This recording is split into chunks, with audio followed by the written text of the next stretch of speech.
Hold up, enter.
Hello.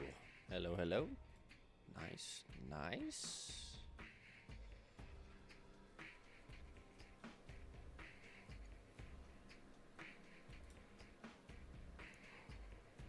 Okay.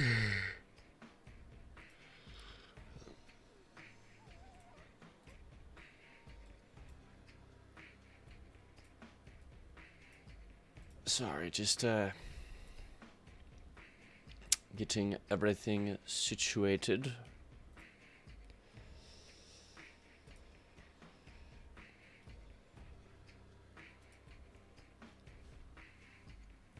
Good morning. All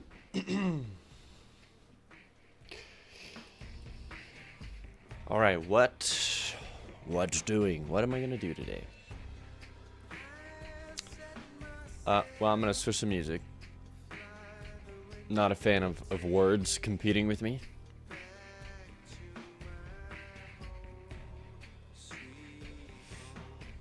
Let's go. This one, El Cobb, welcome.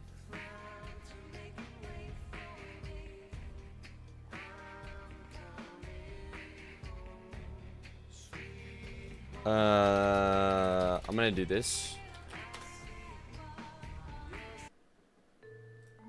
Much better. Much more my speed.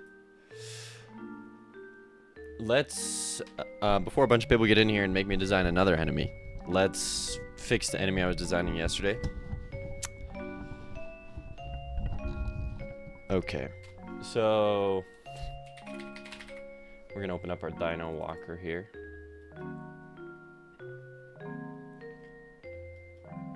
So he appears to be freaking out when the floor is no longer touching the floor.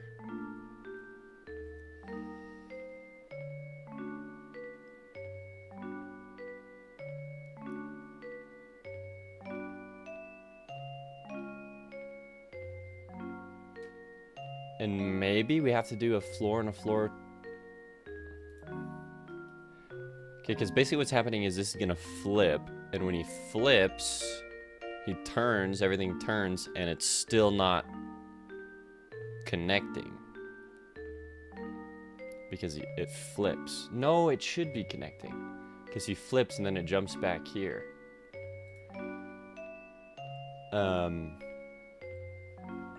If not, Hurtbox floor, that is colliding. Direction is vector. If he just switches direction.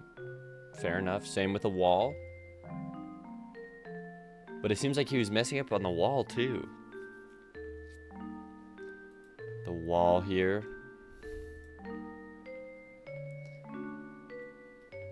Although the wall is much smaller of a collision object here.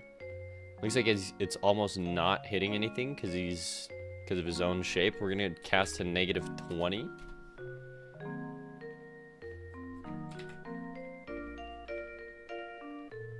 So yeah, maybe it's just the wall and the floor is fine. Yeah, maybe I doubt that was the only issue, but I guess let's test it out and see what else is going on.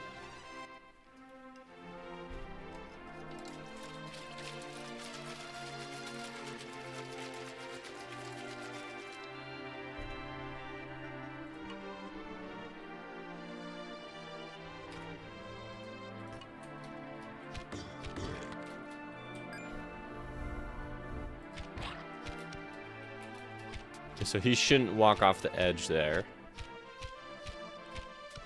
But that very easily could be a... Nope. It's an issue with both of them.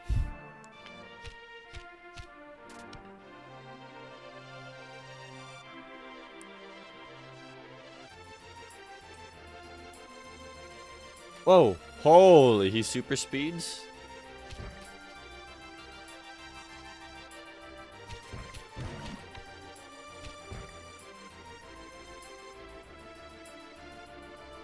Okay.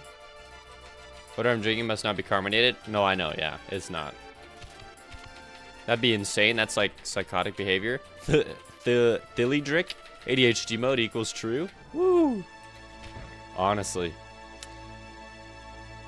Okay, let's let me try and understand what's happening here. So he's flickering between between the left and right direction.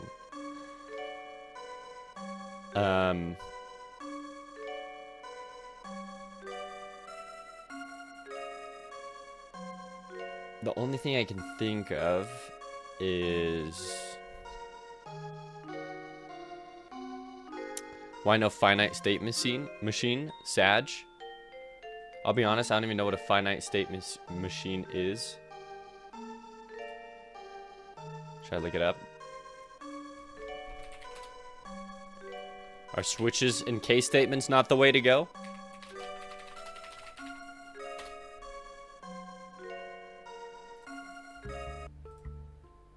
Oh, in 11 minutes.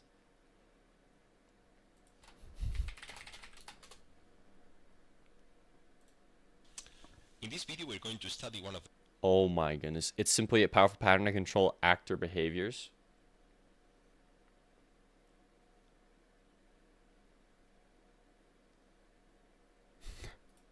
There's a programming pattern. This is only 4 minutes. Especially popular when making games called state or finite state machine. And they're really nice tutorials out there for it. Breaking down, for example, a character's different actions into individual objects, or in the case of Godot, it allows you to split the character's code into short Oh, this is weird. scripts, as we've done in this 2D game. In this video, we're going to compare that to this 3D project that has a character that's about as complex but doesn't use a finite state machine. Here's the 2D game in action, so you can see a bit what the state machine does. The enemies and the player character both use the state machine, and you can... I mean, it definitely seems, yeah, it seems weird to wrap my head around that.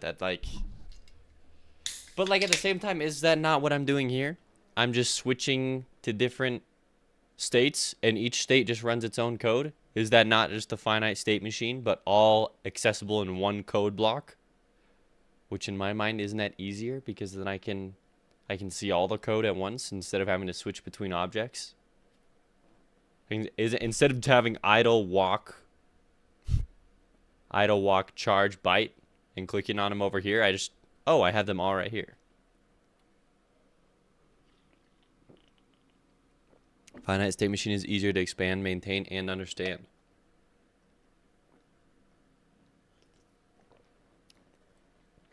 That's awesome. Yeah, okay, that's something I gotta look into then.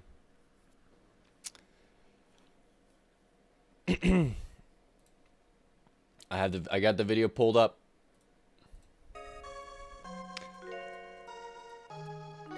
I am shipping this game in about a month and a half though. So I try and limit. If I've already done something, I try and limit what I need to know. I take Derek Yu's advice of just making the game. Yo, watermelon Arizona, let's go. Oh, it tastes so good. Okay, so when this wall is colliding,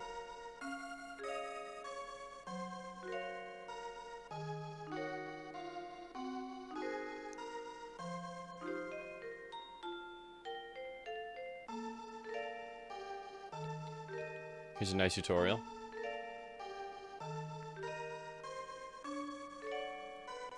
Appreciate it, thank you.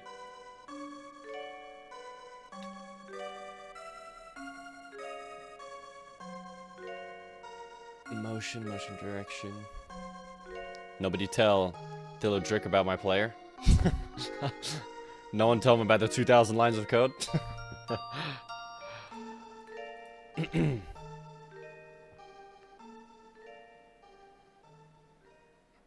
where are we switching the wall? Right here. Okay, so that's one problem, is I'm not even switching the scale of the wall. So that's why it's continually going off. So we'll go wall scale.x is -1. You hate ugly looking games? Ugly code or ugly looking games? I feel like there's a difference. Because if you like Undertale, that game has some ugly code.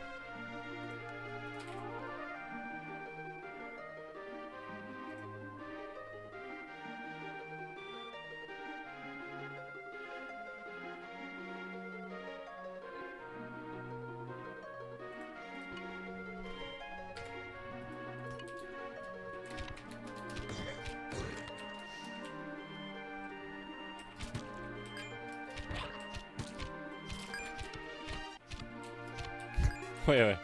I worked with 9K lines, Korean spaghetti, mix of C++, so I'm quite understanding for code. Oh my. The dichotomy of Thilodrick.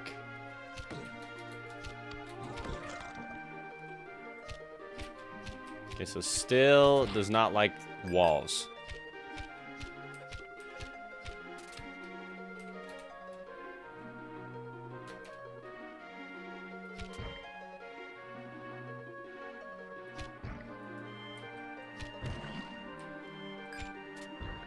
Okay, so in the idle state, I think I'm actually going to take out the wall, like it's switching in the idle state here. I think it is ultimately messing with what we got going on. Tasty wall.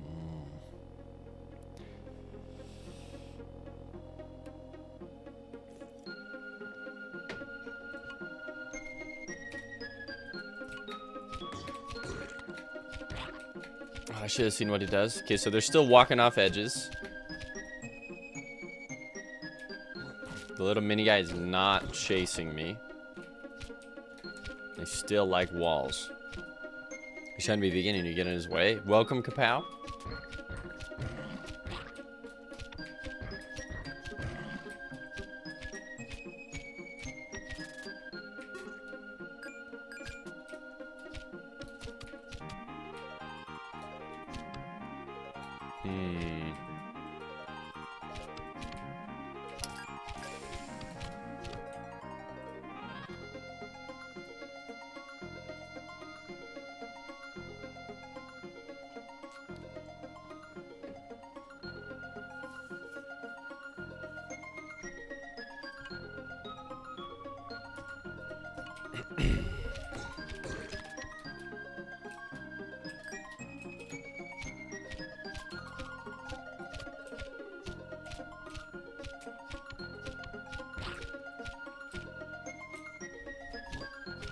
Oh.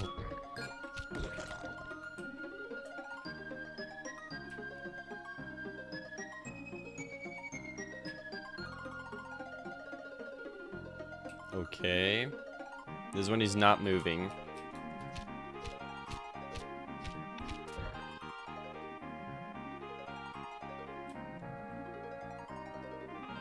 So the wall's colliding.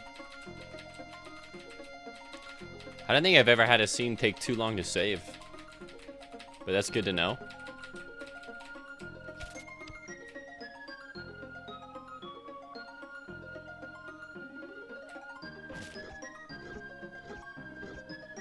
They also get stuck in their attack.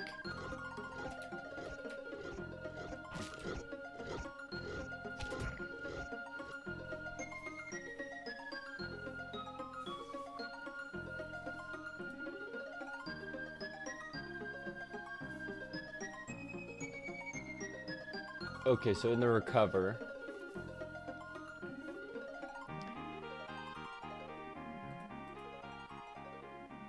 If players colliding and it equals state charge, do this. Otherwise, state is idle. Okay, weird. This also doesn't loop. It's only looking for the player. Right, strange.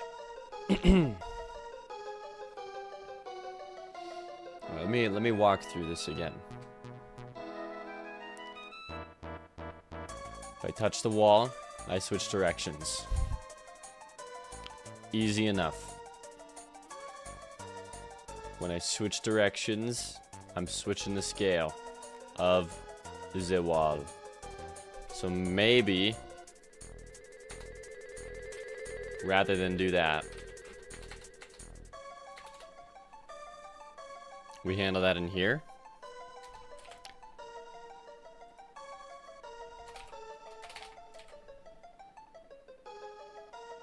That way it's always facing a different direction. And it's in the code itself. We could even run it before.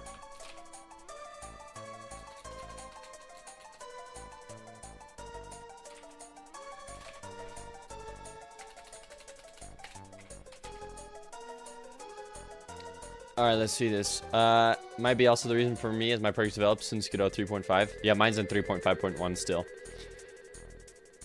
But those kind of issue state machine help to debug and resolve? No, it's like a village. Like I'll look into it. I've told you, but like when I've already got something going, like there's no to stay on pace. I'm not just gonna throw it all out and relearn something. Like I'll watch the video and then maybe future enemies I make. Yeah, let's do it. Like I've already been cooking on this code. We just gotta continue it.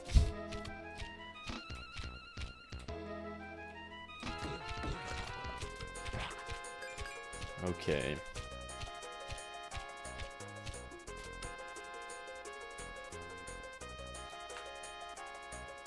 Okay, I didn't tell them to switch off when they are charging. But now the wall's going in the opposite direction. They're idling.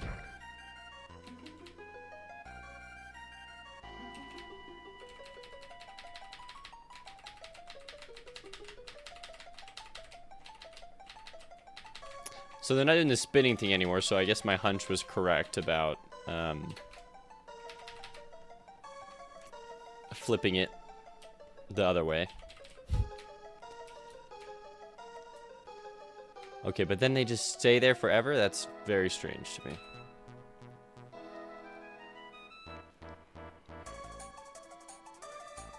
me. Well, let's put this in the charge then. So that they correctly change directions. When the charge times out, states idle. Call deferred idle timeout.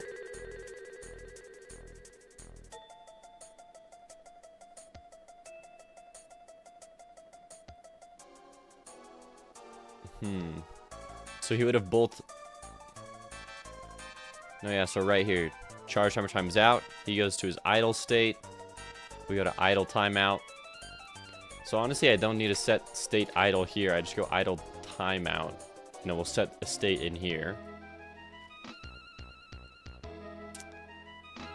Also, someone just here, do you ever get stressed out with tricky bugs that you have a hard time figuring out? Sorry, I missed your comment. The only time I got stressed out was with Delta. trying to figure out how Delta worked and trying to wrap my brain around it. I think that was the only time. I mean, everyone has bugs where they're like, oh, what the freak? But it's kind of just part of the process. Although apparently with finite state machines, it's not part of the process. It just works. So we'll have to see. You get so stressed, really? Nah, that's like just how... It's just like how it is. Okay.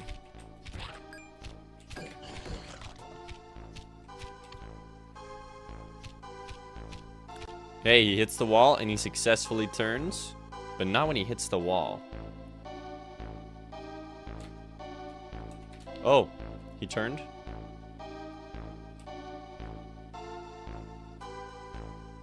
Interesting.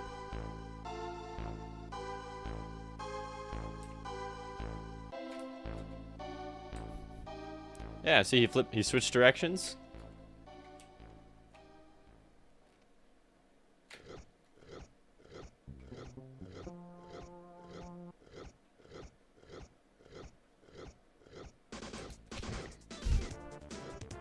Okay. Let's figure out what's going on there. If the player is colliding, which is okay.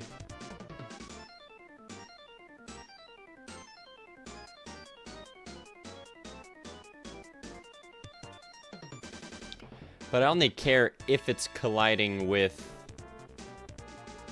the player. Okay, so if I say, hey, if it's not, because I checked to see if it's hitting the player instead of a wall. So I say else if it's not colliding with the player.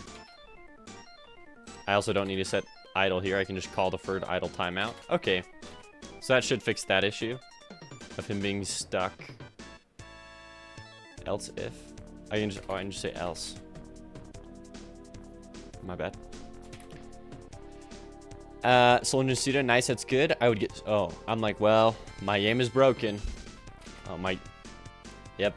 I don't know, I've just been comfortable with that for a while. I'm just like, yep.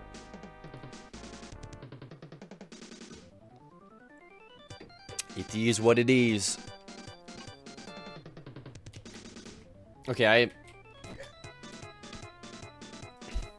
I really gotta turn off the, visible collision shapes. Another thing I gotta do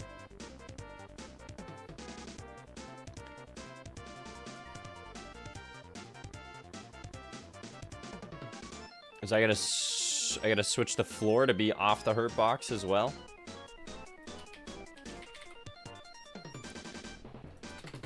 Okay, so if not this colliding, then we switch this.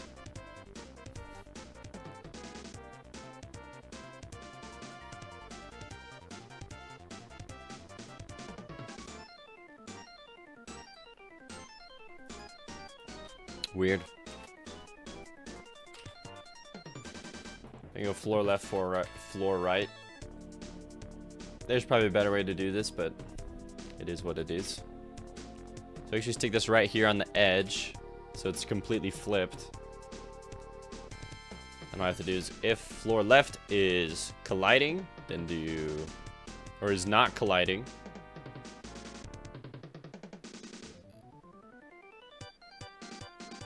Oh, by the way, is it fine to share in chat a short video of my project progress? Yeah, send it. Let's see it. Juan Petersburgo, thanks for contributing.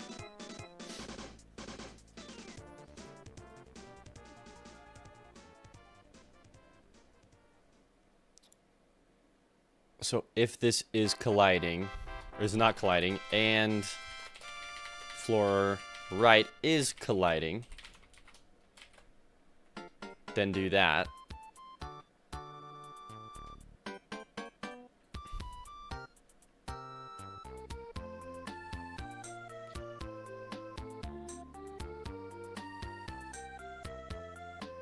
Okay, so I think I don't have to check the direction either. Well, maybe I... Okay, well, I could do this. This is what I'm thinking. So we check to see if there's that. We can then check and just flip this. So if floor right isn't colliding, but floor left is colliding, And my direction is I'm walking right. Guess what? We're going direction left.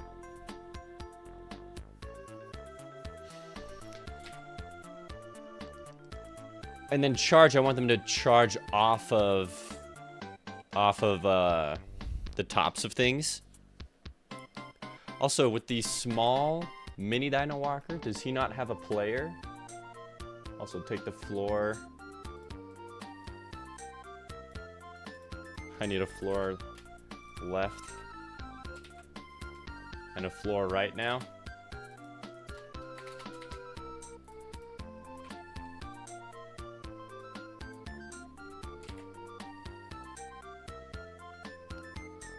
Okay, yeah, where's the... This is the player. And it hits the player and the world. And then I have a wall.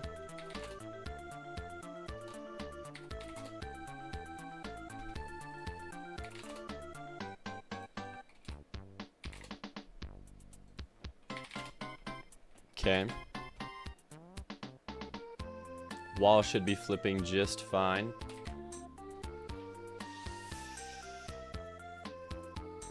Okay, yeah, all this should be working. Time to test it out.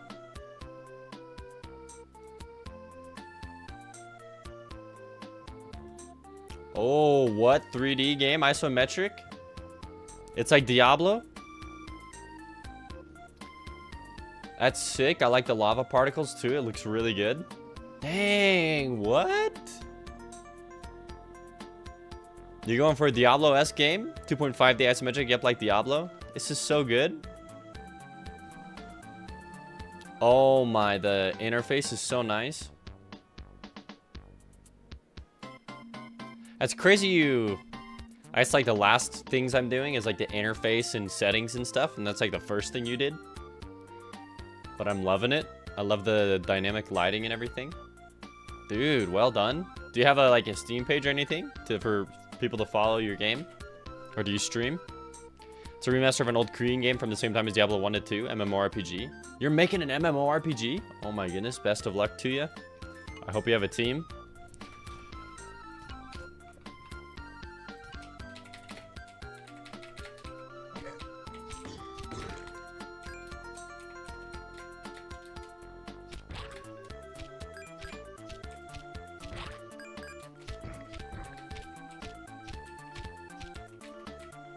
He can run off and fall into the ground. I like that. Okay, so yeah, so he's not falling off anymore.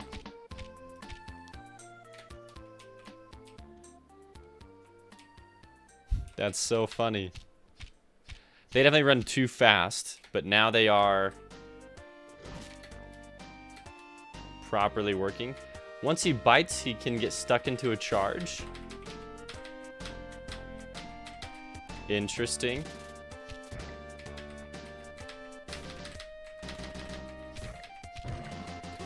Okay.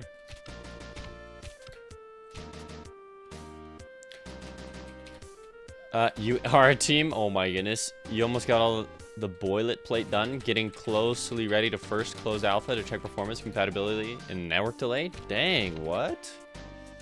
Are you what engine you making it in? Also, Breadsticks, thanks for the follow. Welcome to the stream.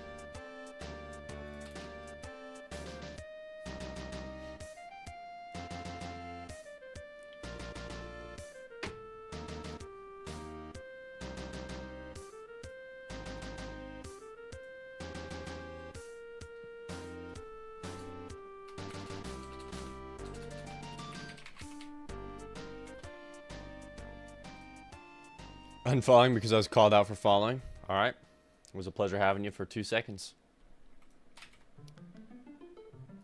All right. So when he charges, after he bites, recover. So if he still sees the player, I could just recover.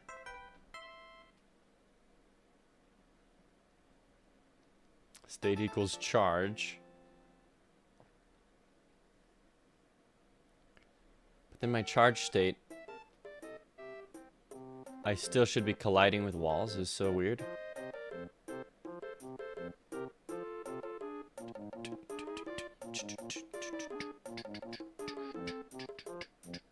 Okay, so what's happening is he got switched directions, but then he didn't switch. I think the only way to fix this would probably be to just recover like this and get rid of that weird unique code, because he'll still go after the player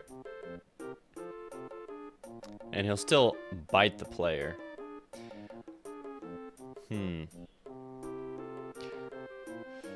Phildrick says stuff like leveling items, drop, spells, skills, quests, etc. are relatively simple, just finishing proper pathfinding. That includes networking, entity state, etc. Also, you're using Godot? That's crazy. That's cool to see that that can be done in Godot. Well, let me know when you release something that we can test out, because that's sick. Super well done, honestly. That's crazy that you think that leveling item drop, spells, skills, and quests are... I mean, they're simple. But dude, the simplest things can take the most time, you know what I mean? And then, I assume you're just doing, like, asset store stuff? Or are you making all that stuff yourself? Because then I think you're done. That's too much for one person. A whole 3D MMORPG. It already is too much for one person.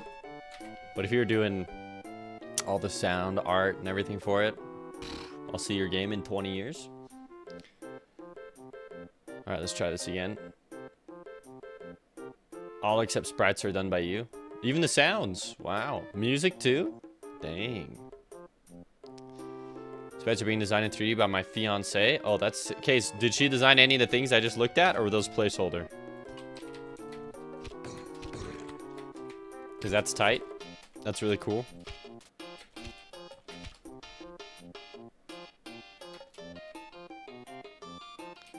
So for whatever reason, these guys don't...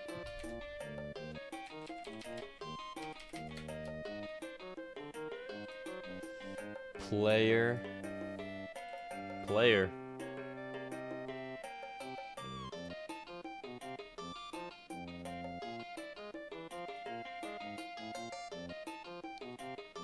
I guess let me see visible collision shapes again. Like, character model was done by her. That's awesome. Dang, you got a talented fiance too. And she's helping you game design? That's cool. Okay, so they have the player here, and it's colliding.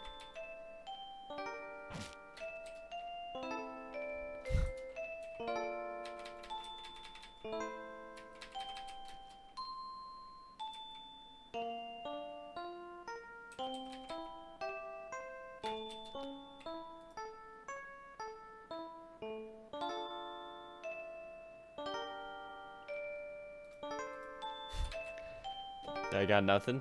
I don't know why it wouldn't be working. The Mini Dino Walker has inherited the same code. So the same code should still be registering this node as the player. Also, the attack trigger I noticed was not working. Body entered.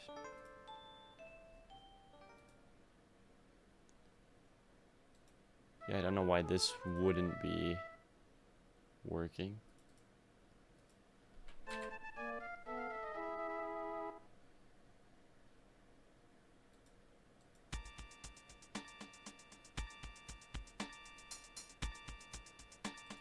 Alright, let's try this again.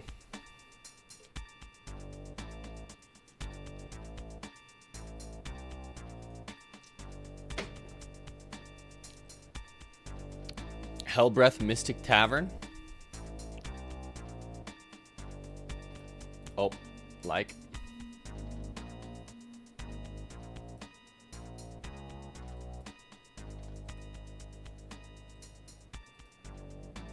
Yo, what?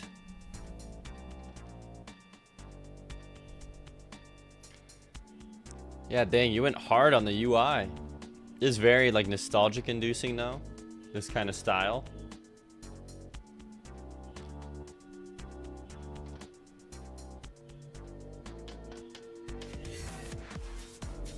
Oh, what the heck? What the heck? If you click on the Mystic Tavern, it's a little Easter egg. So I just don't know if the music is DMCA. Oh, that lighting is really nice. That's all in Godot. Crazy. Well done. Well, now I'm following development, so let's go.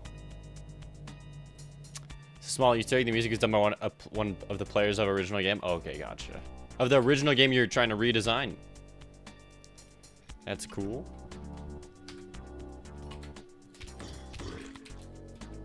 All right. That's weird that he doesn't run at me.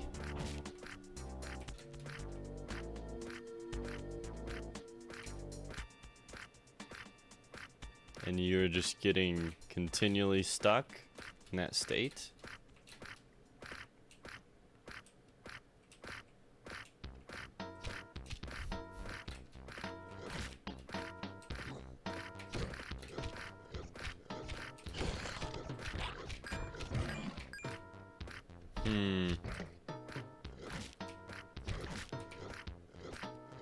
Whoa, you just...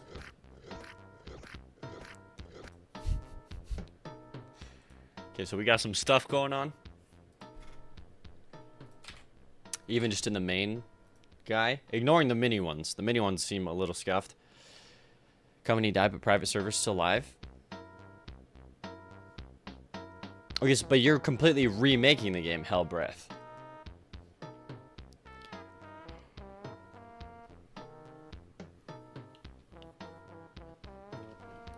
Are you gonna call it Hellbreath, or are you gonna call it something else so that you can actually make money?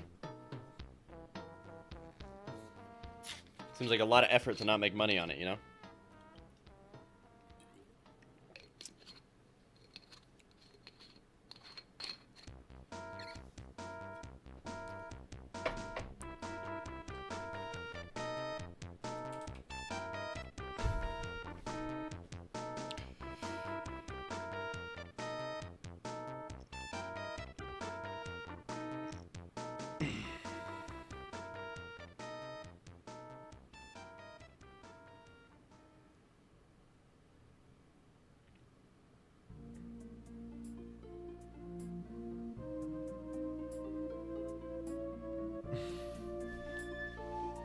Just got a text. I got a lot of birthdays in my family.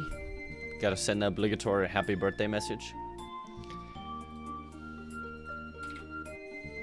Okay, so we trigger the attack body. If the state is an airborne state is attack.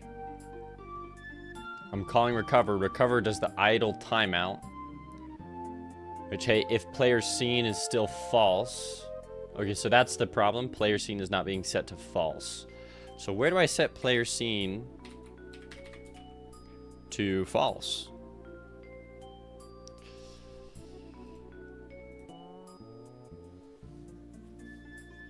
I have a scene timer.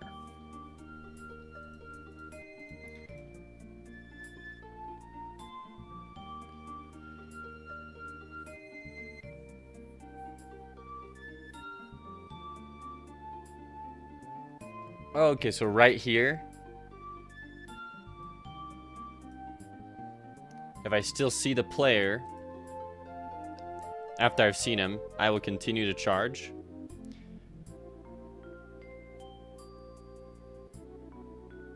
But once again, if it's colliding with a wall, right?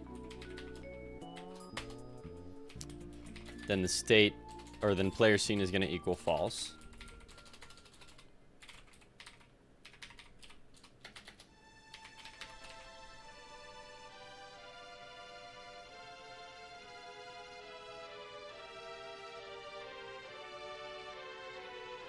And then this right here should not be caked into...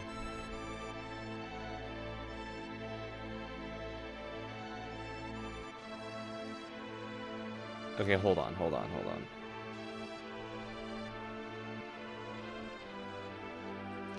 Anytime we set the player scene to false, I should call the idle effect here.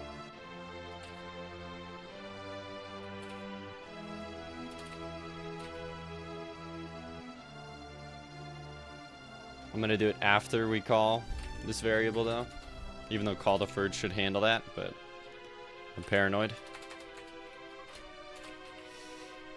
Kapow, welcome.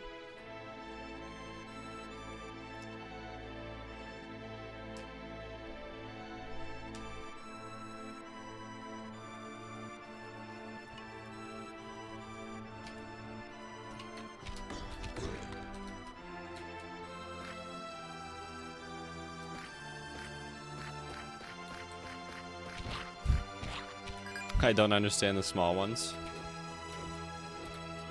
Okay, so once again he got stuck.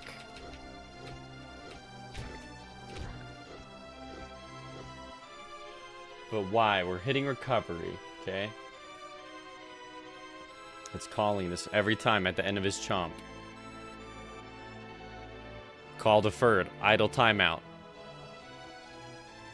If player scene is false, then do this.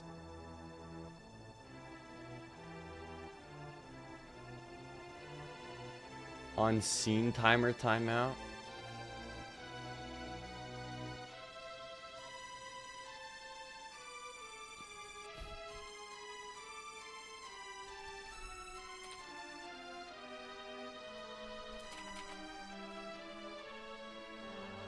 We're copy pasting code. Spaghetti sauce code, let's go.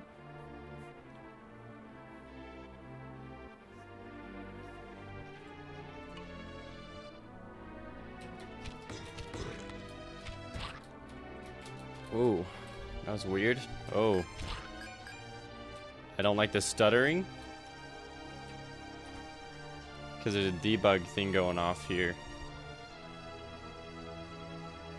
Push call message queue out of memory.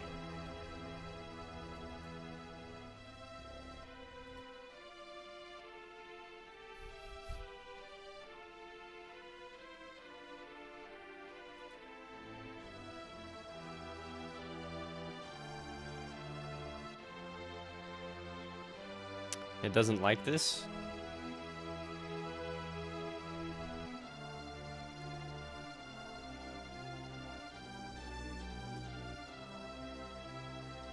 Oh, I could. Oh, it's because I'm calling it within its own function.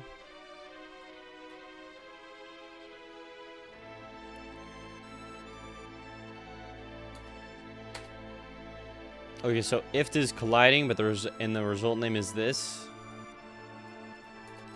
I'm gonna do this. Otherwise, player scene is false. All right, try it again.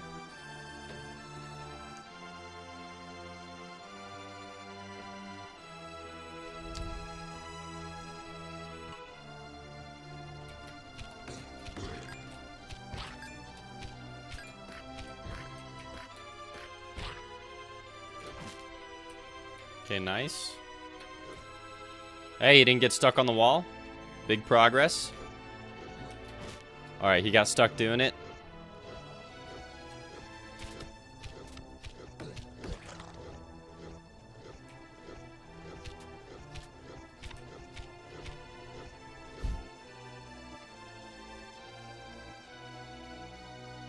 Yo, give me this. Stick this in recover.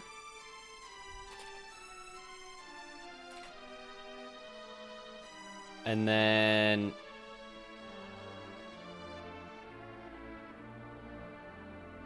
also, if this just isn't colliding, hey, yeah, please, player scene equals false, which I think is what was happening. Okay, so now he shouldn't get stuck on the wall chomping, and he shouldn't get stuck chomping running. Let's try it again.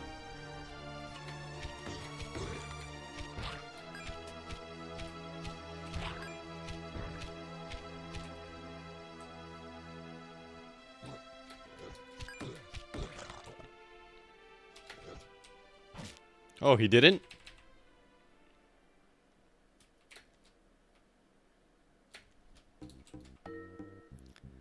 Oh, but now he got stuck on the wall.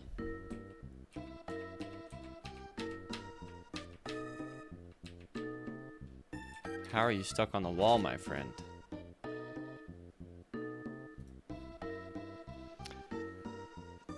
So the only thing I can think of is...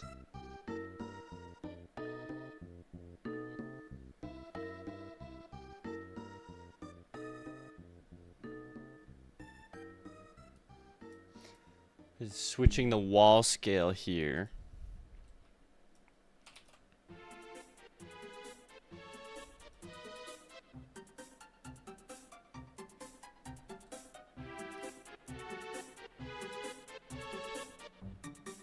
Yeah, just for when he's recovering. Hey, good day, Alistios. If wall dot is colliding.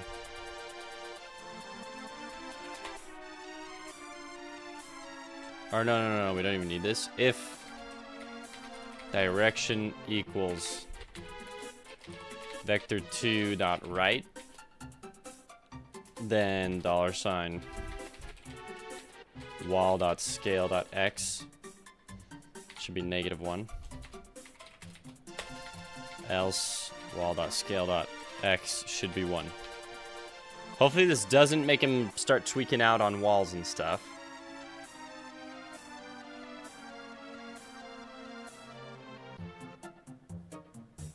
And hopefully it fixes him from accidentally switching things around and not having him rotate properly.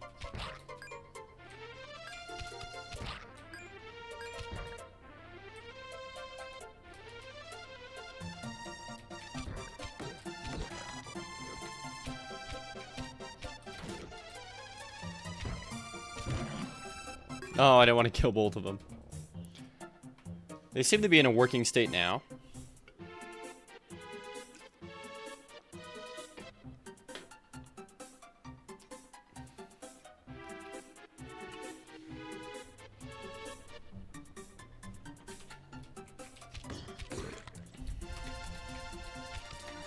Okay.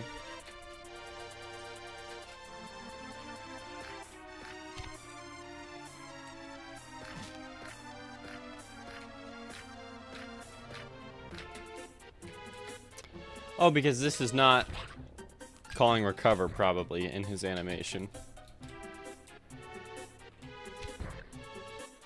So let me adjust the motion here. We do motion clamped like 75.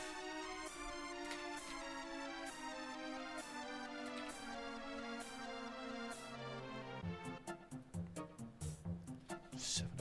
75, not 750. Now we'll do max speed like 650. Yeah, because he's moving fast. Yeah, so in the mini Dino Walker, the only thing that is messing with the bite here. Oh no, I'm calling recover. What the heck?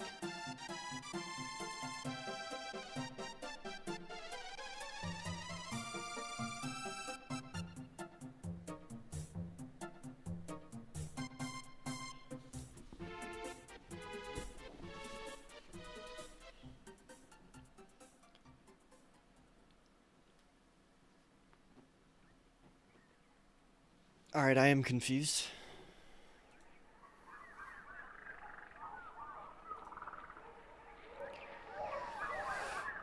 Also, once there's like enough people in chat, we can design the enemy.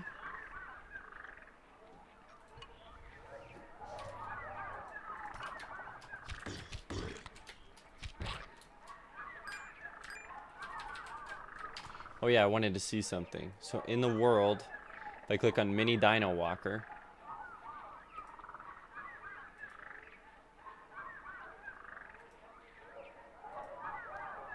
yeah, Hurtbox player. That's like in our code, $Hurtbox player.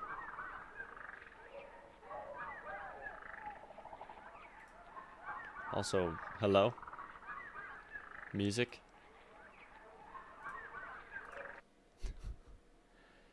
Let's go,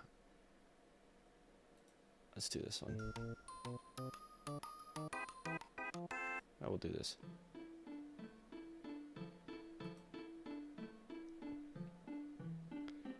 $ hurtbox / player. It is so strange to me that this is not registering for the mini Dino Walker when it's the same thing.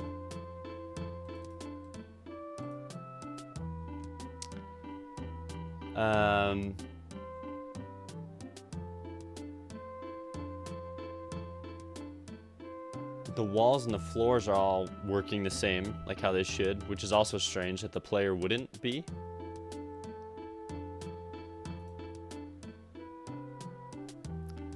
Oh, maybe I have to set it to collide with areas and bodies. I guess my bad.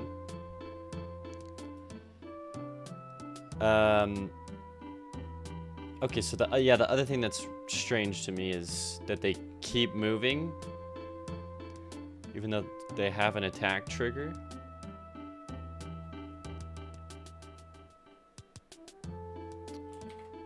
Because I'm pretty sure in my attack, or in my bite, no, yeah, attack. Oh, I need to call slow. Not move.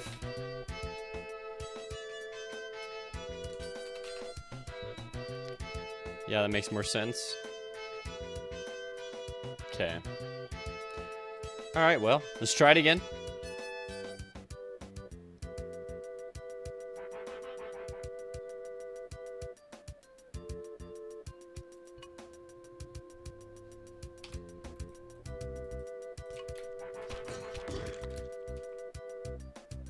Oh, so this head I want to fix so it doesn't roll so much.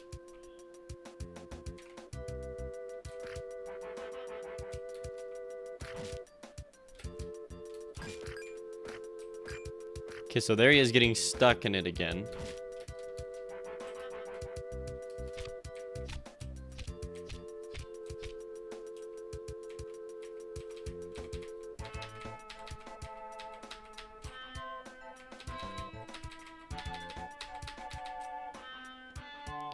Oh well.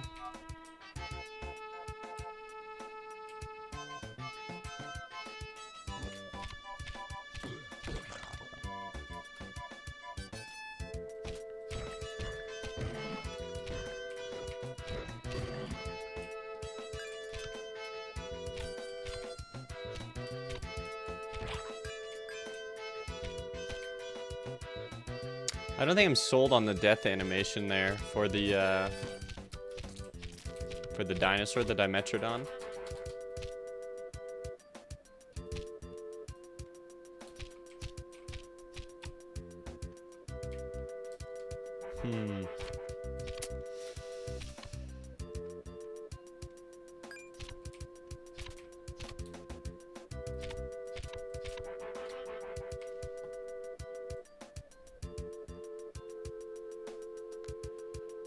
Okay, back to Mini Dino Walker.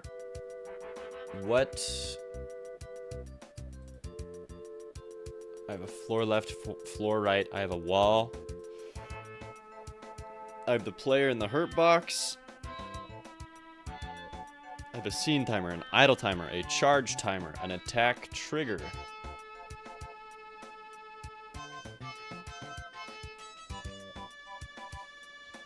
My animation player, I'm calling recover.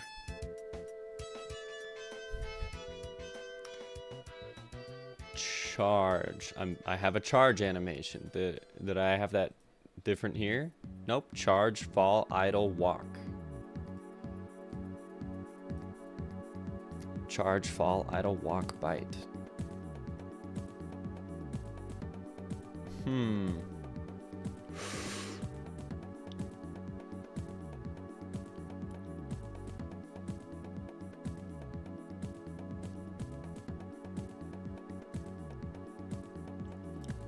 The player is enabled areas and bodies 1 and 2.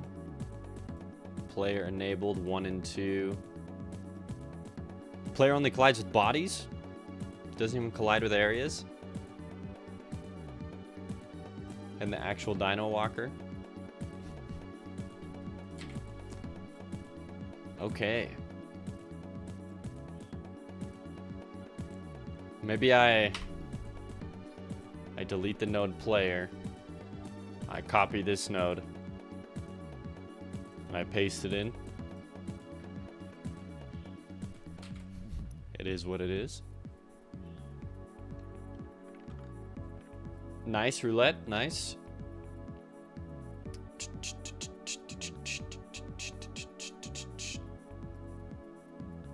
No, Kapow, you're losing the money.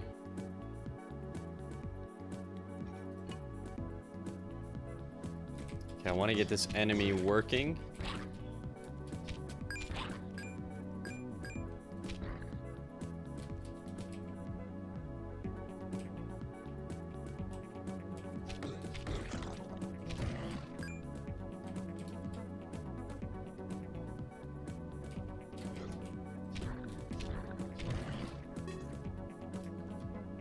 Did I already kill the little guy? I did.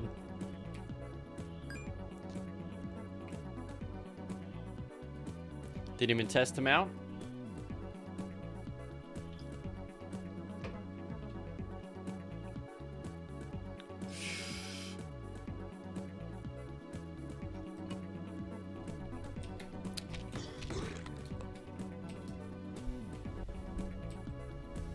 Look at that, no.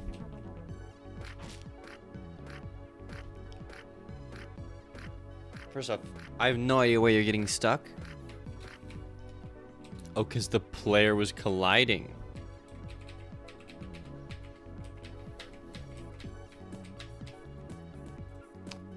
I understand. If I come in here, I'm in the recover, saying, hey, if I'm ever setting this to true, then I'm setting my state to charge. That makes sense. So he doesn't just sit there in the attack. That being said, this is really bugging me. The hurt box and the player.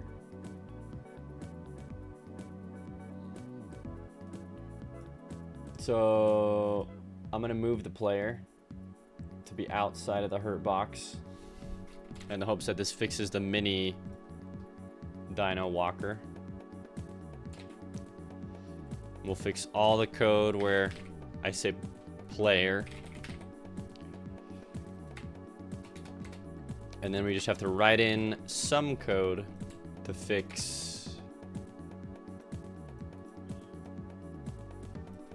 $ hurt box player. Okay. Then we just have to write a little bit of code to fix the player here, shifting to the left and to the right.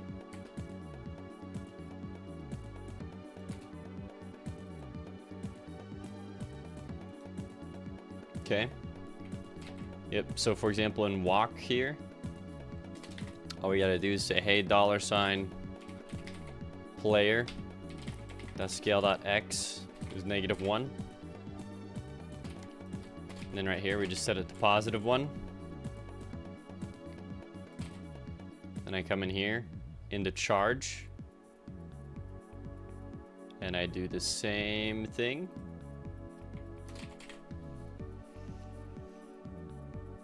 So we're still properly switching these around.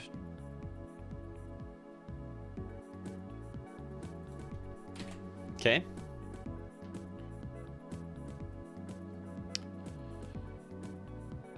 All right, that should fix it.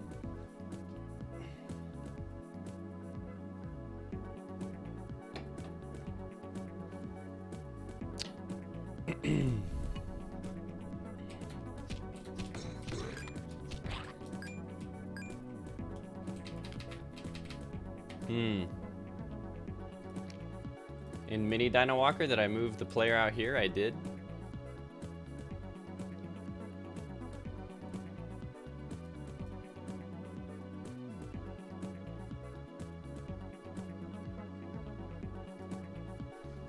Okay.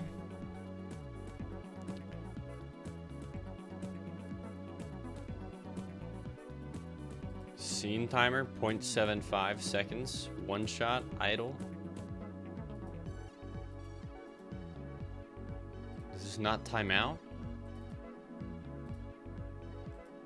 And do the rest of these this idle timer doesn't? What the heck? Charge? Was that the problem? Really? None of those actually... Oh, so maybe it was working the whole time and I switched around the code for no reason? Cause that's annoying. Let's see this. I'm gonna turn off visible collision shapes. I think that was the problem. Is that these timers weren't technically connected.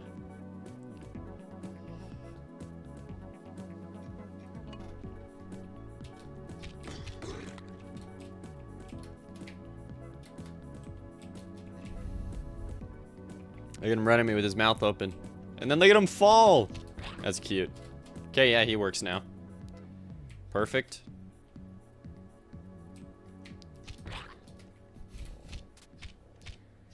Teeny tiny dinos.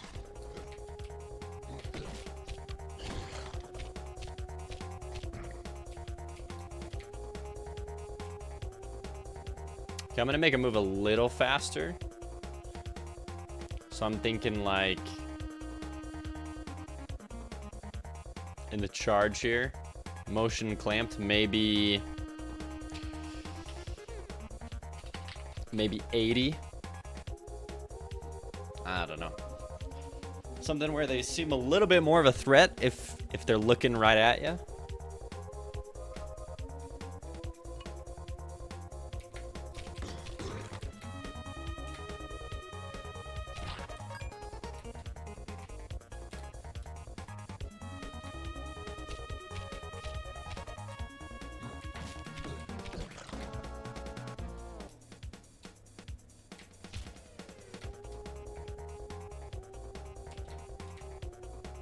Nice, okay.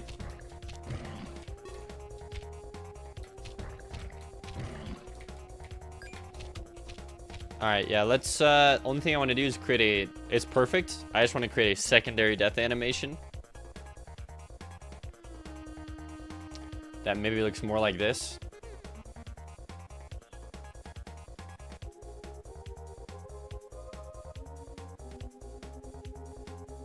So, yeah, give me this. And we'll do the death animation.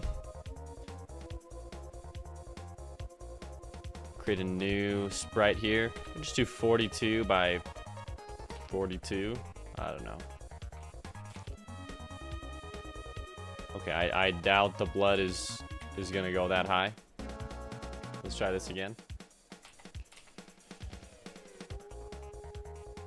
Sprite size. Width 42. Oh, sorry. Canvas size 42. The height is probably good enough. Maybe just give me that many more pixels.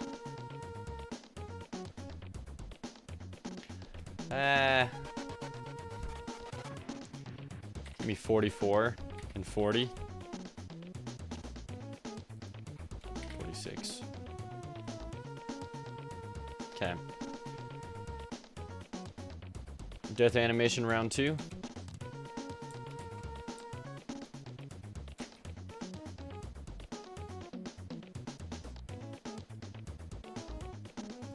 Maybe give me this mouth here.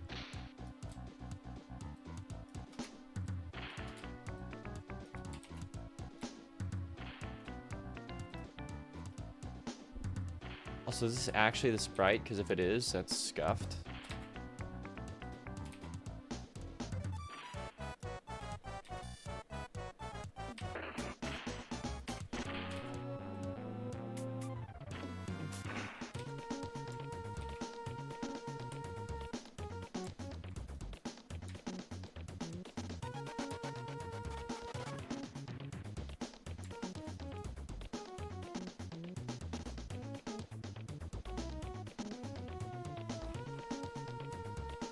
Okay, new frame. We're gonna slowly move the legs.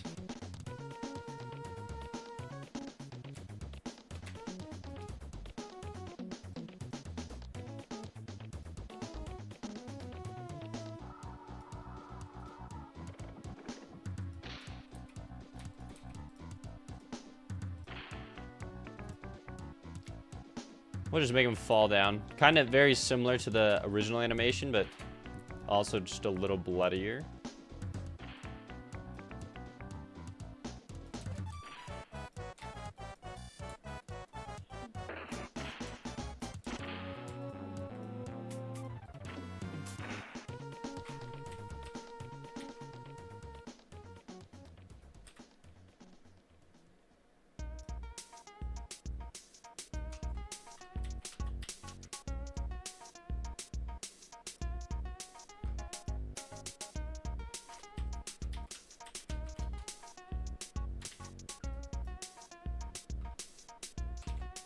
Okay, yeah. Give me this leg again.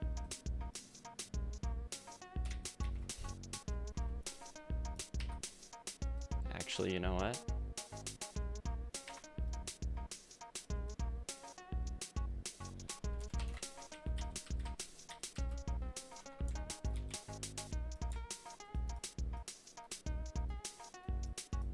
There we go.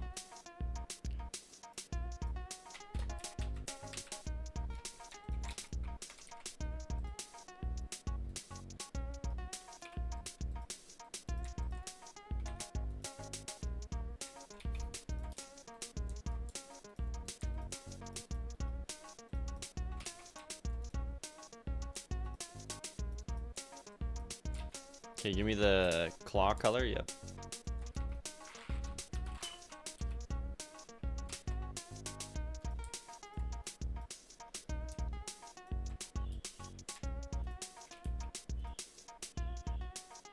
Nice. And then the bottom jaw here, we can still have stuff on.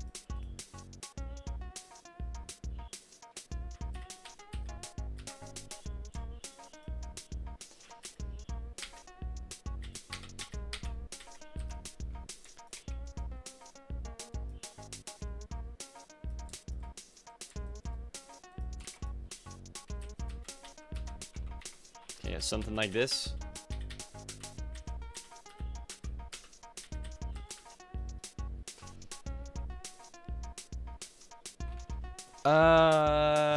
Okay. Okay,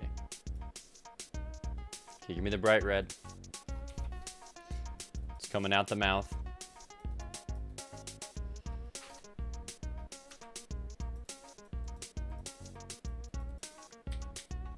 And there will be damage in here.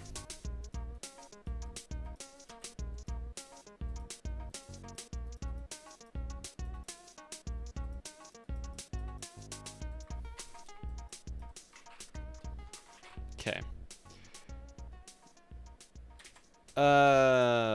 Okay. We want to do every like part of the animation that doesn't involve the like blood splatters, and we'll add those on very last. Red 6 now rated M. My game was already rated M. Steam self-disclosure kind of wrecked my game. They're like, yeah, no. I was like, really? It's rated M because there's a couple things. Sacrifice and decapitation of a human being was one of them. And that one only would have brought it up to like 16 plus, but I imply that women, the elderly, and children are also sacrificed and killed. And so because of that implication, and because I show human bondage, because they're like taken captive and slain. Also, they're like, yeah, no. Also, because the people that are being sacrificed on my game, because they're Aztecs and Mayan, they are not white.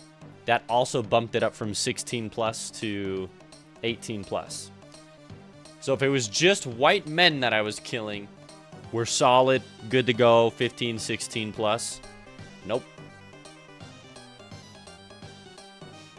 And that's actually a legitimate thing.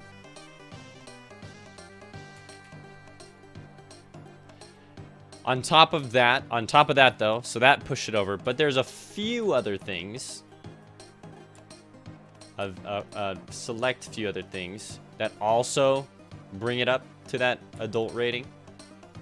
For example, I have magical crystals that when you eat, they damage you, and they make your screen all fuzzy.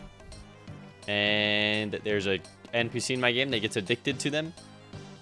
So it's implied heavy drug use and substance abuse.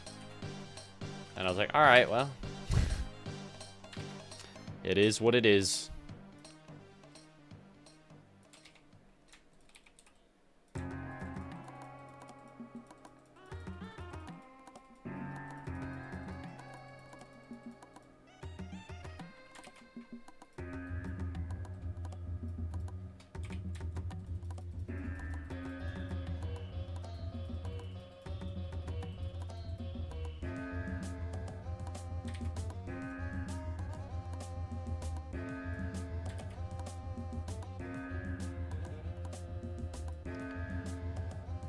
Okay.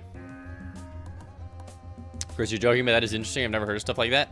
Yeah, there's a lot of interesting things like that. They're very explicit. Like, hey, if it's against people in a minority group, so and people who are not white are considered part of a minority group, and it features ritualistic violence against them, then immediate 18 plus. Also women. We can only be violent towards the white males. And it was interesting. Okay, now we get to add in all the fun, like, blood spurts. I'm gonna turn on the onion skin to see him better.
Alright, let's see how it looks.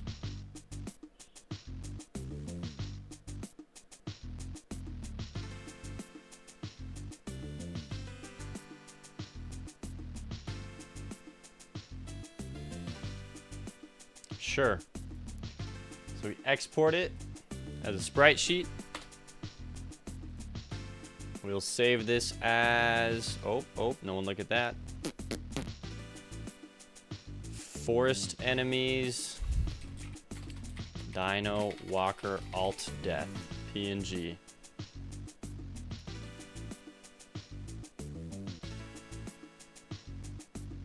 Save. I do want to open up our other Dino Walker Death.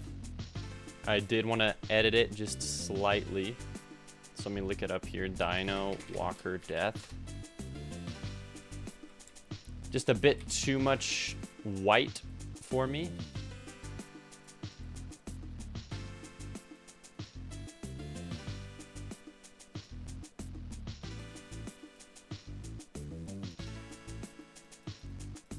I wanted to do like the bones visible on the inside, but it was just a bit too much.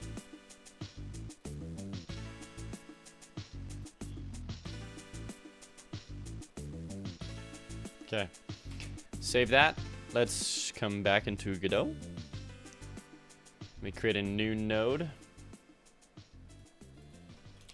Dino Walker Alt Death. Give it a sprite and an animation player.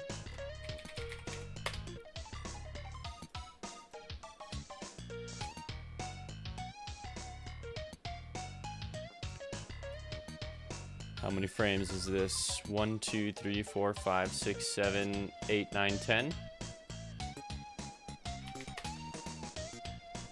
We move it up. And then we just animate it.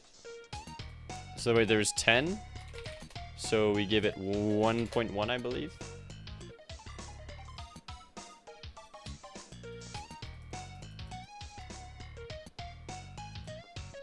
Okay, and then right here, we had a call method track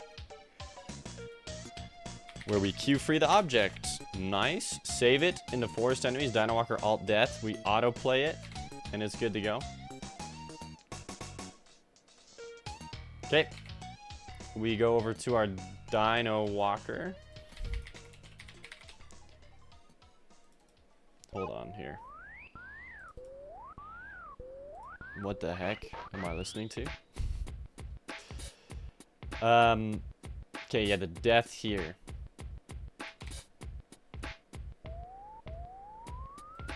Okay, Dino Walker. So in the death animation here,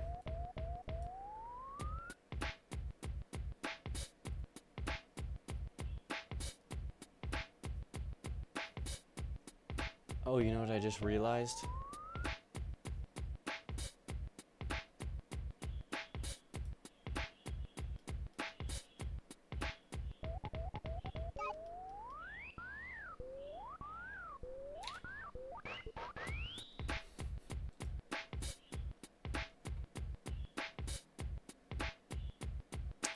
Because they can die in the air. So they're actually going to need an air death animation. Dang it. That's okay. So death. We'll do some randomization here. If it's equal to... It's equal to 1, we'll do this. Otherwise, we'll create the alternate death. So we'll just call it death alt. And then this whole thing, we'll do if is on floor, and all this happens.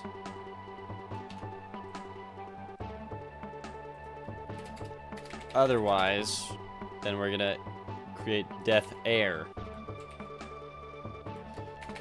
Also, this death is going to be, we're going to say variable death equals this, and then we go death.scale.x equals self.scale.x.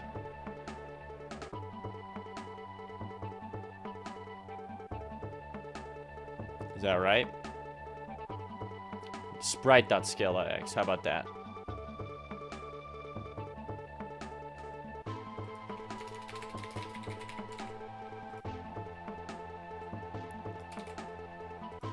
Variable death2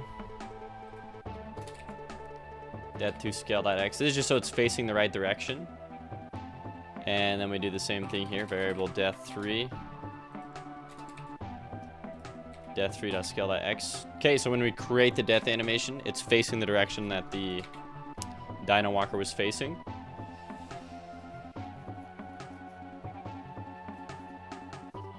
Okay.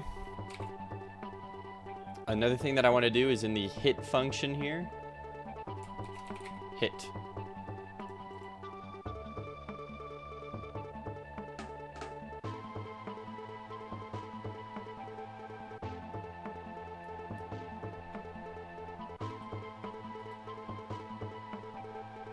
I understand.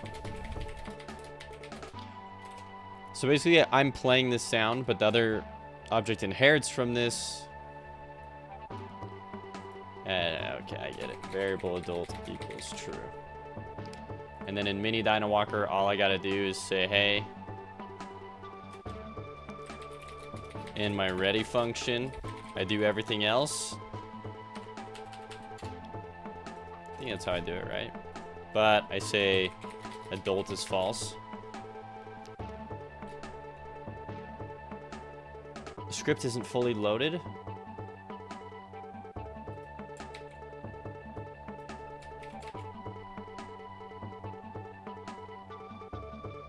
Oh, because the other script is errored out. That's okay.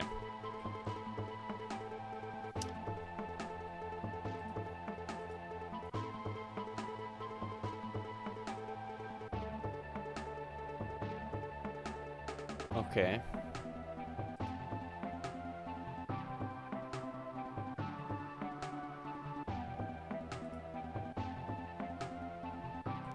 So the death is where we're good. Hold on. Maybe I don't even need to do this. Maybe I don't even need to do this.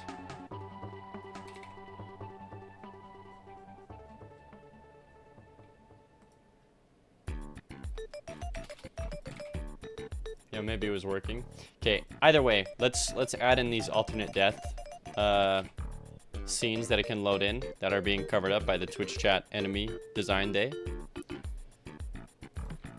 So we go Dino Walker death, alt death, copy. We just call this death alt, paste in the path to the scene. And then obviously we have a death in the air. Okay. Let's animate the air death. Shouldn't be too hard. Just go ahead here and give me oop.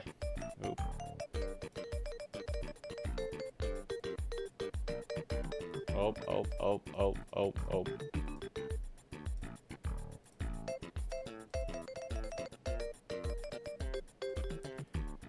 Where is the dino?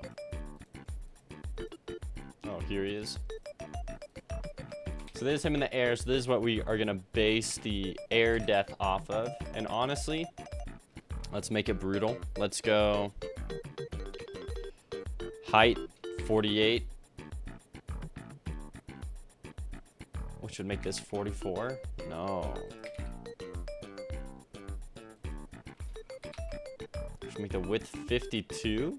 No, 54. Wow. Okay. So, yeah, okay.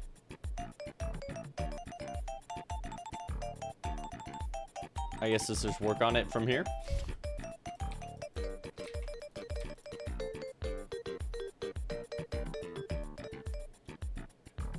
So this is where we'll draw the initial blood, and then we're just gonna break apart the enemy here before we add in any blood.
We will continue with the exploding in the air.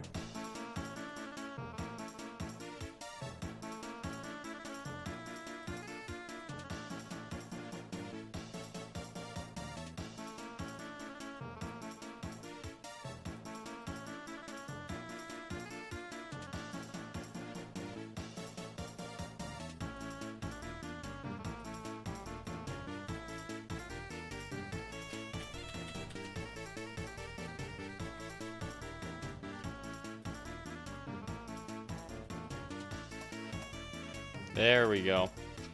Nameless Coder, welcome. After we do this death animation, I think we'll start on the new enemy.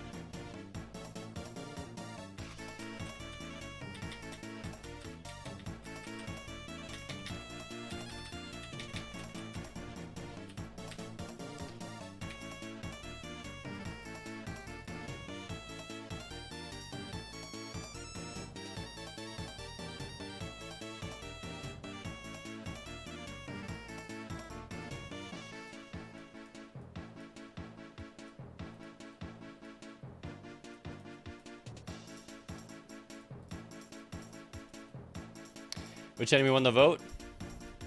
Pretty sure it was Poison Dart Frog, but I actually will double check. But yeah, I'm almost positive it was the Poison Dart Frog.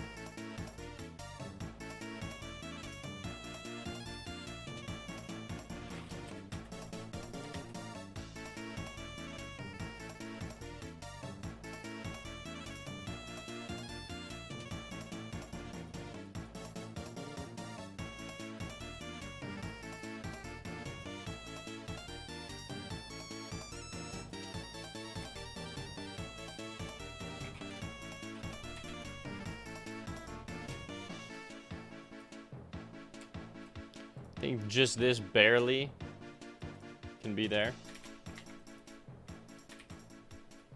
We'll make it a 10 framer. All right.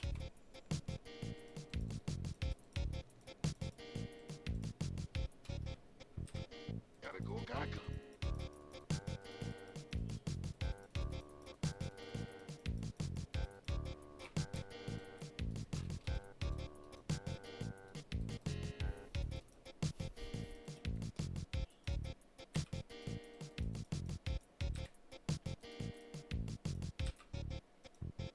Gotta go, gotta come. Oh. The blood.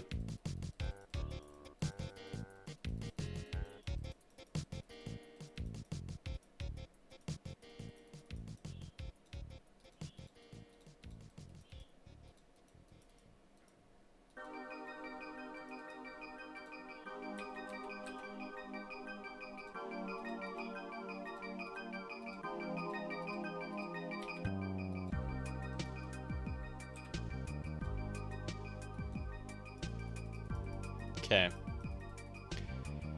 This is a new enemy.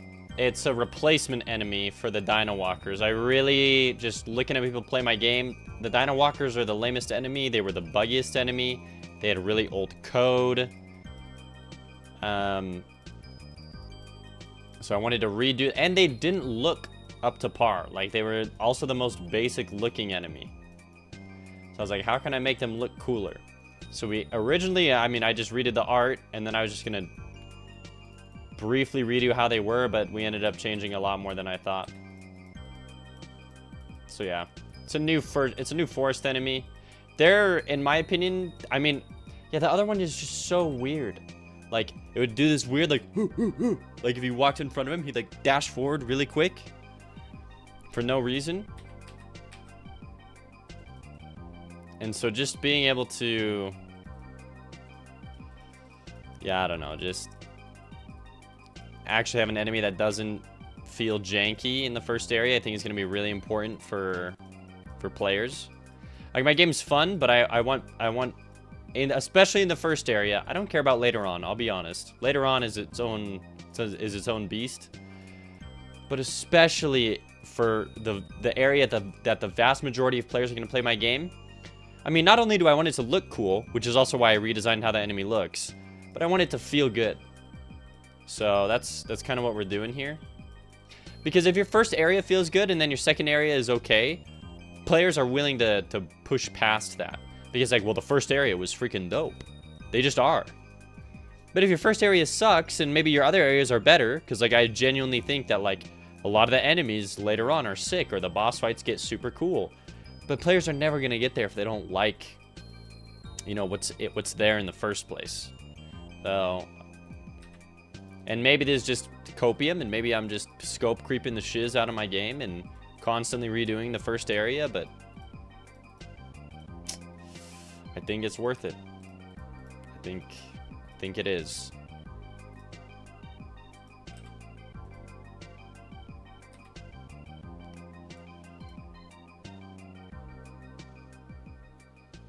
Is for when he dies in the air.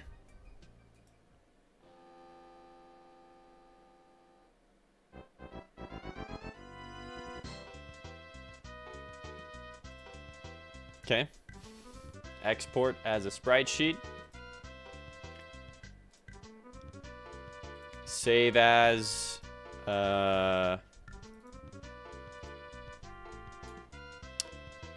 Dino Walker Air Death PNG.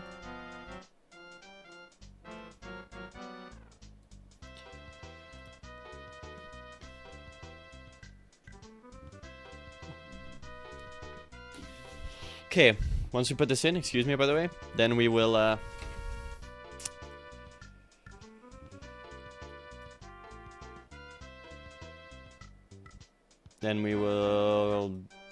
move on to the enemy. Okay, Dino Walker Air Death duplicate.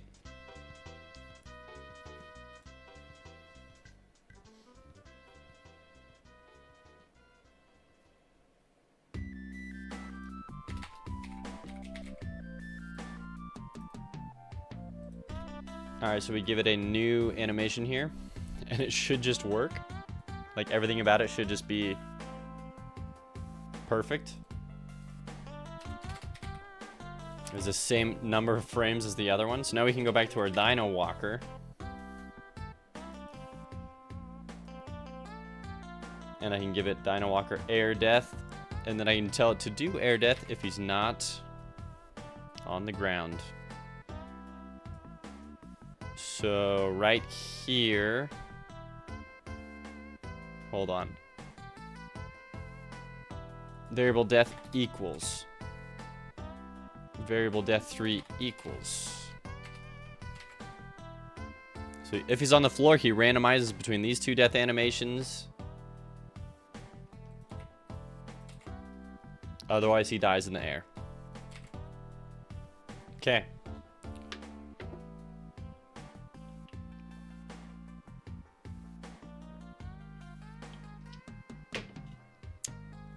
All right, let's do it.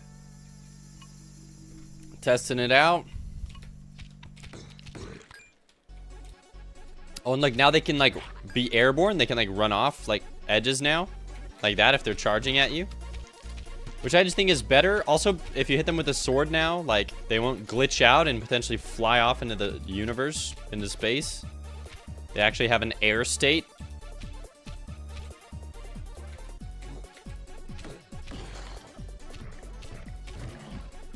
Alright, so there was one death animation. Oh, I killed him too soon to see the air death. Give me one more go.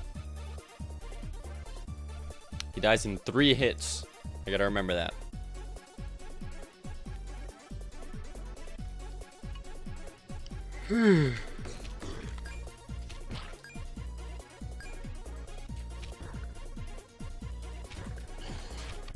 Dang it. I need both of you to run at me. Oh. Oh, dang it. The freaking thing screwed me. And there's the other death. Okay, perfect. So both death animations are working. Annie is an air death. It's beautiful. All right, everyone.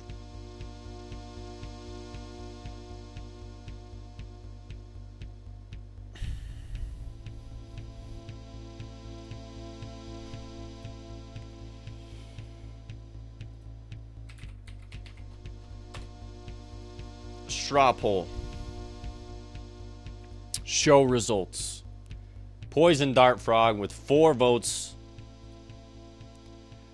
Twitch chat designs an enemy. Twitch chat designs poison dart frog. Okay.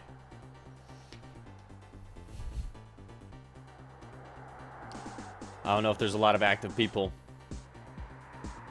I want to wait till we get a lot of input from people, you know? But that being said, well, we can do a little test poll here and see.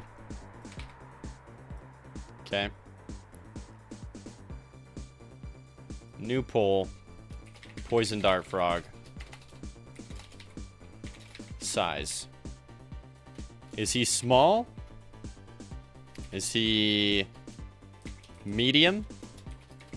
Size of player. Is he okay, is he small? Medium? Half size of player.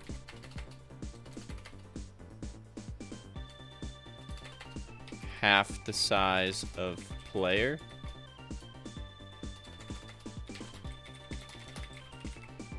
Or is he large?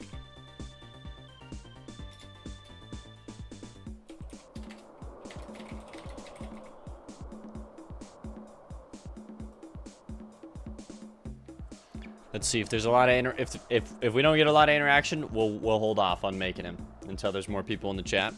But there's the poll. Is he small, medium, or large? It'd be silly if he was small and you just can't see him. Just jumps out of the grass. Pew! Murks the player.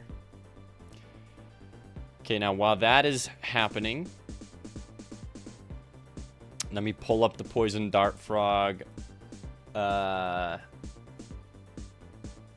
images, references.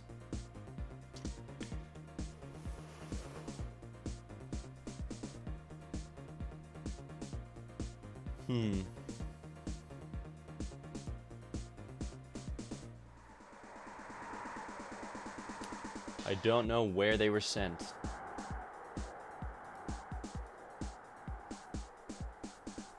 Maybe in memes?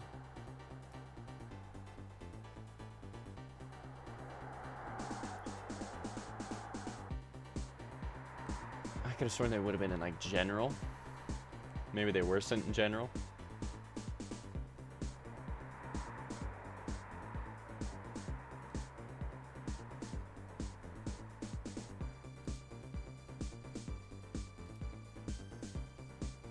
Game discussion, no. Devlog, no. Announcements, no.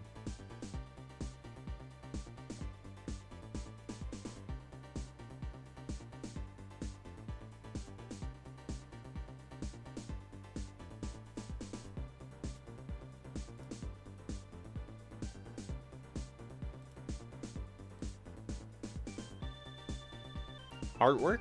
No. Music? Poll ended? No, someone told me to drink water. You want extra large? Oh, heck no. Actually, that's a good idea. Make clearing the grass worth it, and he could show up on the pink trap item ability. Ooh. All right. I'd say 5 is pretty good. We got 5 active people working on it. Let's go. Oops, kapow. I just drank the monster instead of water. My bad.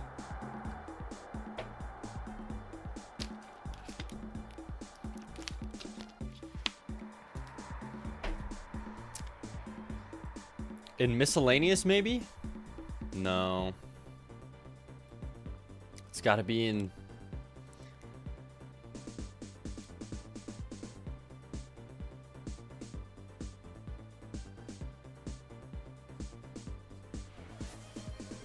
I have no idea where... Maybe they DM'd me?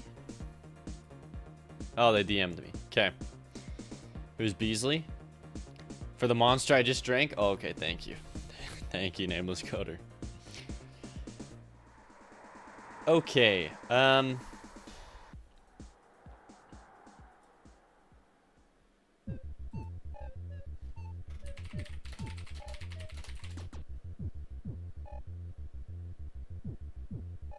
do I put my, How do I put my streamer mode on? Okay. Here is the reference photos. Okay. I'm gonna just have them on my second monitor here. So he is gonna be small. So when I think small, I'm thinking like 12 by 12. Small one. You like the idea of the frog hidden in grass jumping out when you walk by or clear the grass? He jumps really far and fast at the player. I guess Sword will be okay with it, but Bo would have to react more. Yep, we shall see. Alright, let's get some colors in here. Maybe before I draw them, Beasley, you're here, okay? They just voted, and it's gonna be a small poison dart frog in the grass. Okay, so the next thing I want to do is let's brainstorm some attack ideas, okay? Does the poison dart frog just jump at you? Jump attack? That was very large text. 32, 16. Spit, tongue. Oh, a tongue attack. We'll do a couple of these. A spit attack. A tongue attack could be cool.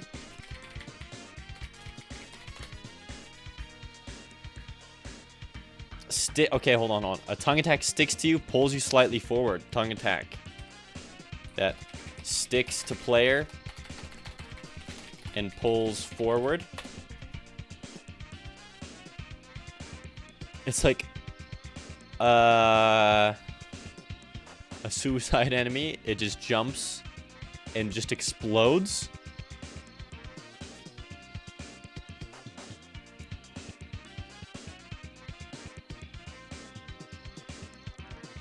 Okay, so the jump attack is he jumps at you, but then a potential other jump attack, and explode on impact.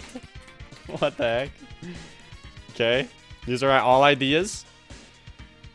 Beasley eats an ant and inflicts 0.5 poison damage. Like, he buffs himself by eating ants? Or how? How so?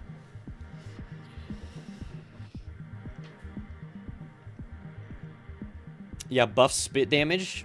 Okay, so he would have, like, ants he eats? Do they eat ants? I didn't know that. Eats ant to buff himself. Oh, okay, so the attack was going to be poison damage. I've never done a poison damage before. They do in the wild to become poisonous. Oh, that's sick. Eats ant to buff himself with poison.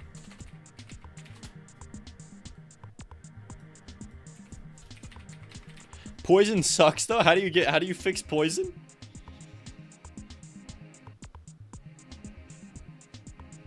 What would that even look like? Like a random damage every 30 or a damage every 30 seconds, and you have to find like an antidote? That would suck.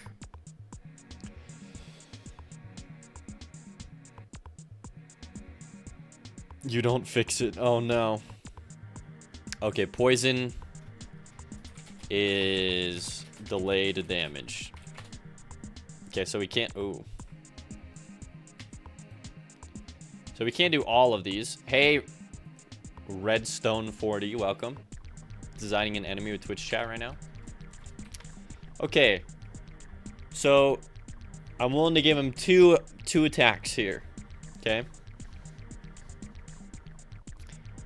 So let's vote on one attack here. Okay, everyone. Patrick, hello. We're designing an enemy. The frog enemy. This guy should be a boss. Well, they already voted to make him small, so he's just a small little guy. But a big one would be a cool boss. Okay, so which attacks? Nope, just drink. Honestly, I'm out of Coke, though, so really the Coke right now is replaced with Monster. Okay, so which attacks? Let me go Poison Spit. I'll put that into Nameless Coder. So we have Poison Spit. We just have a normal jump attack. Thank you for the drink waters. Give me 1 second, Redstone. A jump attack. Explode impact. Explode on impact. We have a tongue pull. And then we have poison spit, jump attack, jump explode on impact, tongue pull, eat ants, poison buff.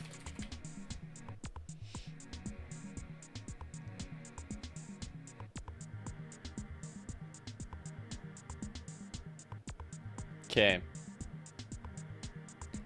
So we'll do one, and then this is just for one of them. Then we'll send a second one in that will have the rest of them for the second attack. So don't worry if the first one you wanted doesn't get voted on or whatever. How can I just make it so you can vote for two? That's the real. You know what? I actually just have to make a real straw poll. Twitch straw poll does not have the ability to do what I want. Create a poll. Enemy. Can you guys see what I'm doing, by the way? Yes? Okay. Enemy attacks. Multiple choice. Allow selection of multiple options. Exact number is 2.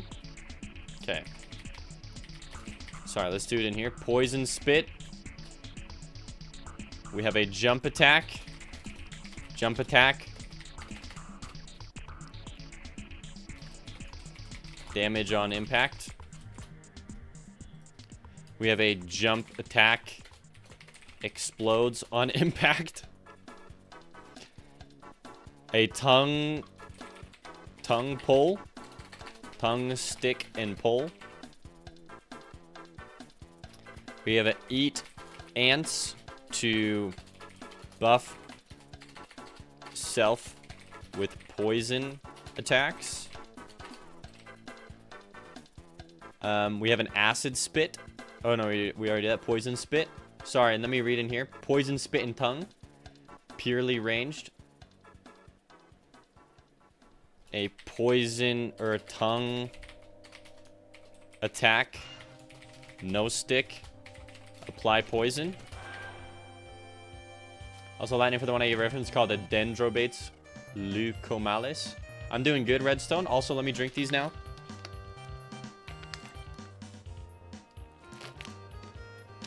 Maybe when the frog pulls a player in, it could be poisonous. Okay. So as far as I saw, these are all the attacks, right? If anyone else has an attack, can confirm that was 2 sips. There we go. Okay. Let's send these in. I think this would be like an acid explode on impact, right? Or maybe we'll just say explodes. Okay.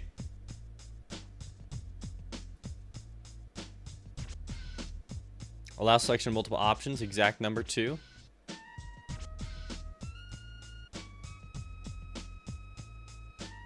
Alright, create the poll.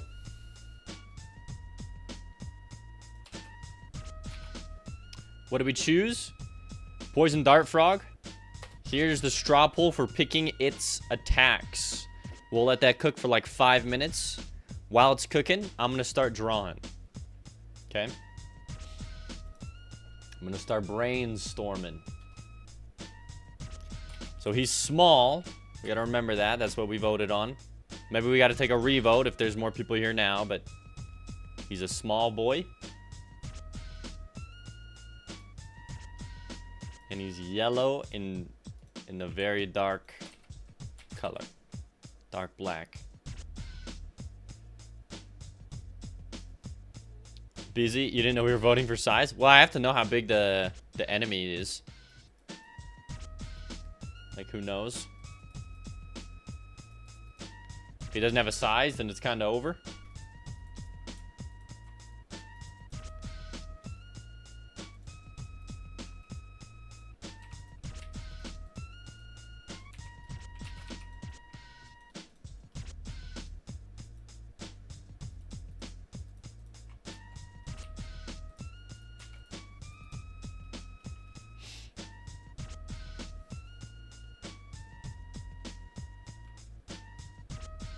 Okay, I gotta give it an eyeball.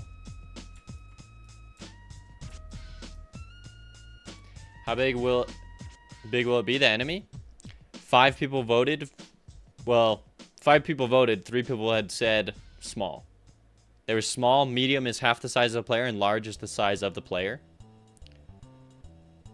But if you guys feel like we need to redo that, we can. The current straw poll. Wait, did I send the straw poll? I did. Yeah, the current straw poll is right there.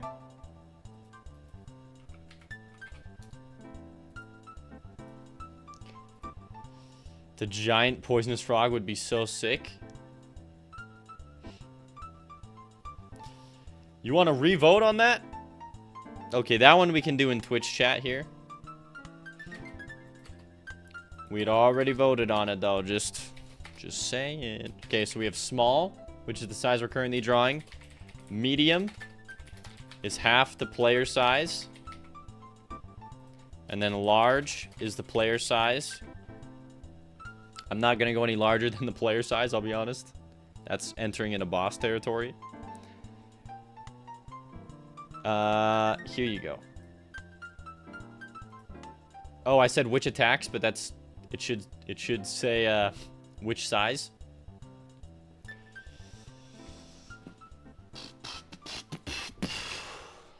There's a revote on size, everyone.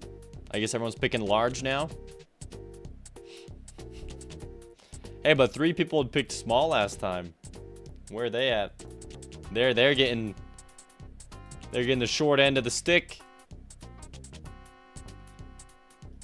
Look at this guy. He's so cute. 4 say large, 1 says medium.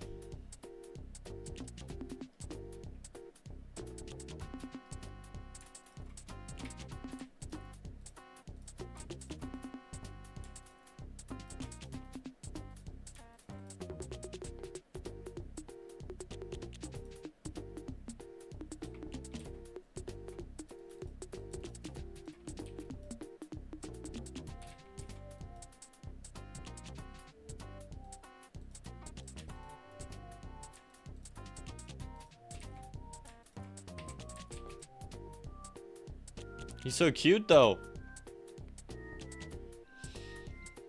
The little one is cute, though, but player size would be awesome. Uh-oh. Twitch chat can't even decide. Okay, well, we'll say the second poll goes through. Oh, nope. I was gonna say second poll maybe goes through because... I mean, it still has some time. We're not doing triple XL.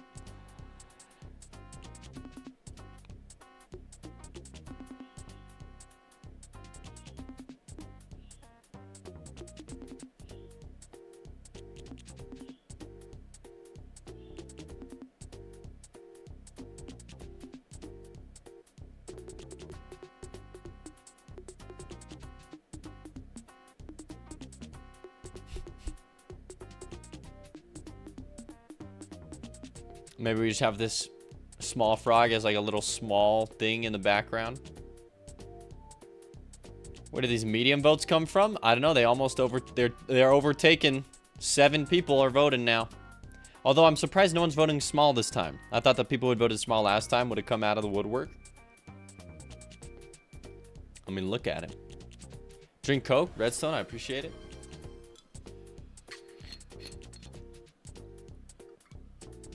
It's just a Monster Energy because I'm out of Coke today. And it actually tastes disgusting because it's the Monster from yesterday that I did not finish.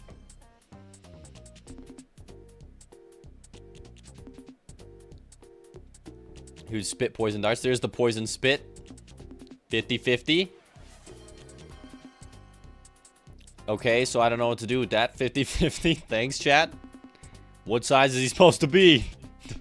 Thank you, name is Coder, for the water.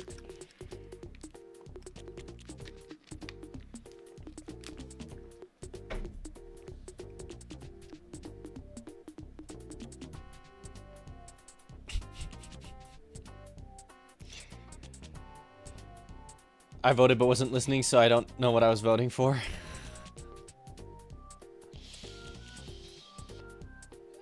You didn't vote? What would have been your vote, Jake Lake? Let's just let Jake Lake do the tie. What would have been your vote, Jake Lake?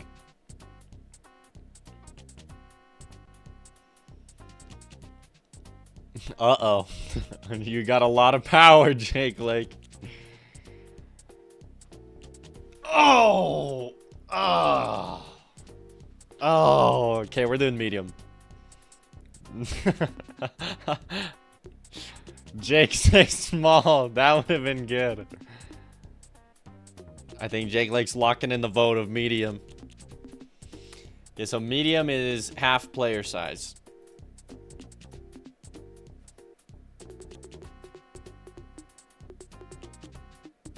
Which, to be fair, I think this actually is probably getting there.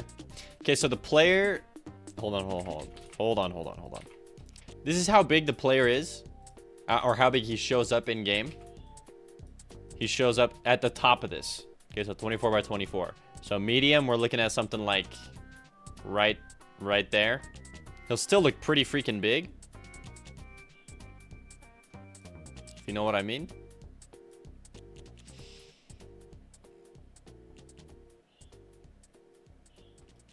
Okay.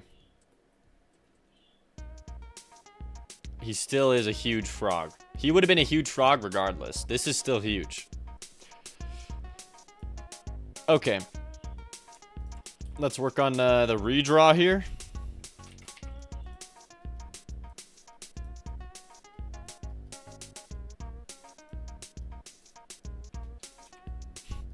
And then let's actually... Also now I can check the straw poll. Everyone should have... Did everyone get a chance to vote in this? Oh, so one more time. You pick 2. He's going to get 2 attacks. You can pick any 2 of those.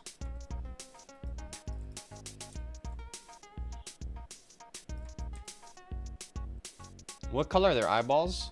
They're just black, aren't they?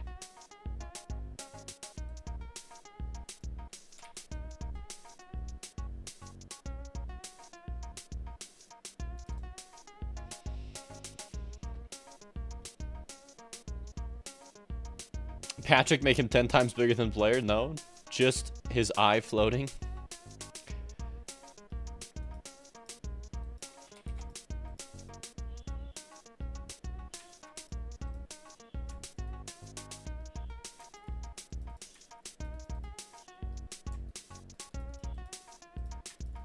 Okay.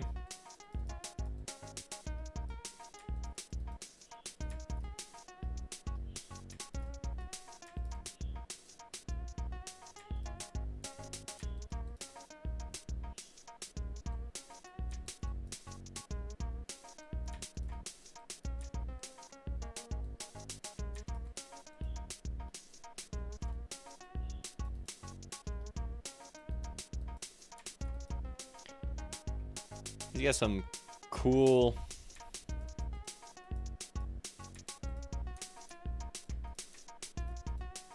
stuff going on here.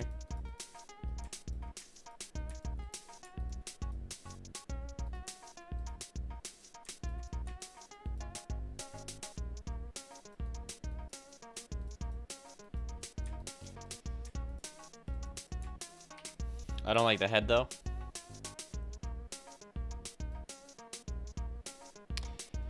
Okay, I can't argue much. This frog's literally going to be one of my frogs. That would be great. Concept for a boss that you're going to fight at the end of the level because he's so big. Secret frog level, just like the Diablo cow level. Oh my gosh. The animation would happen to get up or move, and you would just fight this massive entity. No new demo yet? No, not yet, Kapow. That's going to be a couple days in the work. Oh, Nameless Coder. Wait, I thought Wednesday you were going to be around. Nameless Coder, no. 3 p.m.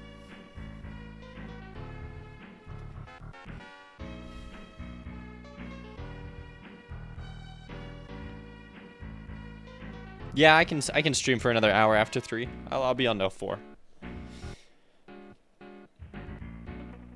I will not be asking for a new demo until I can play it completely with my feet. What the heck, Jake Lake?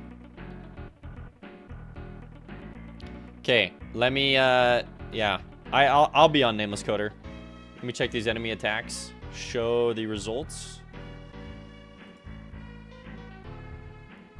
All right, it looks like Poison Spit. Jump attack explodes on impact? Are you kidding me? 10 a.m. to 1 p.m. on Wednesdays? Dang, I didn't know that nameless coder. Okay, well. I thought it was true. I thought you told me not to do it on a Tuesday. That's my bad. Okay, well, it's a little grenade frog. I guess the jump attack explode on impact has won. And Poison Spit.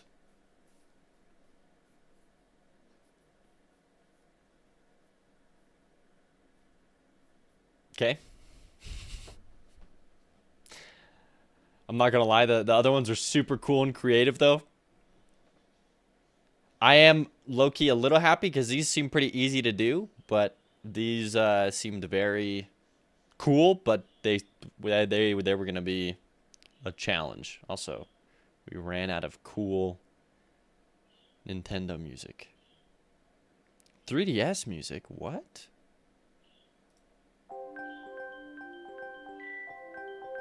Let me do this.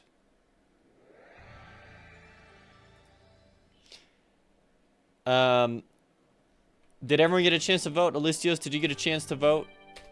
There's a straw poll. Want to get everyone's opinion on this enemy here. Okay, hold on. I gotta pull up the reference here a bit better. In fact,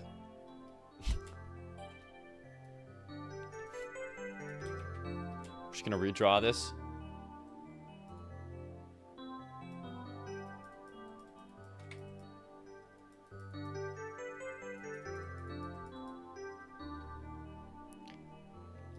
Okay, give me a lighter color here.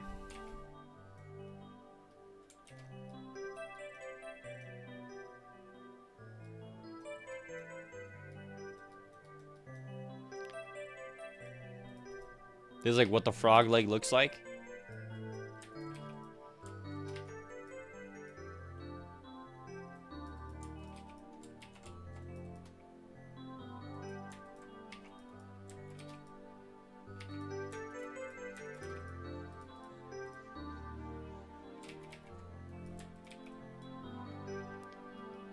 They got their long webbed fingers.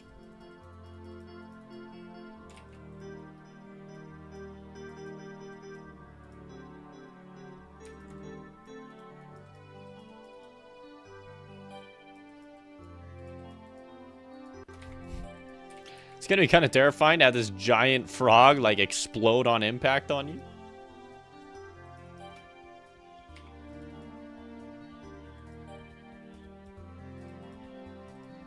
But we'll see which one actually gets voted on. The enemy's a poison dart frog, Alistios.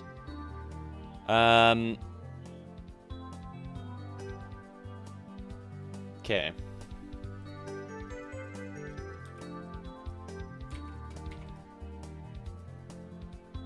Let me... Now we can get the yellow in here. There's quite a bit of yellow.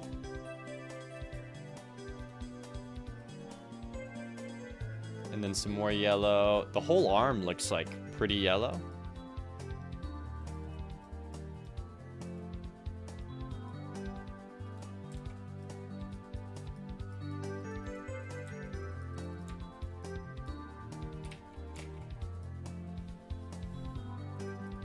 Lots of these cool yellowy looking shapes. Yeah, the legs look like super colored, like this. I gotta fix the coloring, but this is what it's gonna look like. Ish.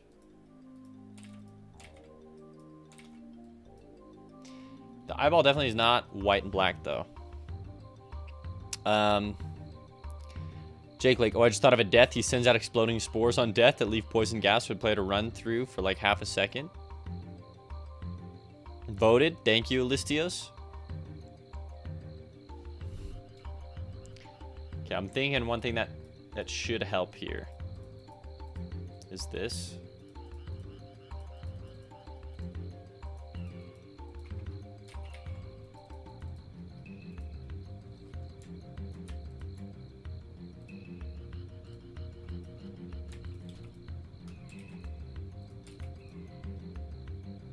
No, they really are like this crazy contrasted, like yellowy. Though it probably is more like this. Ooh, I don't know if I like that though.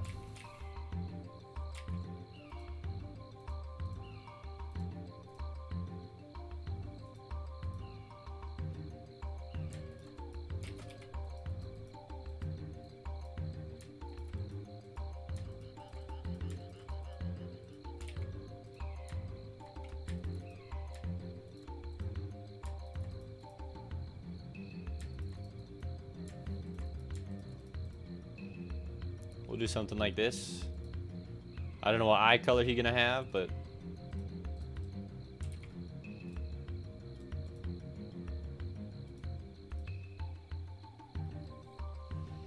tongue stick is a must. Making new mobs is time to create a new type of attack to avoid all of them being the same. True.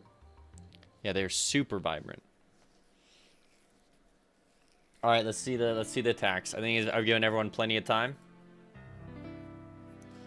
Jump attack explodes on impact. Tongue, stick, and pull. Interesting. They come in a variety of colors. I don't know how hard changing palettes in Godot is, but it would be kind of cool if you could do an enemy once, but have a few color variants. I also don't know how changing color palette Godot. Interesting. Sprite color palette swap in Godot. 8 minutes. Seems like it might be easy.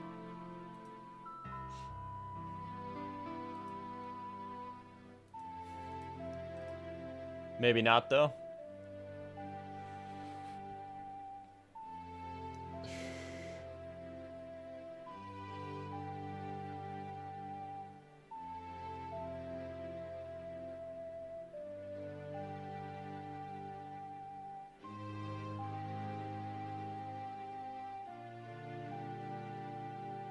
Interesting.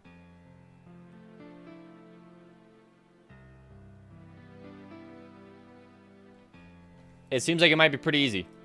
So, yeah, the Azure, which is blue. Leucomales and Azure are the most common, yellow and blue. Similar patterns too.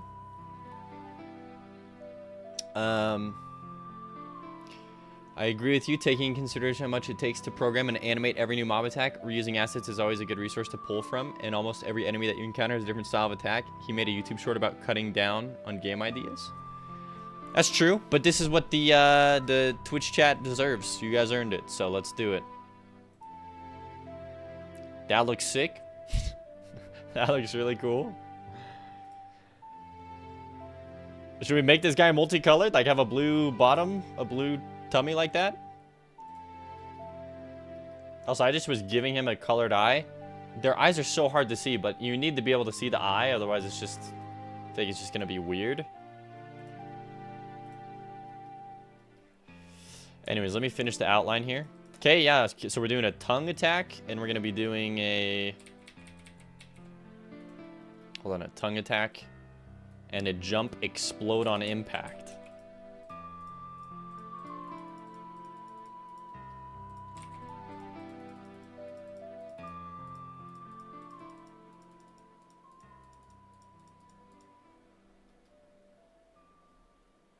Can always make multiple versions to be used in other zone and vary the colors.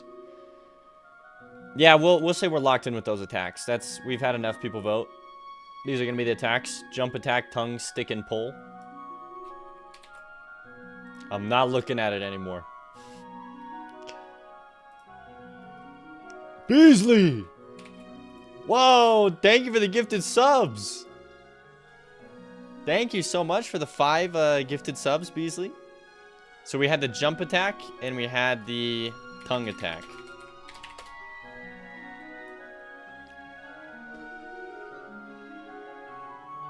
I appreciate that, Beasley.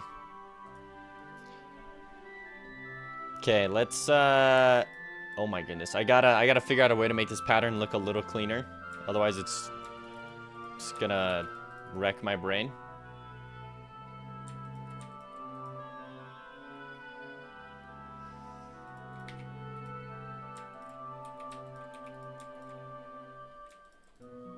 Okay.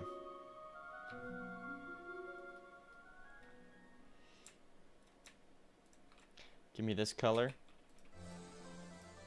And then do this.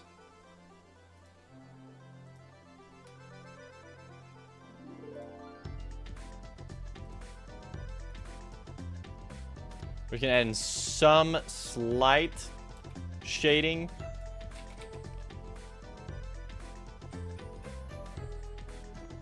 But not a whole lot. Okay, so hold on. Let me figure out this second leg here.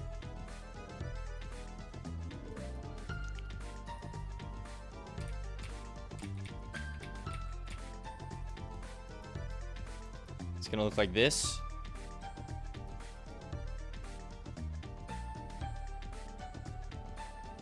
We're almost there. That's kind of what it looks like, but he has a stomach that I've gotten rid of that I need to bring back in. So I'll actually increase the canvas size here, width 32.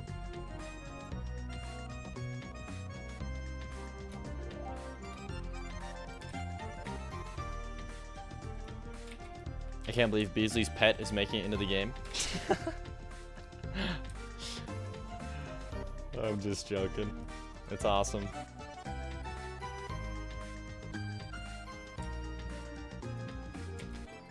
Okay. Yeah, something like this.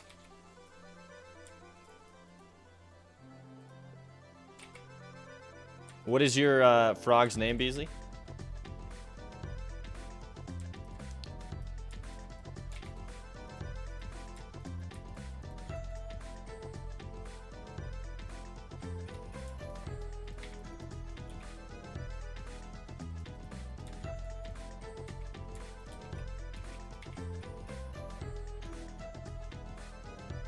Yeah, this arm does kind of come back a little bit and then come out forward.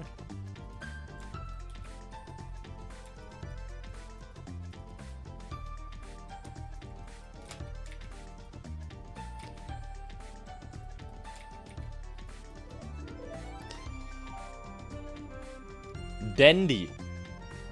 Oh, that's a cool name.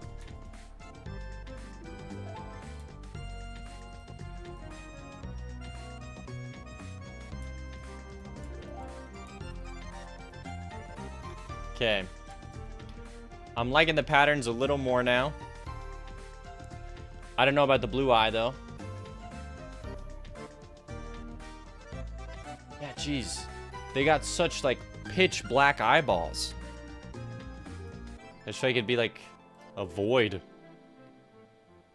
Also, they almost have, like, a dark blue. Like, this is, like, a dark blue.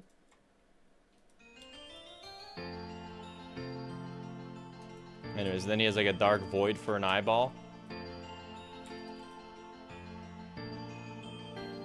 And then like maybe a highlight.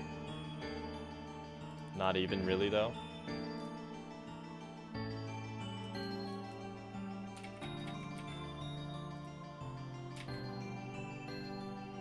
You gotta make dinner, but you'll be back looking forward to seeing more. Sounds good. Yeah, we'll be cooking on this for a couple hours. Enjoy making dinner.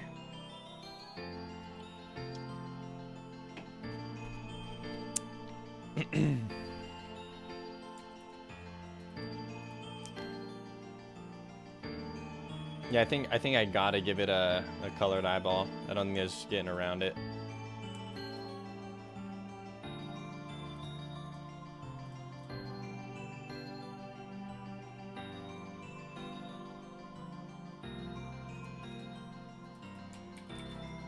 Could we do a blue undertone here on the belly? Looks kind of cool. We'll do some variations. Okay, so this is his mouth.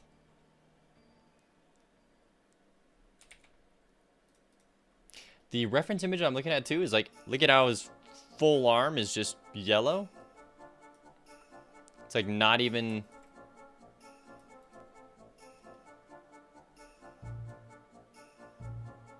That's so weird.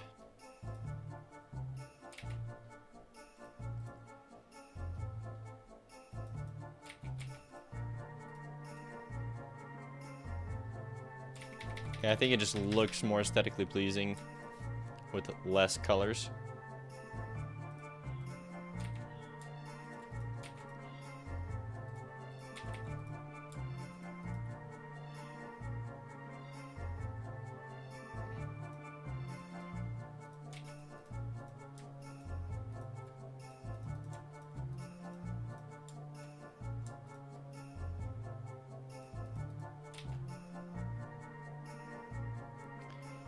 And they have more of a rounded...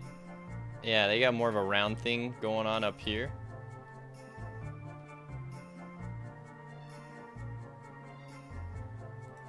Maybe a dark purple eye could look cool. Ooh, purple does look really cool.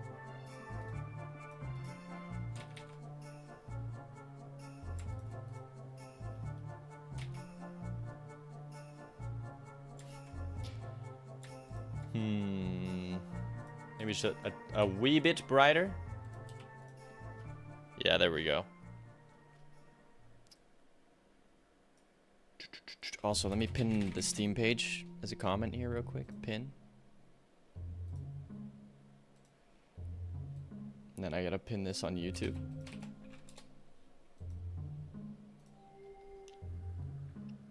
Okay.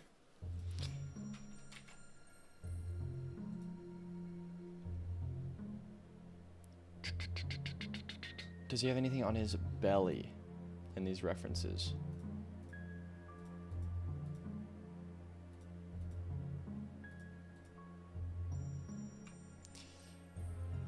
No, but there's some super cool, like, patterns. There's so many cool patterns on Beasley's frog.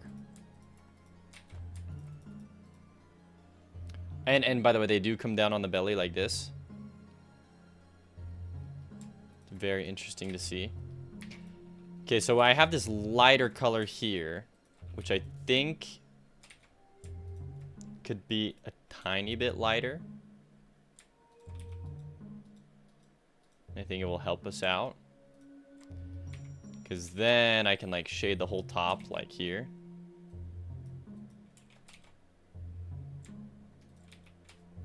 And then we'll just come back in manually, add in any shadows that we want to. And this will really help like define and show a separation between like stomach and arms and things like that. And the toes here, we can still, I don't know, add something to them like this.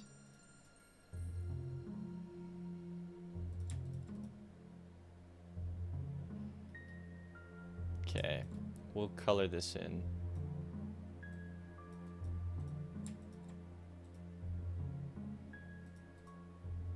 Okay, yeah, something like that. I think it's turning out pretty decent.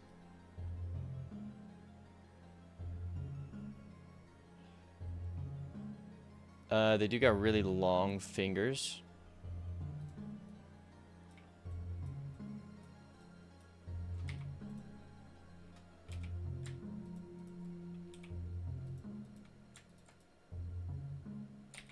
Yeah, we'll keep it like that. They look pretty long.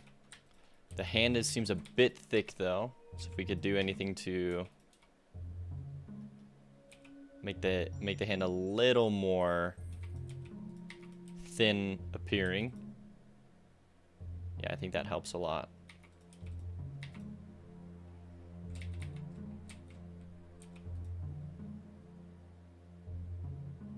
Okay.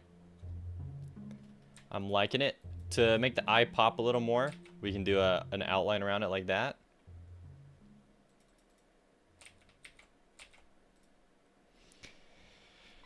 Okay, a tongue attack. I don't even know what color a frog's tongue is. Is it pink? Poison dart frog tongue. Let's see.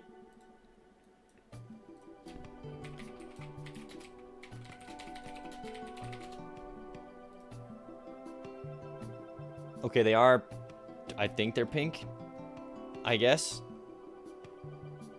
They look a little freaky. They look actually kind of like dark blue right there.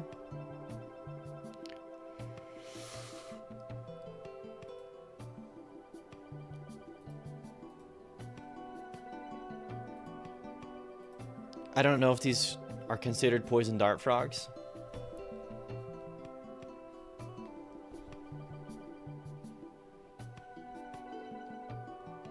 Dang, yeah, their eyeballs really... Oh, this looks cool. Maybe we can do an eye like that.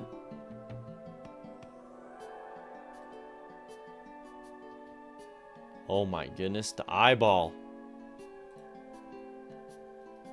So it'd be like the inverse of what we did here. Oh, they look freaky. I take it back. Okay.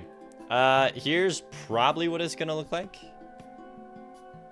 Just trying to think. I mean, if anyone has any reservations, speak now or hold your peace. Gonna make the booty here a little longer. And then this maybe going down here.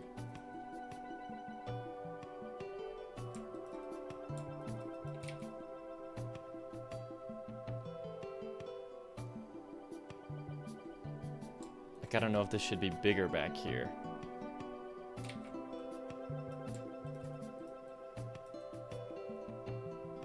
Like, does that look better? I think it might.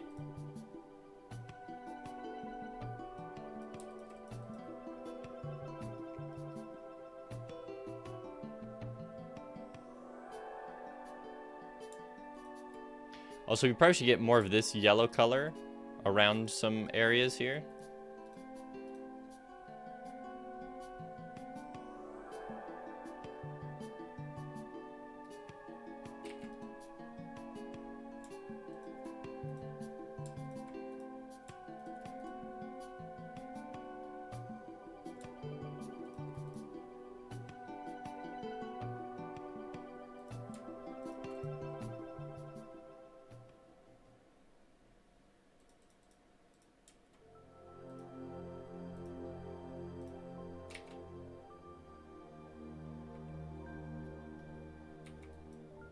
Then maybe I can pull this up.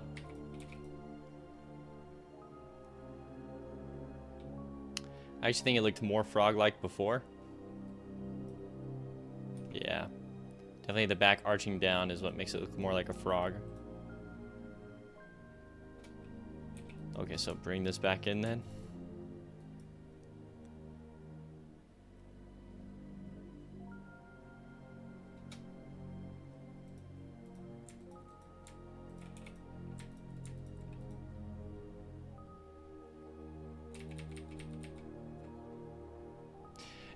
Dang, yeah, okay, I think we struck gold with that first pose. We'll be chilling here.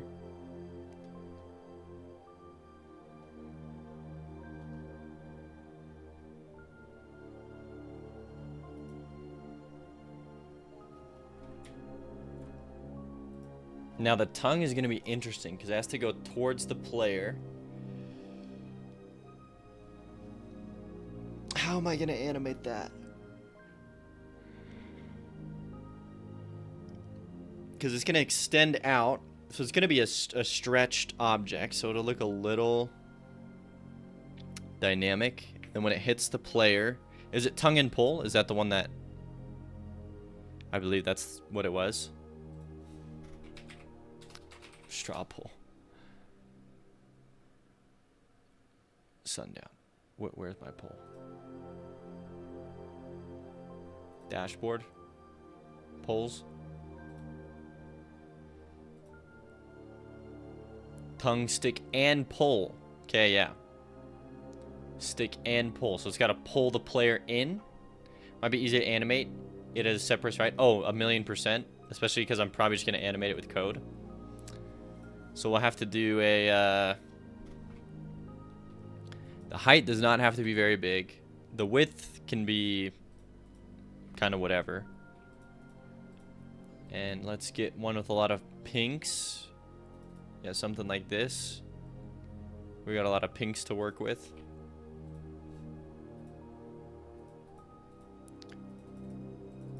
And we'll do something like this.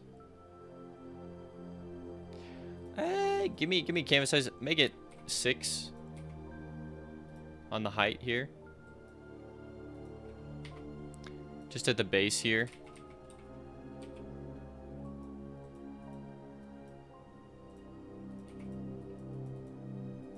Okay. Yeah, something like this. And then we'll make it pink.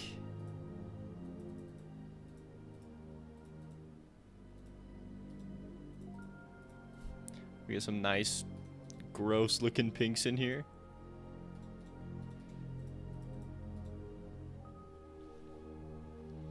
And this will just be animating with code, stretching and scaling it to like reach out and flick hit the player.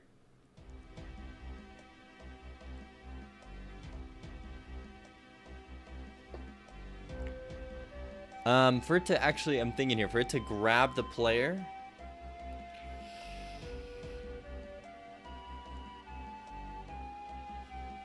It's gonna require some new player code. And to get like a good pull feel. It's not a frog, but this might help. Yeah, ew, the slow-mo. Ew. Yeah. Where it just kind of extends out. So let me see, let's actually work on that first. Let me create a second frame here, and we'll make it over the top and exaggerated here.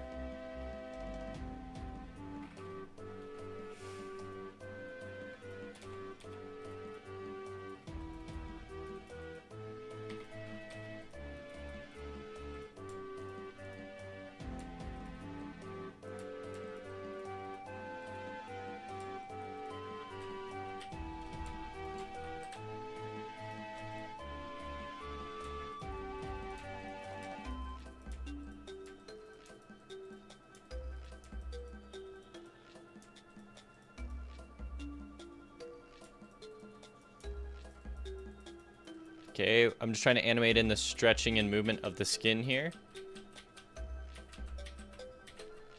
And then we'll have the tongue come out. Let's go into, we gotta create a new enemy.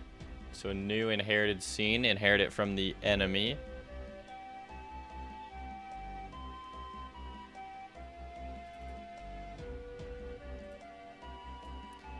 Oh, and I actually have to, this is not going to be the finished sprite sheet, but I do want to... There won't be too many frames, just the mouth opening, and then a jump frame. Like a little crouch and then a jump frame in the air, where he's in the air. And then obviously a death animation. So it's actually very limited in the sprites, which is nice. I appreciate that about the frogs. Okay, save this as Poison Dart Frog. I don't know if I want to stick it in the forest, but we'll see. Poison Dart Frog. PNG.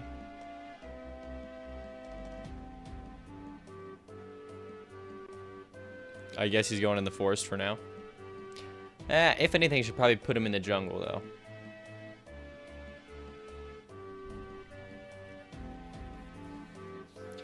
Yeah.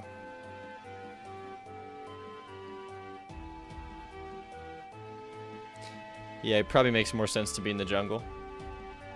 Let's go jungle enemies here.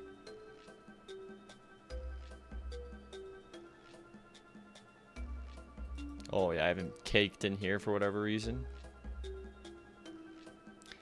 Triceratops was originally going to be in the jungle. Interesting. Okay, Poison Dart Frog. Save.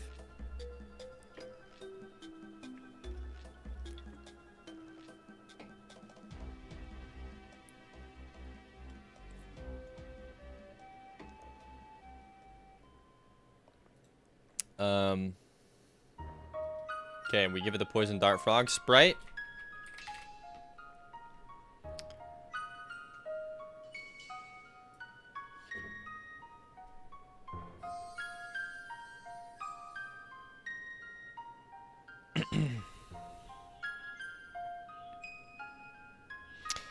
Also, I will be taking a break in about 15 minutes here to go make breakfast for my wife.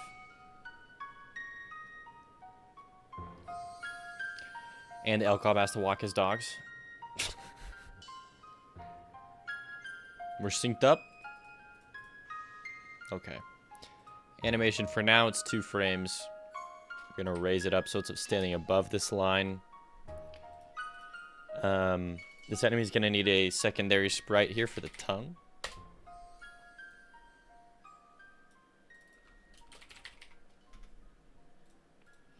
Let me go ahead and save the tongue sprite we just made. File, save as. You have my schedule down. There it is.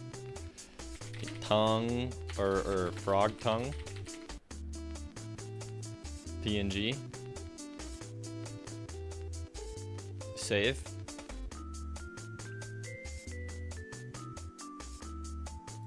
So I'm going to create a separate animator. Well, actually I probably shouldn't have to. So this will be idle. So I just have his normal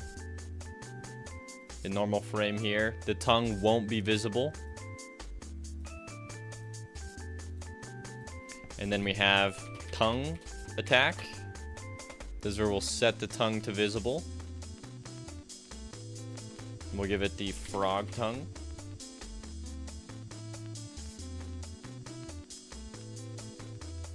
We'll move it up here.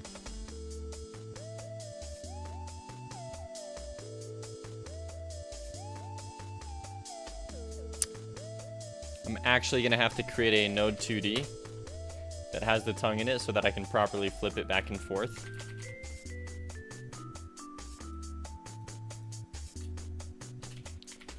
Frog tongue. Tongue is such a weird word. Okay, yeah, and it can just be there. Okay. Let's do the secondary sprite here.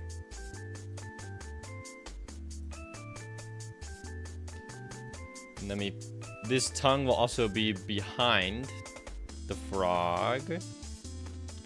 It's got to be behind the frog, but in front of the player, weirdly enough. So I actually have to give the tongue a z-index of 1, but then I guess the frog, we give it a z-index of 2.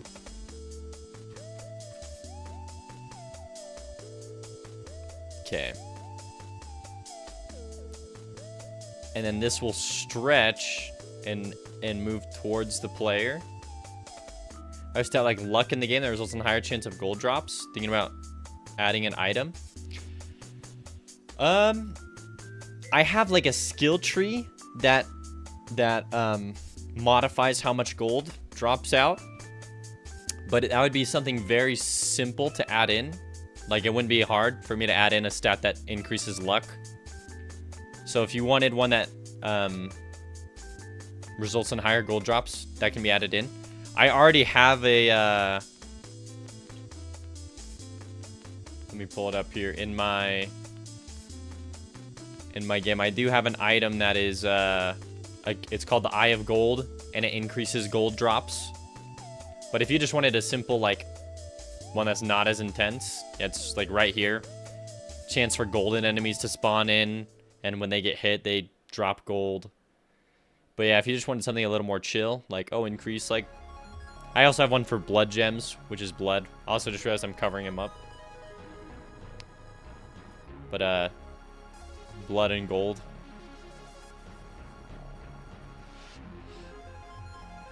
But yeah, anything that affects those shouldn't be too hard to add in. Oh, key to El Dorado. That'd be kind of sick. So that could be like increased chest spawn rates or something like that. Or like maybe it...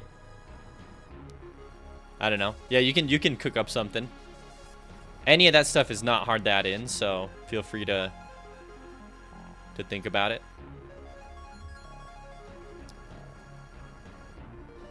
Okay, so the thing with the tongue here is I actually think I'm going to have to do a polygon 2D.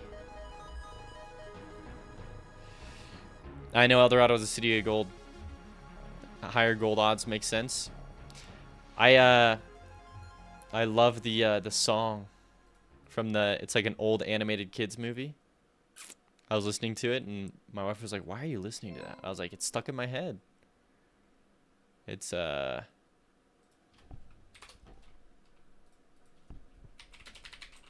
all this probably is gonna get me yeeted though.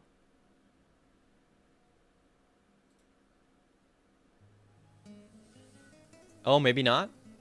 No, it is. This one, though. Hi, Thornity. You're gonna have to all-nighter to finish your jam? No, Thornity, no. Hold on, just right here.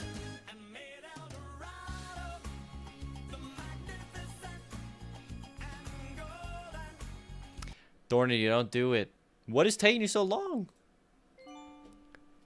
You gotta cut the scope down, Thornity. Yeah, Road to El Dorado. Such a good movie. Thornity, it's not worth it. You added more scope.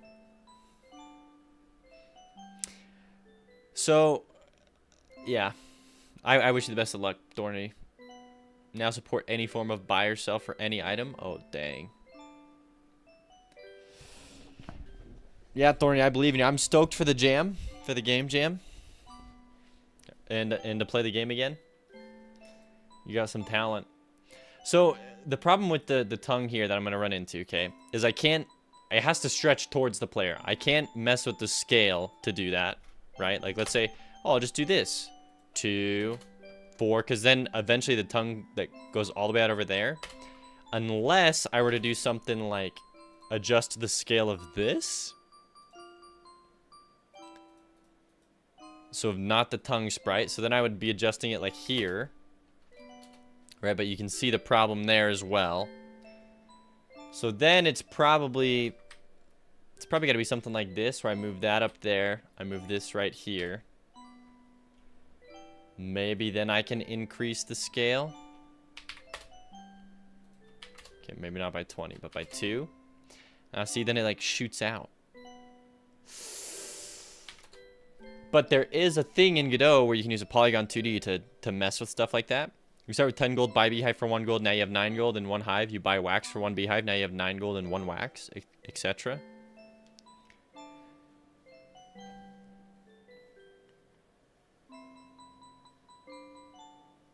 Also, oh god, I love the half car, half truck vehicle in the Road to El Dorado.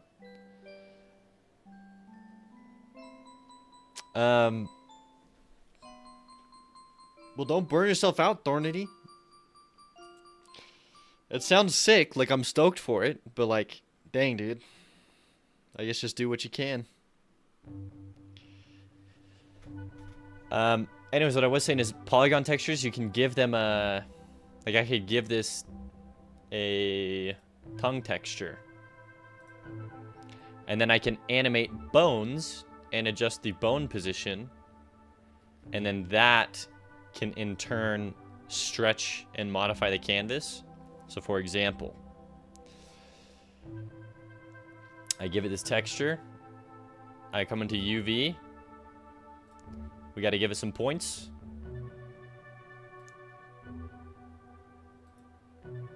I think I just drawn a polygon. Say, hey, wait, UV. Hold on. Oh, I gotta actually draw it in here. No. I should be able to draw it in with the UV. The El Dorado is also an old muscle car that looked goofy. Oh, that's what it is. Can't believe they named a car El Dorado. It better look freaking yellow or gold. Okay, points in here. So I'll come in here and I can just create the points like this. Super simple.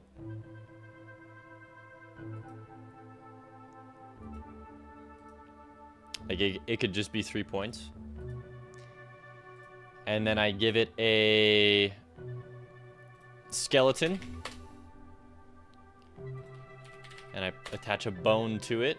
And then I take the skeleton and I say, hey, this is the skeleton. Click on UV, click on bones, sync bones. And then I click on the tip here. This is the only thing that I care about. And it looks a little scuffed right now. We'll fix it. But then just by moving the bone, I can adjust the tongue to go out and hit wherever it needs to hit. I learned this like 2 days ago. Oh, you're mixing up the El Dorado with El Camino? Oh, okay, gotcha.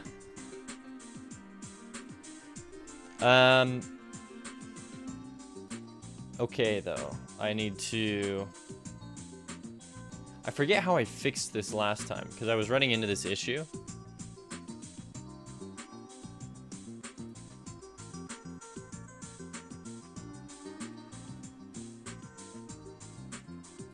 So let me delete this.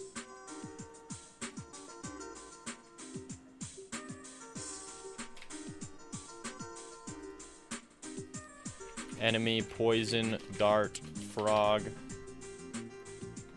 Save. Save it into the jungle enemies. I don't know why the tongue is now stuck like this. Oh, because it's only visible wherever I have the shapes.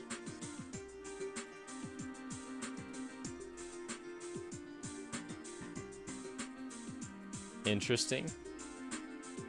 So I actually probably need to make these points a little more forgiving.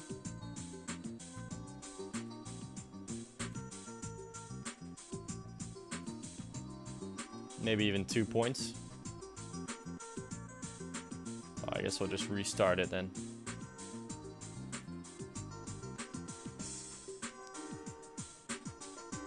And then we'll attach the bones to these front two. Okay, but that's we're gonna have to come back to this. What the freak?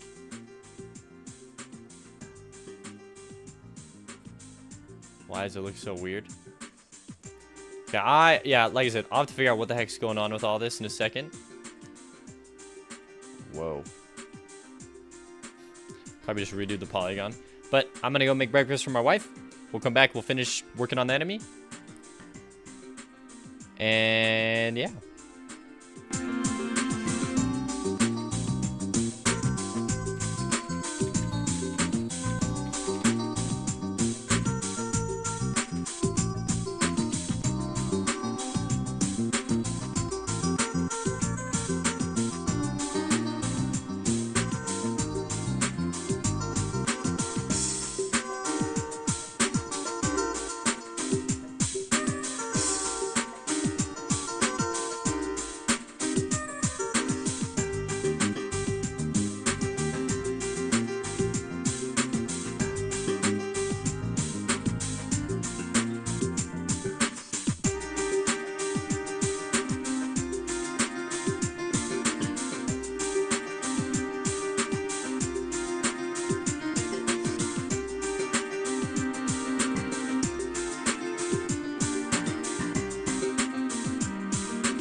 I'm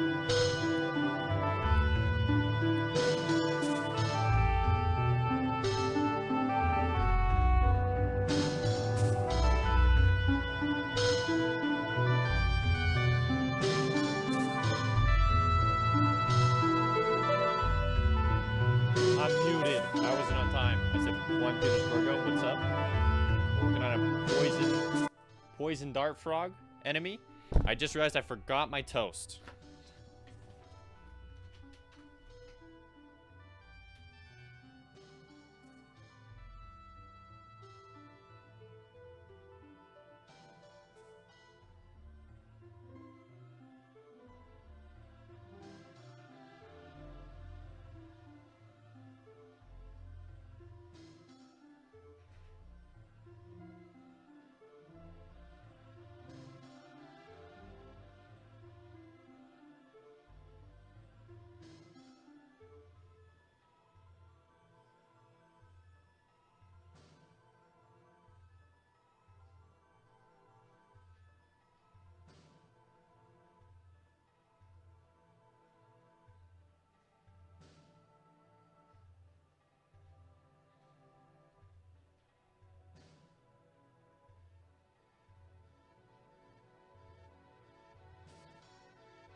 My toast was not done yet.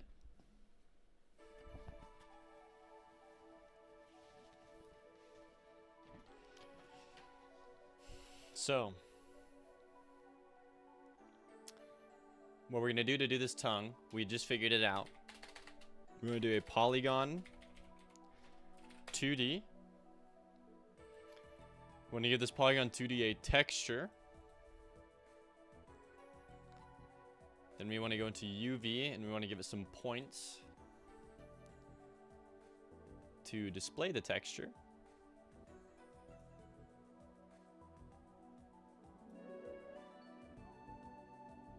Like this. Okay, so now when we come in here, something doesn't look right. Let's go back to UV. So I'm thinking maybe it's just got to be exact, which is kind of crazy.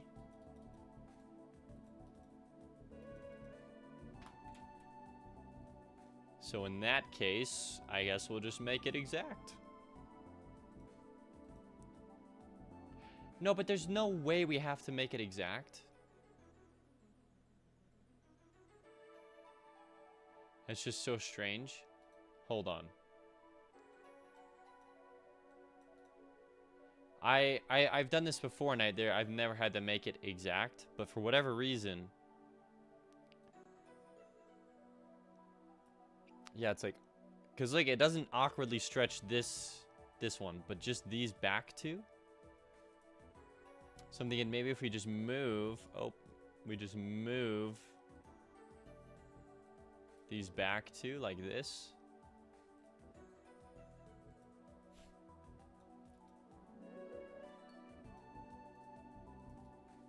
No.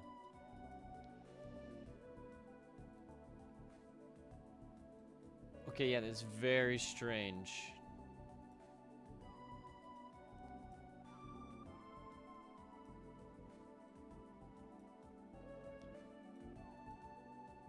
Alright, yeah, let's just do a new polygon shape.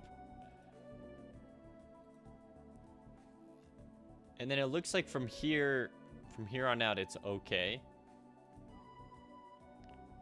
It's just it's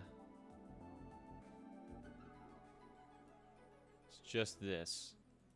Those back two black pixels.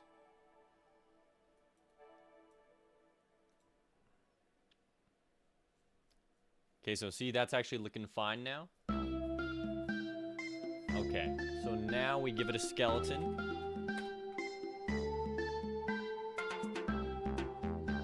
Polygon, skeleton. Give me a bone.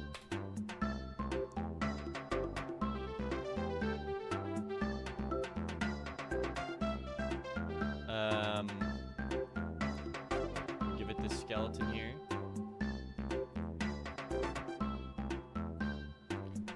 Okay, when it comes to adding in the bone here, sync bones to polygon.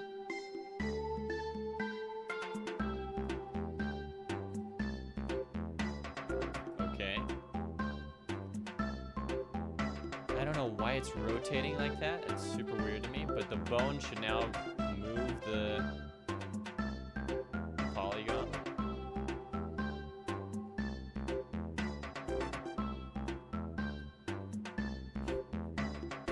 Should. Bone 2D lacks a proper reset pose. Okay, I figured this out before. For some reason, it tends to like mess with the like the display of the sprite, and I'm not sure why. Like if we get rid of the bone, then it's fine, which is really weird to me. It's just when we put a bone in. Hold on, I'm getting a phone call. Scam likely. Hello. Immediately hung up my number. My info's been taken. Drink water. Fox Hollow, welcome. Thank you for the drink water. I'm just gonna increase my mic volume here. Well, then I have to get my toast. Yeah, I went to go get it and it wasn't done.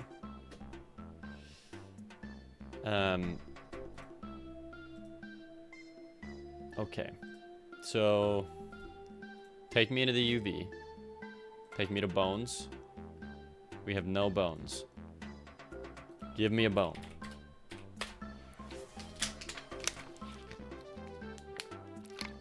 Cascade Mare also with the drink water.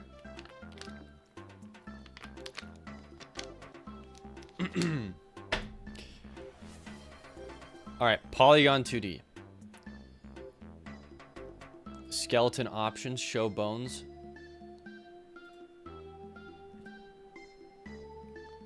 Yeah, maybe it's something with my bone? Default length. Oh, it's because I remember. We gotta set the rest to 1, 1. Okay. UV, bones, sync bones to polygon. Does that not work anymore? Do I not have the right skeleton here? Skeleton, UV, sync bones to polygon. Is that not gonna work? Oh, because the bone has to be a child of the skeleton 2D. Okay, sync bones to polygon, thank you. We say the bones are only gonna affect the tip of the tongue. Now, oh, what's up? The tongue can now stretch wherever we need it to, towards the player.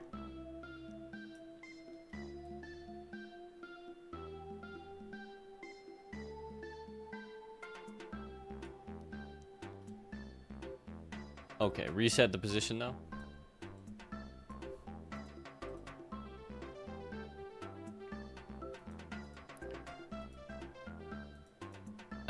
One thing that I do want to try and change is now I want to see what happens if we move the polygon points.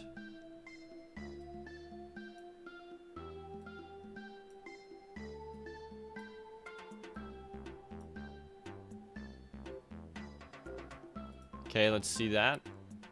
Now what happens? We can move a little bit more of the tongue, but it still does this weird thing up there, which I kind of don't like. I'm sure if we just play around with the UV here a little more, we'll get it to a place that we like.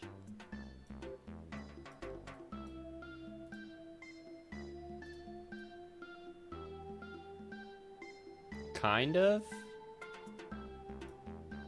I mean, I'm just thinking if we stick this whole tongue in the mouth.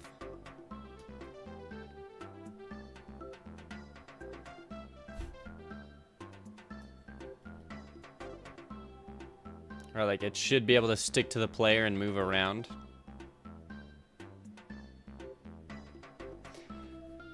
The only thing I can really even think of would be to make the tongue bigger.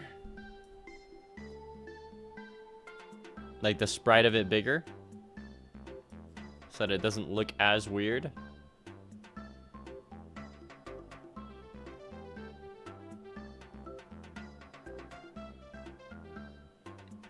Well, it is what it is.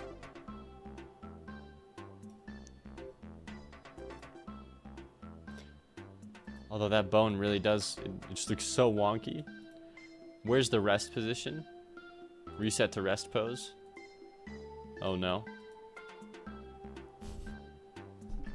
The rest pose is scuffed. Let me delete these. The whole texture scuffed. Okay, let's try it again. From the top. Now that we know how to do it. Oh, not a collision polygon. Sorry, just a polygon 2D. Polygon 2D. Give it the tongue texture. All should be well. Give it some points.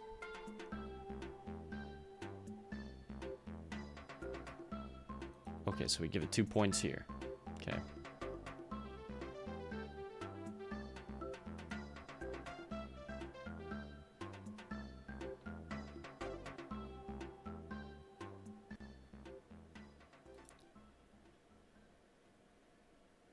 Okay, so we do something like this.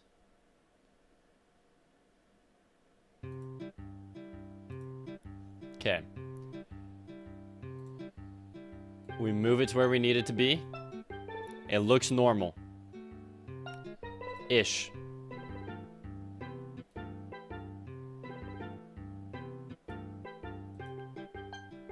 I see how this is affecting it. So, like, give me... Or let me get rid of a point. Hello? Okay. Sure, let's try it again.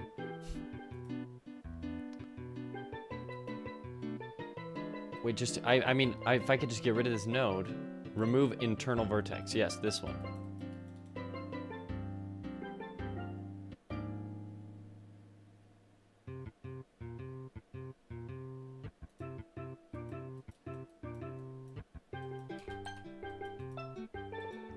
Okay.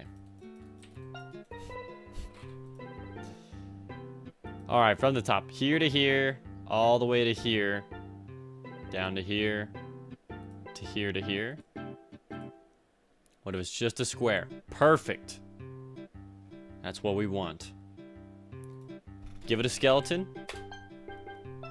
Give the skeleton a bone. Go back to the polygon. Say, hey, guess what? Your skeleton is right there. Come back to the UV. Bones. Sync bones to polygon. When we click this and it turns gray, we're telling it how much strength it has over these points. So the top two here are white. Back two here are gray. And it does not mess with these black ones. Okay. Coming to the bone. We say, hey, your rest position is 1-1. Perfect. Looks normal. We say, hey, guess what? Overwrite the rest pose. Here it is.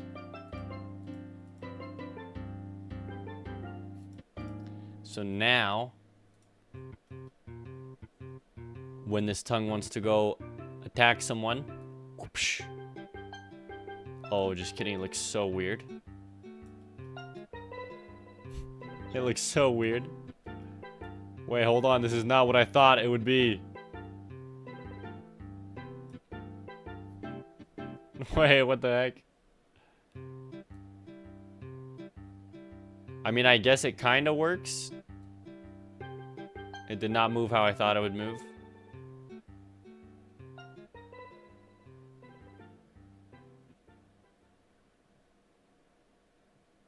But that is very interesting. I wonder if changing the UV here would affect it at all.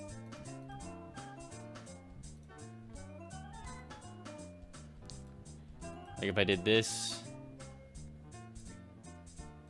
to here. That's so great. Thank you, Listios. Like what if I did every 2? Okay, so like 2, 2, 2, 2, 2, 2. Down to the bottom, 2, 2, 2, 2, 2, 2. And then I sync bones to polygon. And I say, hey. Front 2, yes. It is annoying because I like can't see because of the white bone thing here.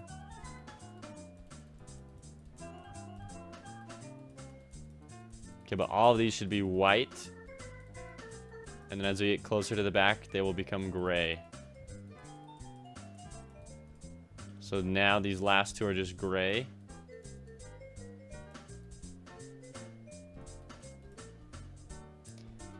Alright, let's try it. Bone.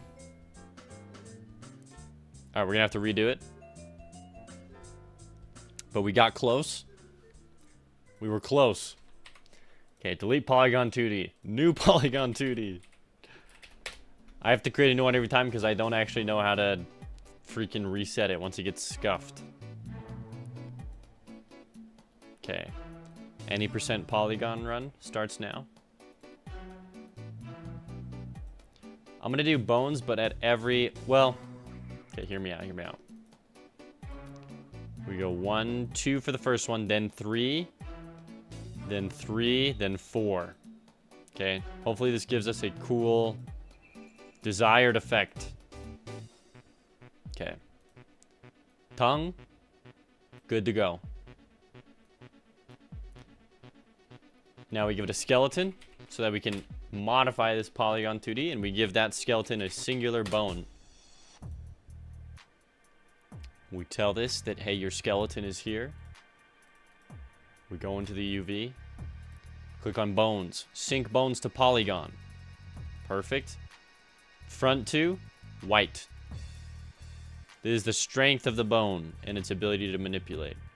So these first 3, all white. Back 1, gray. No, whoa, whoa, whoa, whoa. We'll fix that in a sec.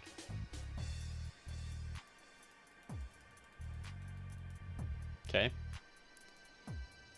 Go into the bone. Your resting is 1, 1.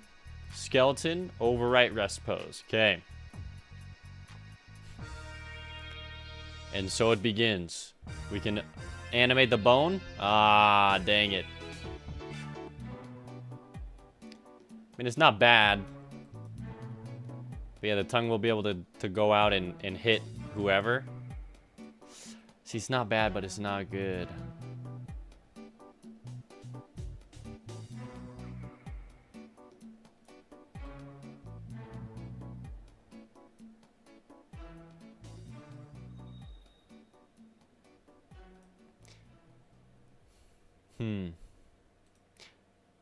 Take me back into the UV.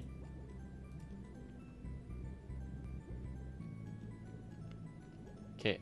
Alright, it's scuffed again. I don't understand why it does that top line, but that scuffs it.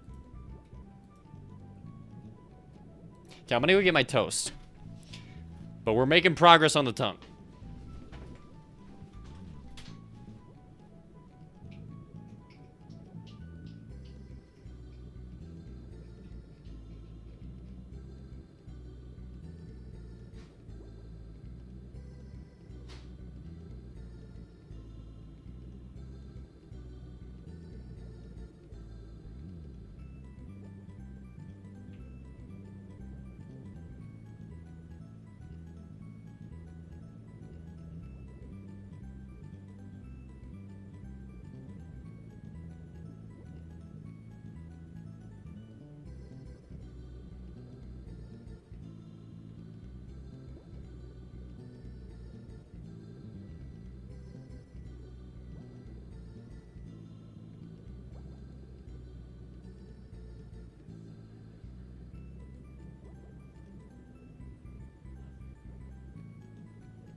All right, frog tongue.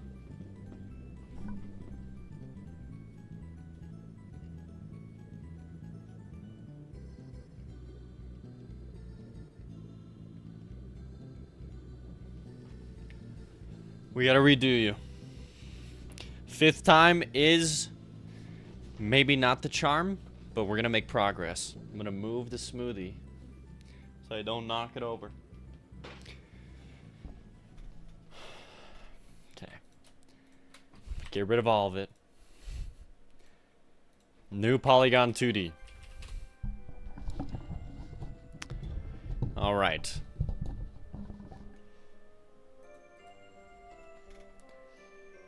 Give it the texture of the frog tongue. UV. Let's give it some points. Start out with 2, then 3. And then honestly, take it all the way.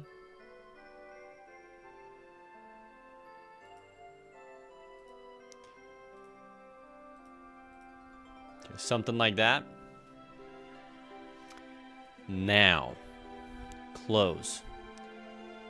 Move it to the right spot. Perfect. Add in the skeleton. Add in a bone. Come back. Sync bones to polygon. Oh, we gotta tell it, hey, your skeleton is right here. Right underneath you. Right inside of you. Sync bones to polygon. Front 2, we check them off as white. Back one here, light gray. That's it, that's all we do. We come back to the bone 2D, rest position 1, 1. Come back to skeleton. This is your rest pose. How copy you need to learn Godot better? I can think of a couple ways to resolve this, but I wouldn't know how to implement them in Godot. Ah, freak.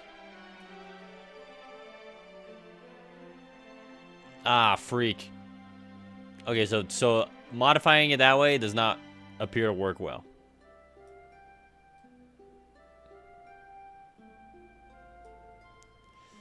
Unless... I hate the fact that you exist, white line.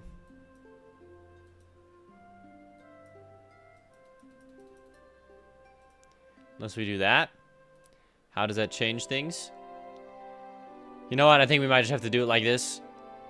It looks good enough, right?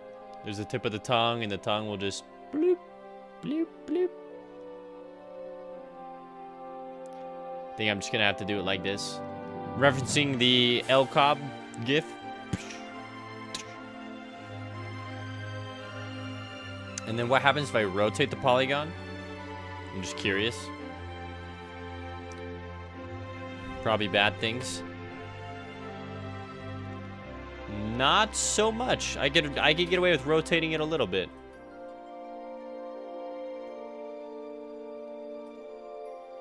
I could get away with rotating it. Interesting. Hold on, -45. Yeah, interesting. Okay, so I could get away with rotating it slightly so that the tip is a little more dynamic. So that's actually really good to know.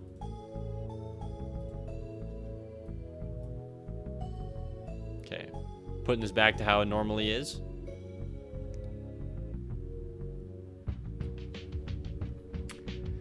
Day and Pain haven't worked with the skeleton or bones, but looks cool. Yeah, I rarely do it, but I did it to figure out my swaying grass, and then I thought, oh, you know what could help me with this frog tongue? The same thing I did to figure out my swaying grass.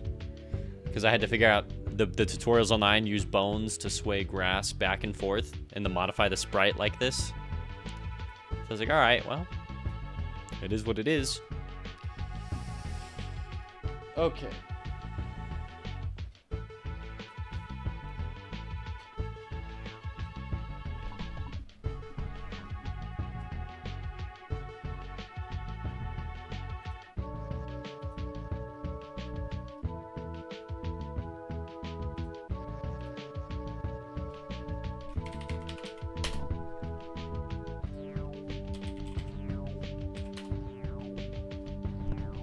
So I wonder how I can make something that damages the player on the tip of the tongue.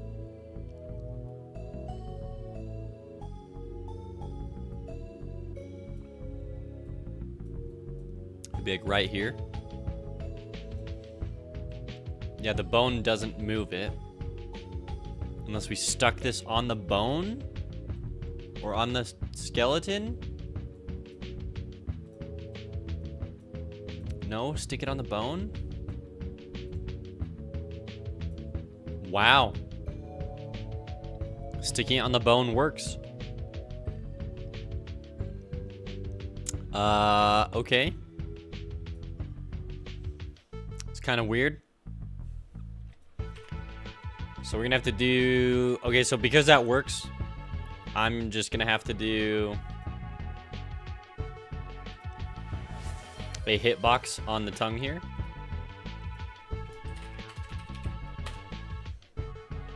Holy Nog 10, hello? We're working on a frog enemy. Holy Coke.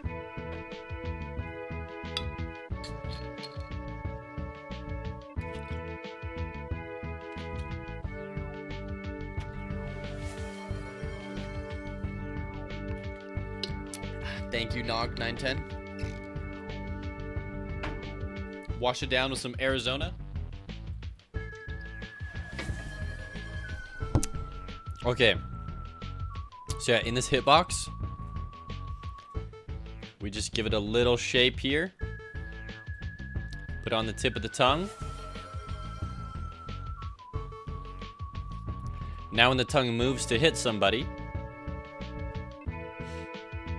it should work. And if we were to rotate this, right? Let's say you rotate it by 25. Okay, hold on. That was working before, and now it's not. Oh, because I have to rotate frog tongue. Sorry. If we were to rotate frog tongue by 25. Yeah, it successfully rotates the collider, too. The only worry that I have with rotating is that it actually significantly impacts the position of the tongue. It's like if the tongue, like let's say the player's like right here. The tongue normally I just tell it to go straight to the player. But I'm like, oh, that looks kind of weird. Let's rotate the tongue. So I'm like, okay, the tongue rotation is gonna rotate like so. But then in doing so, you see how it's off? So I wonder if there's a way around that. And by that I mean if we rotate the polygon 2D. Oh. But rotating the polygon 2D rotates the whole thing kind of strangely. Unless we give it an offset. Hold on, think about it.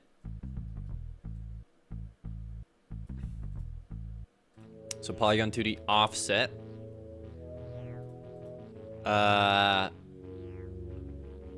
Just give it an offset of like -15. What the heck?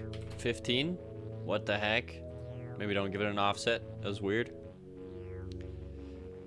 Because this is the texture. Is the texture rotating? Okay, so we don't want that. Yeah, when it's actual rotation. But you can see why I run into issues there.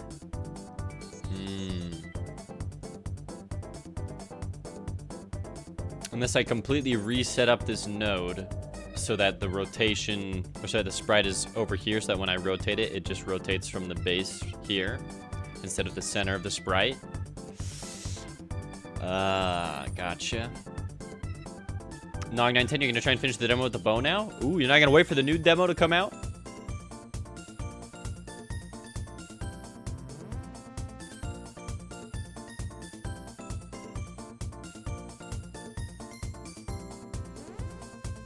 Okay, another thing I could do.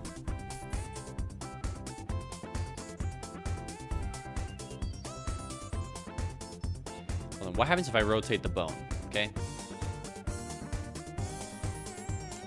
Rotating the bone kind of works. Wait, rotating the bone works? Our problem is solved. Rotating the bone works. Okay. Never mind. Everything's good in the world. Everything's good in the world. We can rotate the bone. Okay, so now it's just a matter of making this attack work. It's going to involve lerp functions and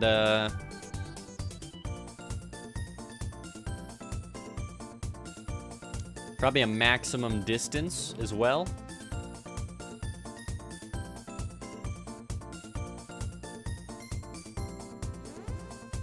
Yeah, okay, so we're going to create an area 2D.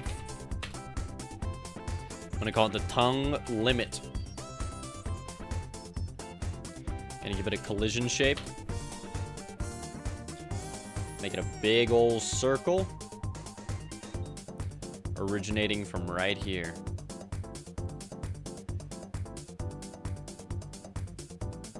So once it hits the limit, it's just going to go back. When does the new demo come out? Probably in a few days, Nog910. So I mean, definitely don't wait. If you just want to play, go play, but...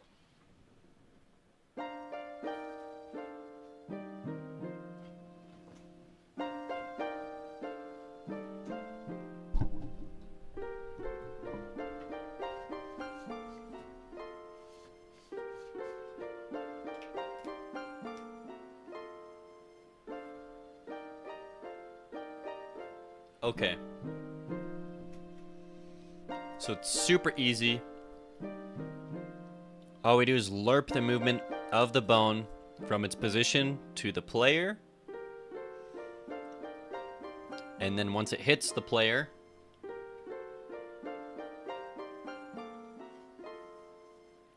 you're gonna say this is a challenge to beat the old demo before the new one comes out. Go for it. Thank you for the Coke.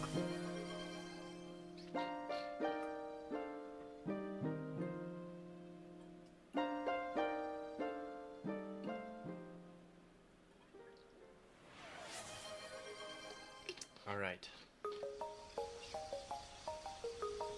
New demo is going to be harder, in my opinion.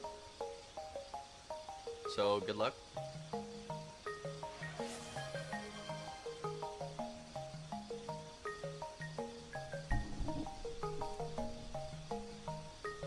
Also, I could probably get rid of this Twitch chat enemy design day today.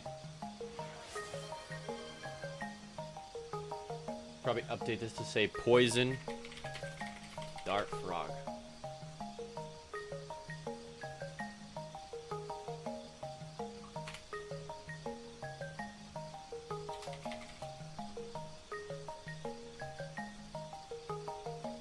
Okay. Tongue attack will go for a second. No, it'll probably go until he hits the edge here, and then it'll pull back in. Yeah, as for pulling the player back in, I don't know about that. That might be out of my scope of skills.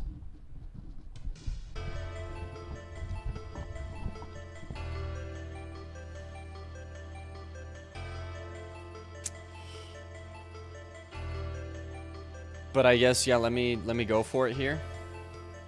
We're gonna extend the script. Let me close out of a couple scenes here.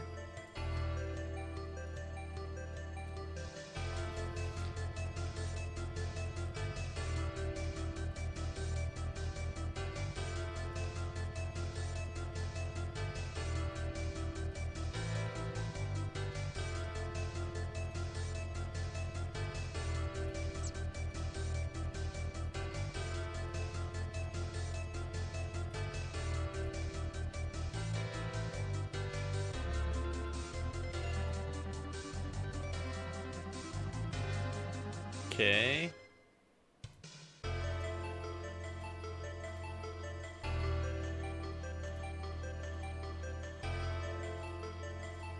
We're approaching escape velocity. Perfect. Okay. Give me Triceratops. Okay. Give me this Enum. So we have an idle. We'll have a jump. We'll have a tongue. And that's it. Those are the 3 states.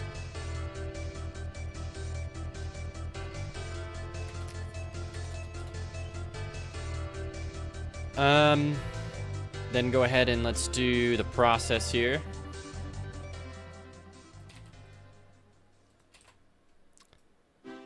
So we won't have a direction here.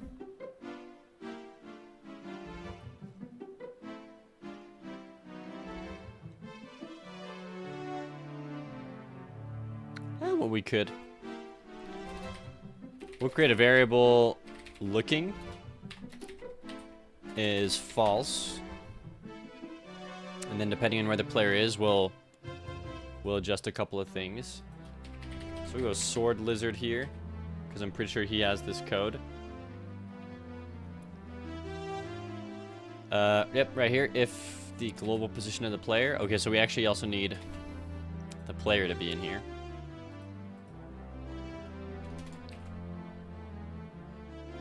Okay, so if instance is valid, main instances dot player. Then we check this direction. If all of that is true, we go sprite scale x is -1. Otherwise,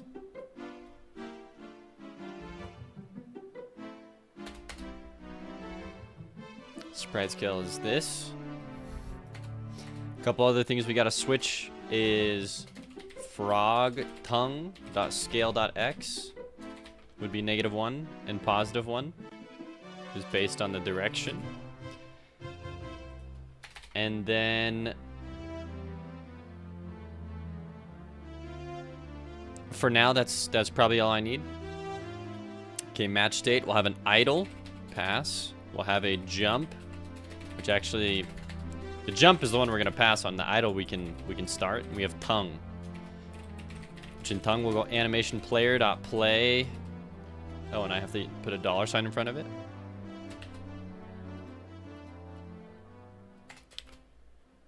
Play tongue attack. When we're idling here, play idle. We have to set the variable state. Variable state equals idle. I think I don't even have to say that. I can just say variable state. No, I say that. Equals idle. Okay. So it's idle. But then we'll create a function called looking. No, we won't. We have the tongue limit. So basically when you get close enough to him, essentially within the limit of his tongue. So we'll say, hey, this is checking for the player. No, I want the, I don't want the frog to be able to see through walls. So we look at this, we say, hey, look. Player, look. So we just create this. We cast it to... I forget what we cast it to. Just 200. Okay, gotcha. So we'll cast it to 200, or not 2,000, 200, excuse you. 200. And we'll try and put it right here to the edge of the tongue. So we'll go 120. 110. 105. So it's just right here. Sure. Actually, maybe it is 100. No, it's a little bit bigger than 100. 105 it is. Because then if I were to rotate this around, like up here, it doesn't actually reach all the way. Which is interesting that it's not a full circle. So this would actually be 120? No, 115? 118.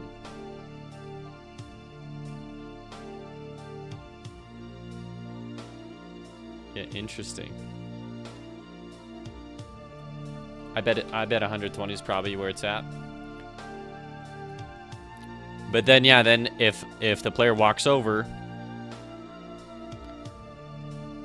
yeah, we'll see. We won't trigger the attack until they step in this area, but this is him looking for the player.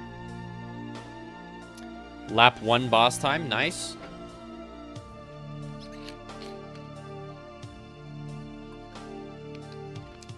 Good luck, Nog910. It took me, the developer, with a really good run, about 25 minutes to beat the game. Like the whole demo, I mean.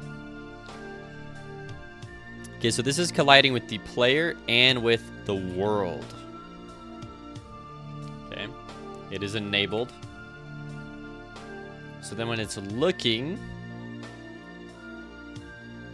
Right, I believe it's in here in aim. It is. Also, I'm actually just gonna need all of these. Apply gravity and move. Okay.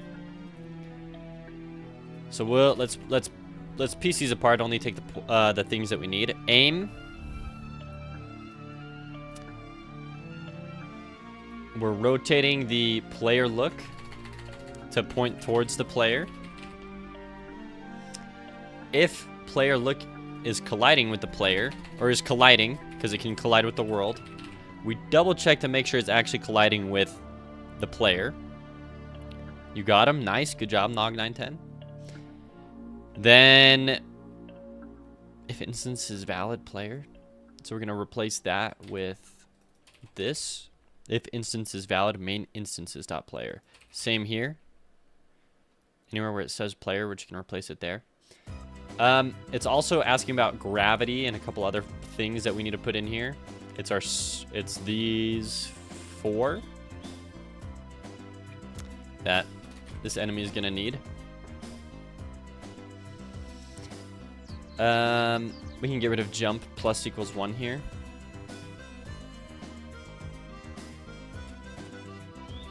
Motion minus equals 175. We could do like minus equals 150. This could be negative 75. This could be negative 50. This could be 50 and 75.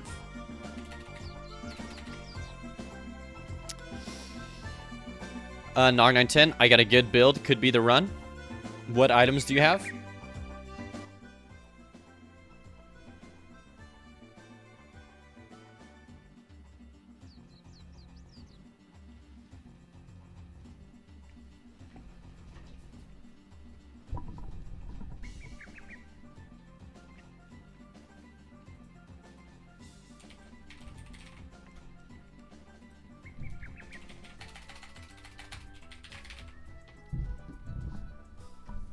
Okay, so this code where we're looking for the player.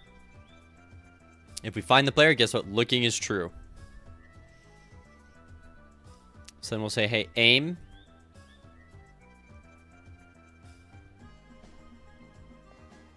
But this is only going to happen if we actually see the player. So otherwise, if it is no longer colliding with the player, guess what? Looking is false.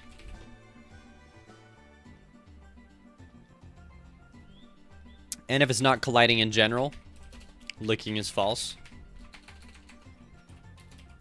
So he's only going to be looking for the play. Like, the second the player leaves, he's not looking. The sun, 25% crit eye, stake, green flowery eye, and a feather. Okay, the green eye is super good because it'll give you heart drops potentially. Dang, you got a lot of crit. 4, 4, 4, 5, 5, 5. I'm back. Show me the frog. Oh. You're going to like this. This bone obviously isn't going to appear there in game, but player enters within this area. Oh. You're going to get smacked. Oh, I got to turn off the other sprite. The tongue will extend out and hit the player. Yep. I'm super looking forward to it. Blue. Anyways. Yeah, it's a pretty cool effect. That's what we're doing right now. We're starting to do the code to get this going. But yeah, I'm also super stoked about how that tongue effect is turning out.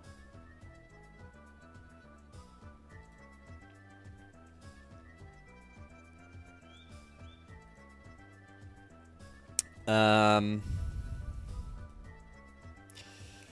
so he's checking to see where the player is. There's his jump, but we don't necessarily care. We don't have the animation yet for the jump. If looking is true... Hold on. Then we have the tongue limit. If... Hold on. We're looking for the player. So if a body has entered... Okay. If body entered... If... I'm looking at you already, so if looking is true... Do I even need looking if it's just... Oh, no, I do, because then... He's going to jump towards the player. Okay, that makes sense. That makes sense. So I'm actually going to get rid of these. So if licking is true, it'll just be a tongue attack, or he'll pull the player to him. I'd like to make it so he pulls the player, but that seems, like I said, maybe it's a bit out of my scope. I'm going to try and figure it out.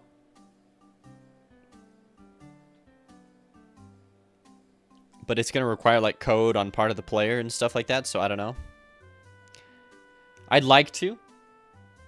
I think there's one thing that I don't think I'll be able to do is it latches on and it affects, like, the player can still, like, run away and it's kind of pulling. But I could do something like it hits the player and when it comes back, it whips the player back. Like, I could do that. But I don't know if I could do a whole thing where it's like, no, it's this effect constantly pulling on the player.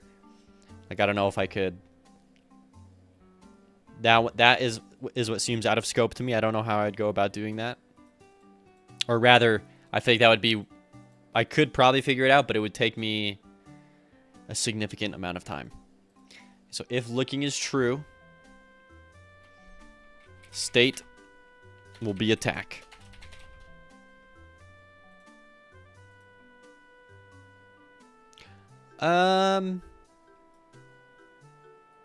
Actually, I'm going to create a variable called licked. If licking is true and licked is false. So that he does other attacks. So like after he goes and tries to get you one time, maybe he'll jump at you. And state equals tongue. Sorry, tongue. Okay, so tongue is going to have the slow right here. Excuse me, so we'll put slow in. Every single state here is going to have the apply gravity with delta and is going to have... So idle is going to be slow and tongue is going to be slow. Like the apply gravity and then a slow. The fact you pulled off the tongue thing is already very impressive. Well, thank you. I honestly would have had no idea how to do it. I actually just learned how to do that effect 2 days ago when I decided to make the grass sway and I looked up a tutorial. So, honestly, really good timing. I wish you luck on your second lap, Nog910. Also, this enemy is going to be going in the jungle area. I just think he fits there the best, right? I don't think there's any complaints with that. Okay, so tongue is here. Animation play, tongue attack. And then we got to create the function. What that mouth do. Okay. So we're going to call this function what that mouth do. And this is where we are going to get the player position. And we have to lerp. So let me find where I use lerp. Because I've done this before. If I've done it before, there's no reason for me to mess with this. Right here. Where am I using this? Apply friction. That's crazy. Okay. Take me back to Poison Dart Frog. So I'm going to not do motion.x, but I'm going to go...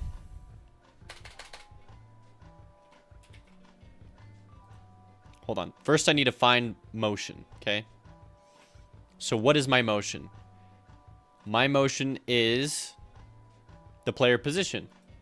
So if I go into my flying enemy... Okay, we're going to have motion here. That's going after the enemy right here. So we come back to the poison dart frog. We figure out motion. So motion is the direction of the player minus my own position, normalized. So then it's plus equals direction, acceleration, and delta is the motion. Okay. Times delta. Oh my goodness. Okay, so I need to give this delta. What that mouth do is going to be affected by delta. That's crazy. Beat it and found bug. If you have a reveal health bar eye on boss, it will freeze boss health until around half HP. Okay, thank you, Nog910. I actually believe we fixed the whole boss HP bugs. But I appreciate that. Infinite ammo plus fast fire. That's really good. Yep. If you got infinite ammo, then you're probably going to win. Okay, so this is the motion. But we're not going to move the frog. We're going to move the... Hold on. How does position work? In motion. Wait. I don't have move in here?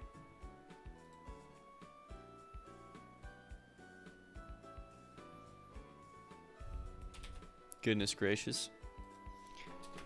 Okay, this is my move function. Motion equals move and slide. Okay. Gotcha.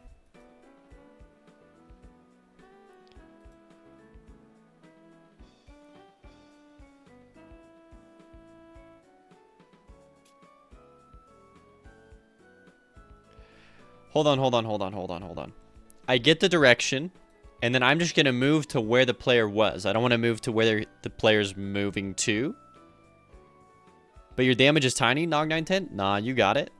You have crits. Crits like double your attack, the damage you do when you crit.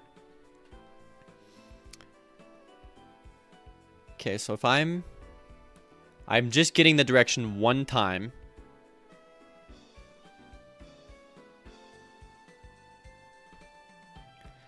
So instead of getting it in what that mouth do, where I'm going to go here. I'm going to say, hey. Tongue direction. We're going to create a new variable called tongue direction. Tongue direction equals vector2.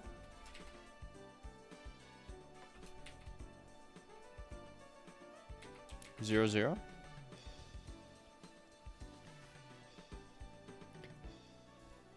Okay, what that mouth do is going to lerp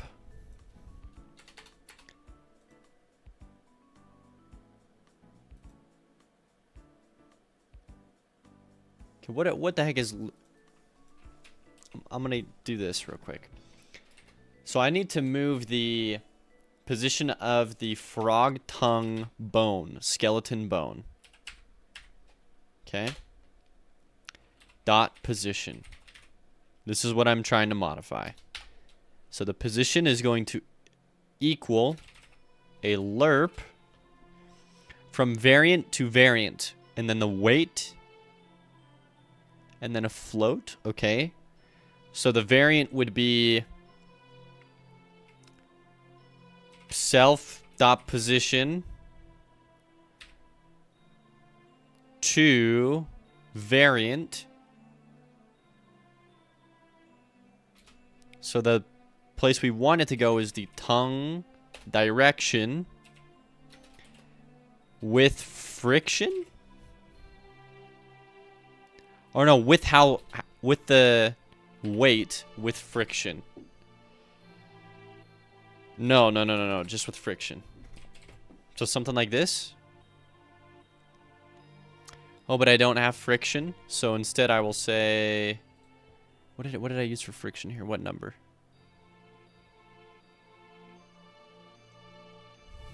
I have no idea.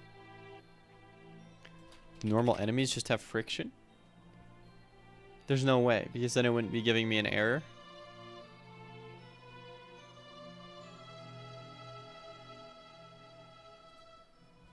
In here, do I have friction? Where did I have friction? No friction in here. No friction in here. What the heck? Why is this? Oh, but in the wherever I was lerping, I had friction, which was in the player.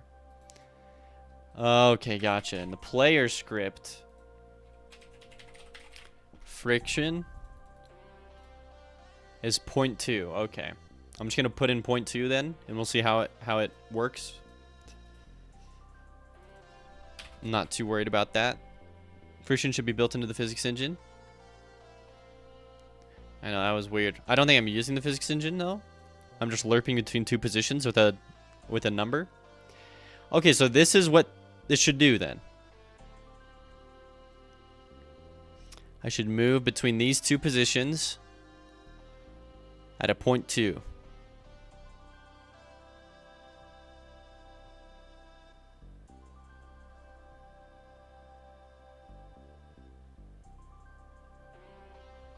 Okay, let's try it. This is going to be glorious because I already know it's not going to work, but we're going to learn a lot.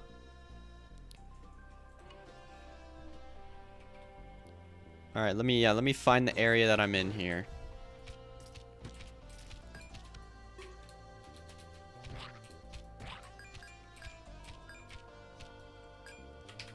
Honestly, I'm a restart.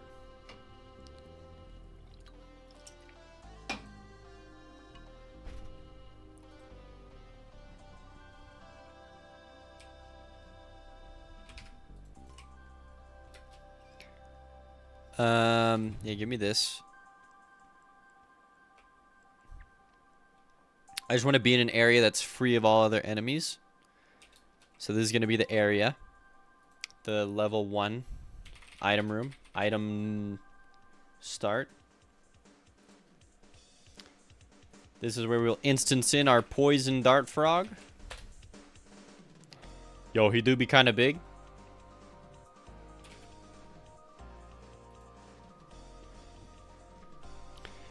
All right, let's see this tongue not work.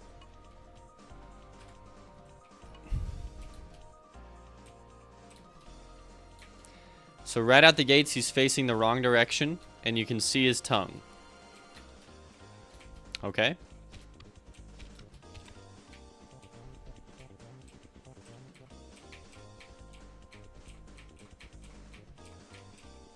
Okay. He's also not switching states into his attack state. If he was, his mouth would be opening.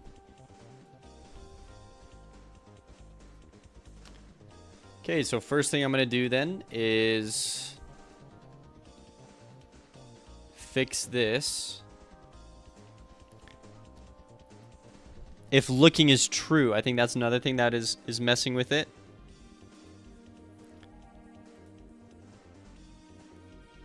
And looking is true if this is colliding. Yes. Oh, but I don't aim in the idle state. That makes sense. So we're aiming in our idle.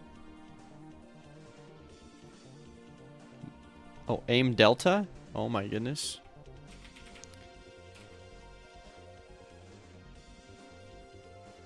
Okay, yeah, next thing we gotta do is this hitbox is looking for the player hurt box. Yep. There it is. Okay, so now we should go into that state and we're gonna see what happens. Immediate bug, okay. It's because I forgot the R. Try it again. When it compiles, there's also like 2 bugs or something that I'd like to fix. They turn red and then it's like continuing anyways, and then it erases them. Okay. We forgot to say player look here. So, once again, pause it. We'll flip this. All right. Keep it going. How's the Froggo looking? We're looking at that right now, Redstone.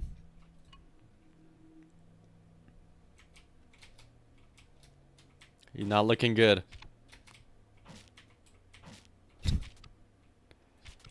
I mean, this is how he's looking. I'm trying to get the tongue. We figured out a way to, like, stretch the tongue very, very well. Like, woo, woo. I'm just trying to animate that when you get too close to him. And his tongue has a damaging tip on it.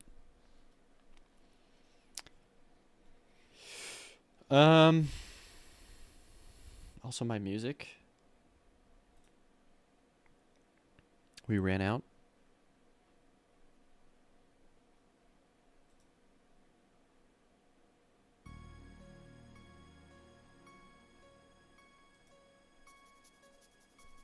Cool. Thank you for the Coke. So he's not even entering into his state or whatever. Whoa.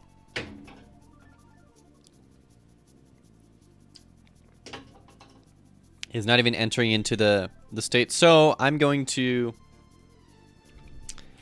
create a label. This label is going to be right here.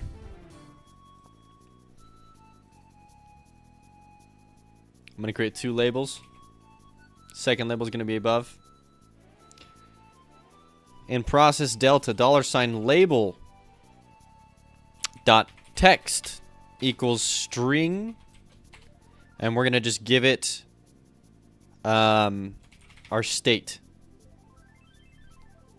So our state, just print our state. The second one, so label2.text, is going to be a string of our looking variable.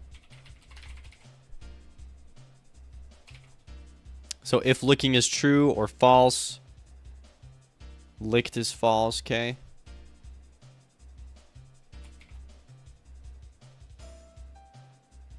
Okay. So now we can actually see what's occurring with the enemy and figure out exactly where the bug is. So he is currently in state 0 and he has not seen us. So the problem is, oh, now he has seen us, but he's still in state 0. Oh, he went into state 2 and his tongue, it did stretch, but you can see it went in the wrong direction entirely.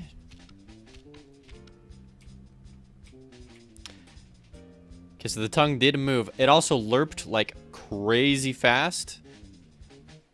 So let's try this again. We're gonna lerp at like 0.01. Goodness gracious. Let me go ahead and do visible collision shapes here so I can see what was occurring with the whether or not he could see me, because that was weird. Like he only saw me when I was right above his head. You're betting 2,000 on black, Dan Pan?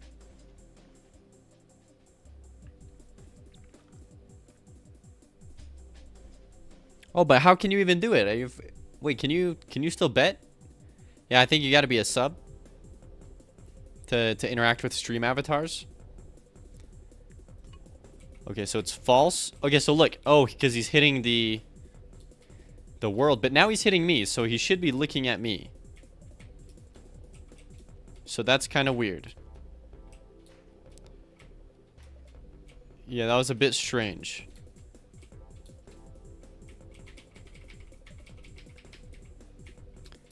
And he did just stick out his tongue again. Okay, so I think what's happening here is the tongue needs to not flip right here. I think this is a problem. So I'm not going to flip the tongue. Also, this being visible is kind of weird. I'm going to just get rid of this sprite. So it is only the Polygon 2D. The other thing I'm going to do with player look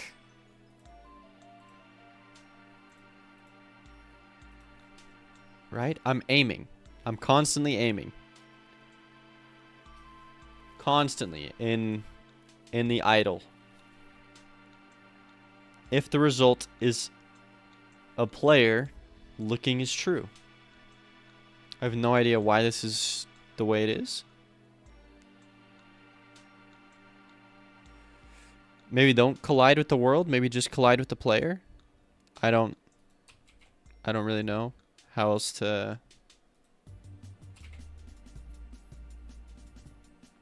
Okay, either way. Let's try that so we're not flipping the tongue. Hopefully the tongue goes in the right direction. It seems like it still is pretty instantaneous though, but it is stretching, which is also good. So yeah, it's immediately set to true, even though it shouldn't be, because it should be hitting the world, which is fine. He opens his mouth, and that just immediately stretches to its location. Maybe I gotta give this longer, maybe 2. Maybe the higher the number, the slower it goes. It's also still going in the wrong direction.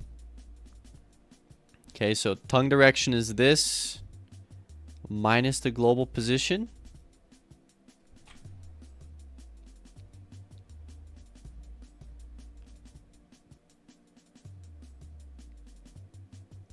I don't know why this would be different, but it's literally going in the opposite direction, so let's invert it here.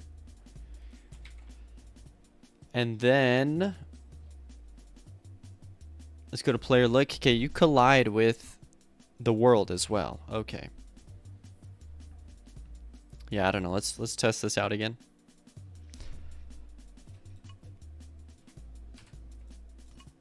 It's false, still false, true immediately. Perfect. Whoa. And he stuck his tongue all the way out to there, because that's where he thought I was.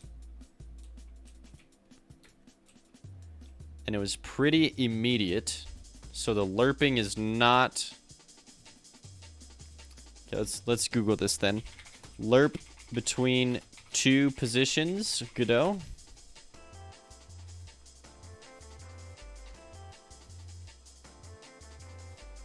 Linear interpolate.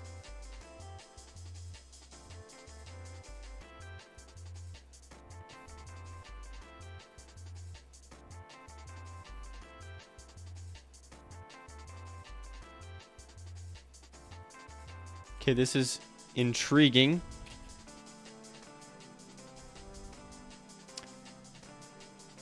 To say the least. So, we're taking this position right here. T is time, I'm almost positive. So the first position would be myself. And the second position, actually the first position is probably just going to be this thing again.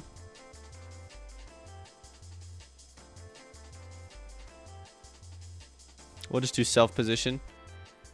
Dot linear interpolate between tongue direction.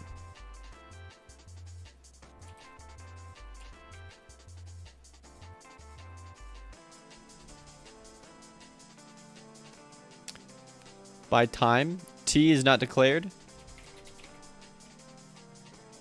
Variable t plus equals that.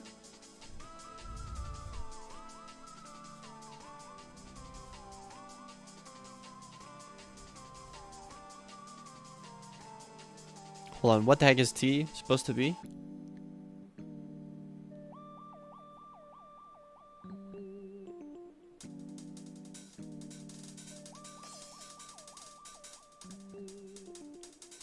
On delta time, it will put the sprite along the interpolated line. It has to have a delta time.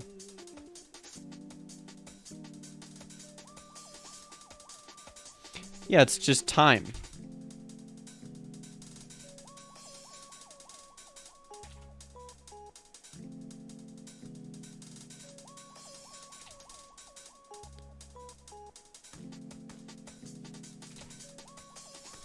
So I guess I could go variable t.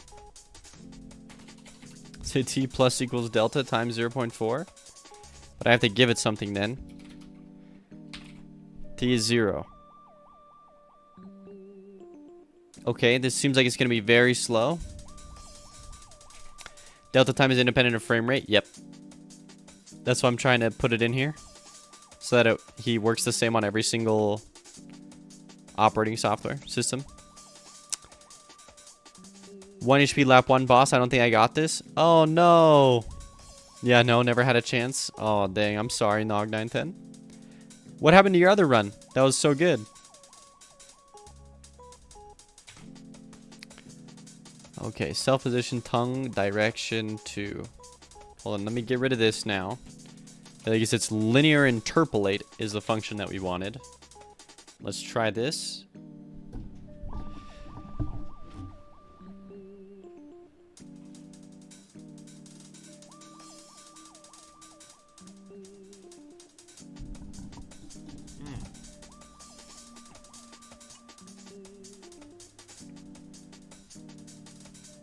I'm doing good.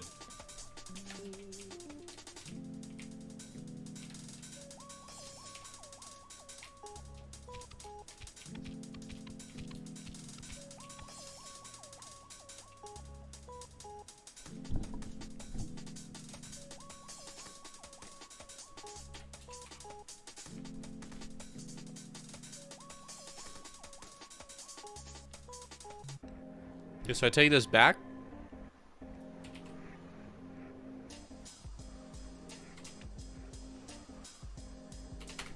We just do this. Tongue direction is main instances.player. Thank you for the drink Coke, Nog910.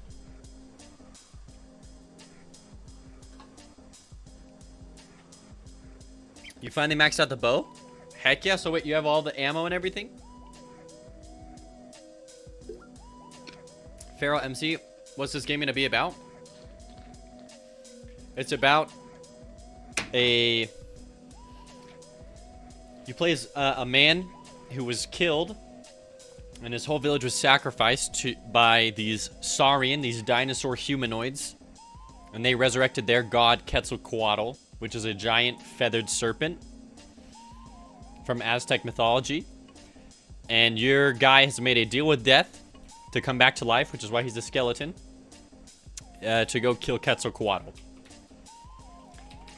And so the game features a ton of dinosaurs, fantasy elements, obviously Aztec-themed elements, and there's a demo you can play over on Steam. But we're working on creating an updated demo right now, and we're working on this new enemy, which is a giant frog. Also, Nog910, yep, this run's gonna be good. Heck yeah.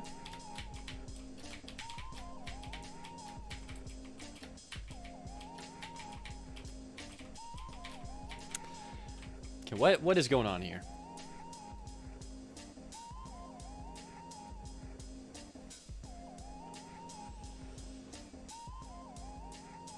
And why is it taking such a long time to interpolate?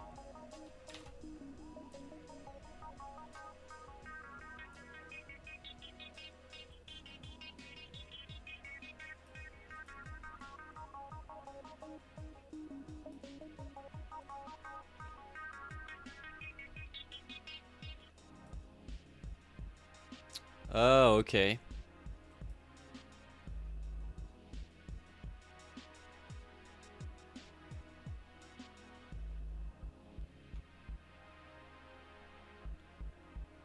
Okay, so if your lerp takes a value from 0 to 1,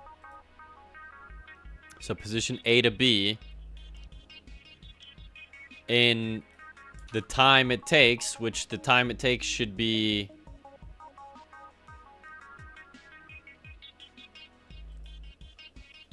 what the freak? Maybe I gotta set this to 1. Then times delta by 0.4. But also, it's like not going to the right position. The only thing I can think of to do is to just make it constantly moving. So we do that by constantly changing the tongue direction here. So updating it every single frame, which we can do. That's the only way that I can even think of to fix this or to understand what's going on. Isn't the tongue visible? Just going in the bottom right direction? Yeah. Maybe it just looks like that. Silurian? Elcob? Saurian? I mean, technically, it just depends on what world you're looking at. I have no idea what cerulean means, but saurian, like a lizard, any large reptile, especially a dinosaur or other extinct form, is a saurian. A sauriel.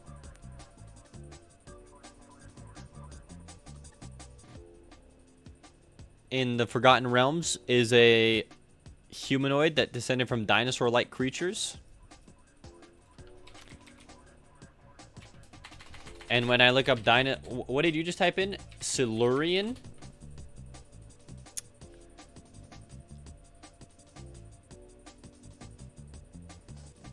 Oh my goodness.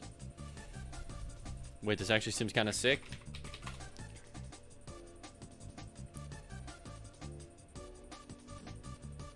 Like the idea that dinosaurs were highly advanced. That's pretty sick. Okay, so if we look here at the tongue, we can see that it is, in fact, working. It's just inverted-ish. It's not necessarily inverted.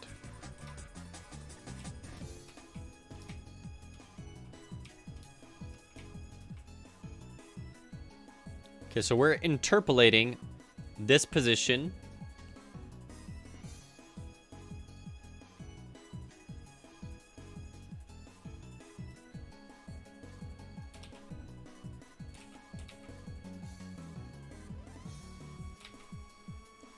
Let's try that. Maybe that was the missing key. Exactly. The idea is that if that happened, there would be nothing left of their civilization today, so we wouldn't even know what happened. There would be nothing left of it, though? Really? Because, I mean, if we got their bones, you don't think that there'd be other stuff that's not bones? Like, oh, whoa, I just found, like, a freaking building. I don't know. Okay, tongue is still struggling.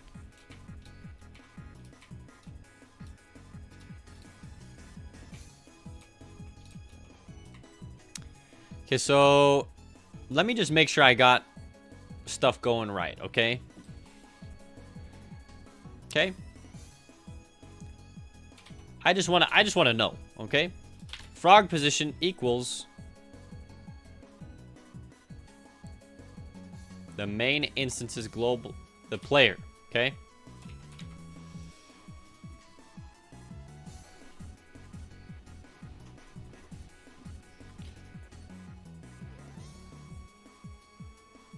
Okay.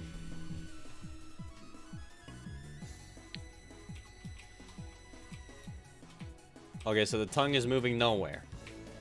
So right out the gates. Oh no, look. It's wrong. So it thinks that my position, like it doesn't do it in the right spot.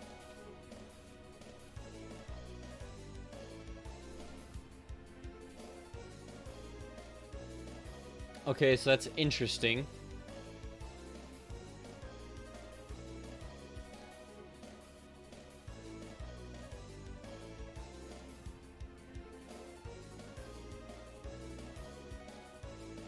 So alternatively,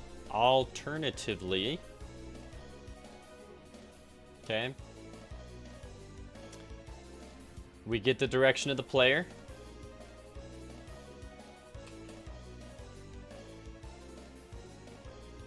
Okay.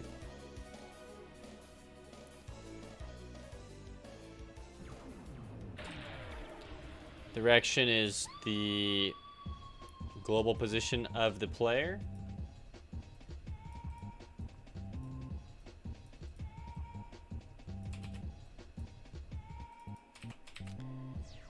Minus... Yeah, okay. Okay, so now we're back to this idea. Okay, the tongue direction.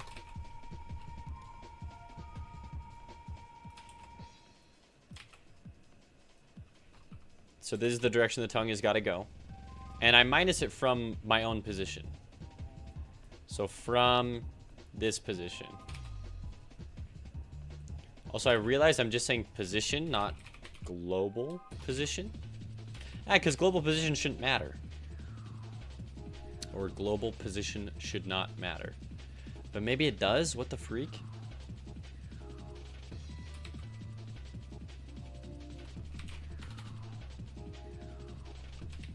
Yeah, I'm gonna... Okay, we're gonna redo this. Self dot global position. You got weed? This ruins the run? Yeah, it goes away if you give it a second.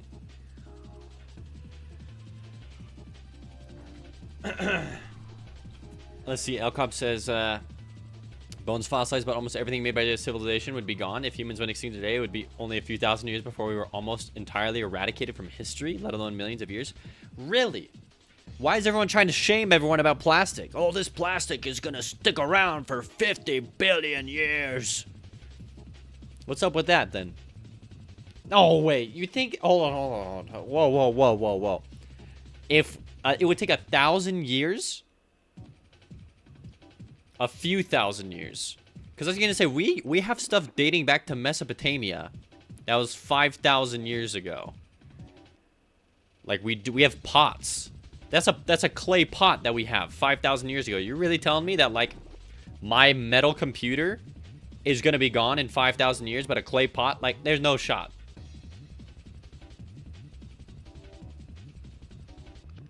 Elcop, I have zero problem with plastic. For all we know, humans only evolved because the planet wanted plastic. Metal rusts and corrodes. Okay, but, like, what about, like, bricks and stuff? Also, metal does not rust and corrode that fast. And even if it did, plastic doesn't. And even if that did, we still got pots. Like, we're good for at least 5,000 years, minimum. That's how far back we've discovered something.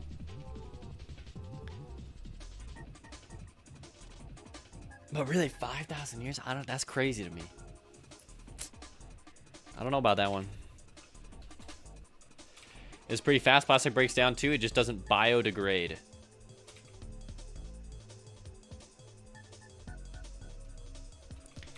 How long does plastic take to decompose? 20 to 500 years? Oh, dang. If all humans died, disappeared, would evidence of us become extinct?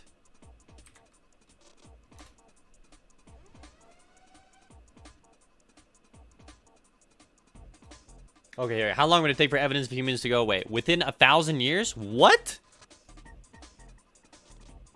But the ruins of some massive concrete structures might remain for millennia? Interesting. Wow. Our pollution record might be found after millions of years if aliens knew where to look and could interpret the geochemical results. Our fossil tunnels may endure for much longer still. Today in Australia, there's crust surviving from 4.4 billion years ago. Any tunnels built in crust that isn't subducted could endure for at least as long. Okay, so most things that would be evident, it's like, yeah, okay. That's gone in a couple thousand years. That's interesting. I did not know that. But then stuff that isn't as evident. Oh, wait, traces of human activity could linger on to infinity?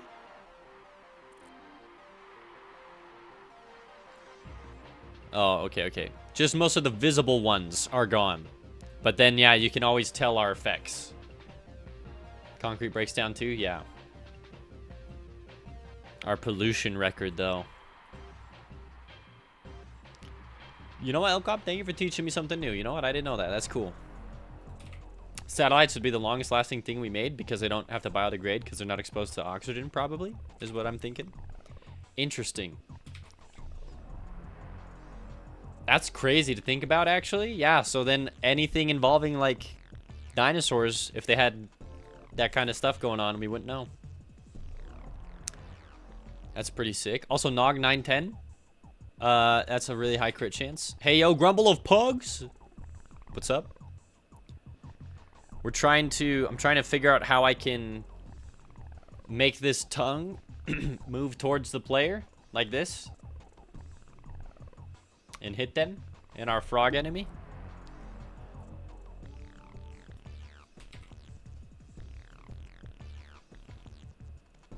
Eerie Dev, grumble. Welcome.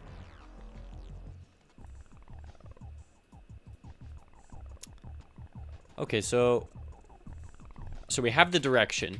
Motion plus equals tongue direction.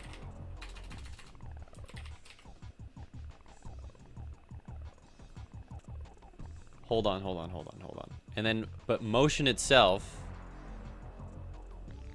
is a function of a kinematic body, not a function of the tongue.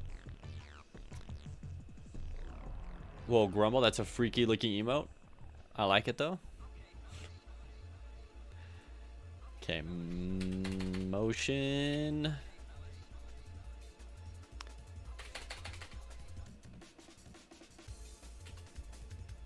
Okay, so couldn't I just lerp towards the tongue direction? Or am I losing my mind? Or interpolate, whatever it is. Position linear interpolate. Yeah, wait, couldn't I just do this then? I'm losing my mind. I take the bone and its position. Also, what am I?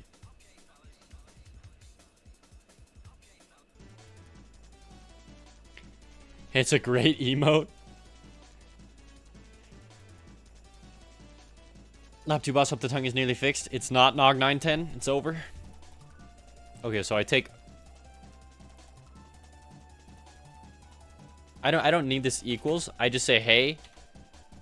Frog tongue dot position dot linear interpolate to this.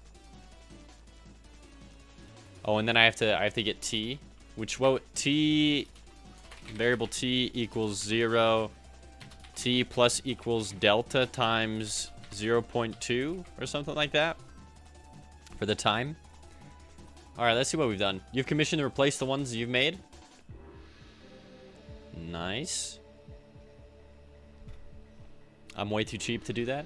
Mogi. Oh, sorry, I was ignoring the YouTube chat. You have an idea for a game? Make it so you can find eggs and hatch your own pet dino. You should go make it, Feral MC. Okay. I've been seen. The mouth is opened. The tongue is not going towards me. Dang it.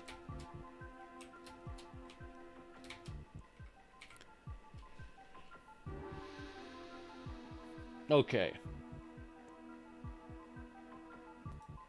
Why not?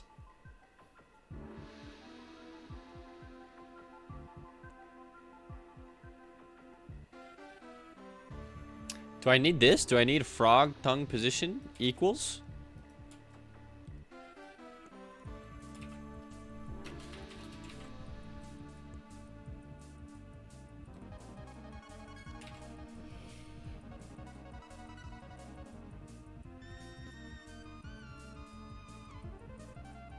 You hit infinite ammo. Nice. Nog 910.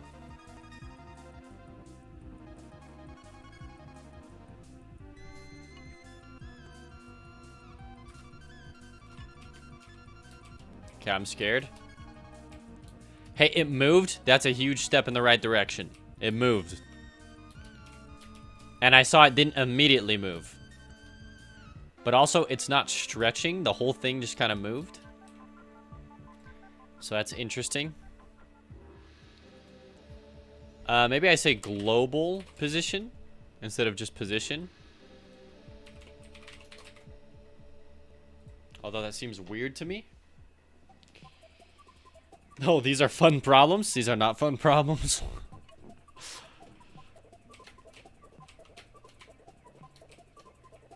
Okay, there. Okay, there. It was working for a second. Okay.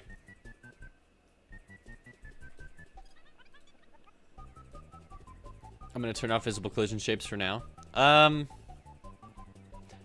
don't know why it is doing the things it's doing. You would want global position with an offset of the position, possibly. Arvate, welcome. Okay, hold on. When I'm moving this bone, what is it moving? It's just its position. It's not even the global position.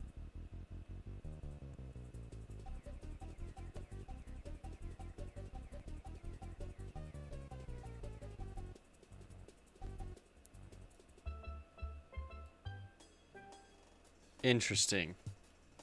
These fire statues. Yeah, I'm just trying to, but I'm like, okay, so I just need to move this, but it's actually not a global position, it's just a normal position, but I need it to move towards a global position. Oh my gosh.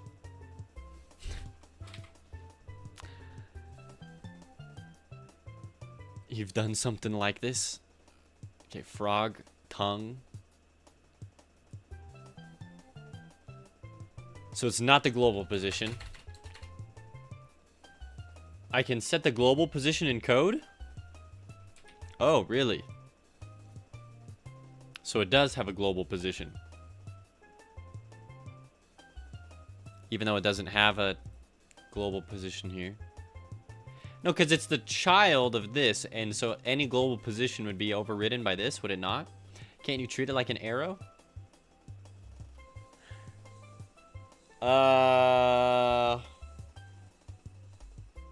Kind of. The thing is most... Well, actually, hold on. You know what? You're not wrong.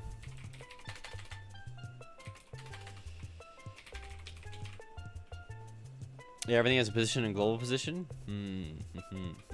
Yeah, okay, so these aren't kinematic bodies, but they do move, and they move in the direction.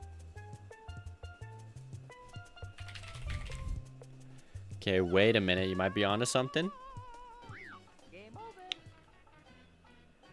Interesting. Okay, so wait. Wait a minute. You might be onto something. We just shoot the tongue. Because we also don't want the tongue to follow the player exactly where he goes. Yo, okay, wait a minute. We take the bone, which is the only thing we want to move. Plus equals velocity times delta.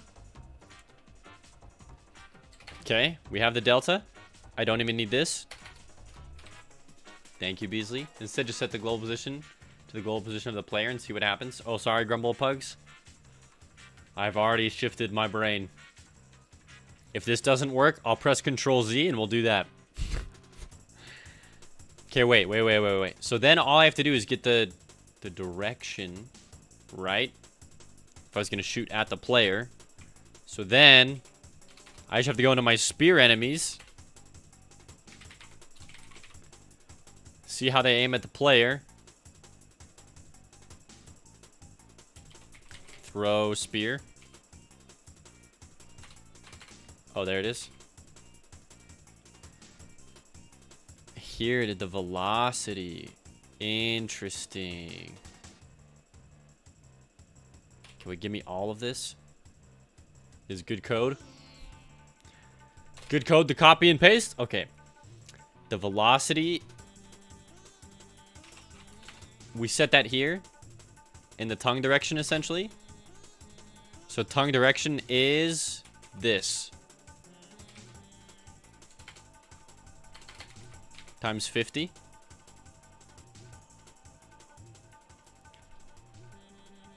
So yeah, we're essentially just shooting at the tip of the tongue. Does Behemoth always have a skull mask? No, once you beat him 6 times, he gets the skull mask. The first time, he doesn't. The first couple times you fight him, he doesn't. Okay, so now...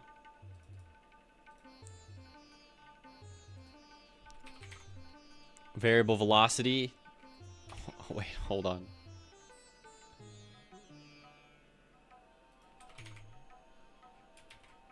Variable velocity equals tongue direction rotated. I don't need this. I don't think. Okay, so instead, I also don't need this velocity here. I don't need it. I don't need any of this. All I do is say position plus equals tongue direction times delta. Okay, wait a minute. Have I cooked? Have I sufficiently cooked? You could not handle 5.2 speed. All right, here it is. Yo! Yo! It did it! Beasley, thank you! Yes!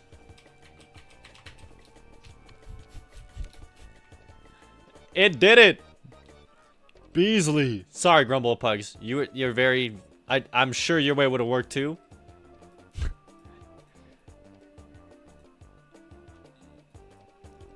Okay, so now I just gotta make it faster. And then I just have to say, hey, when I've left the radius, come back. Okay, this is spicy. I like this.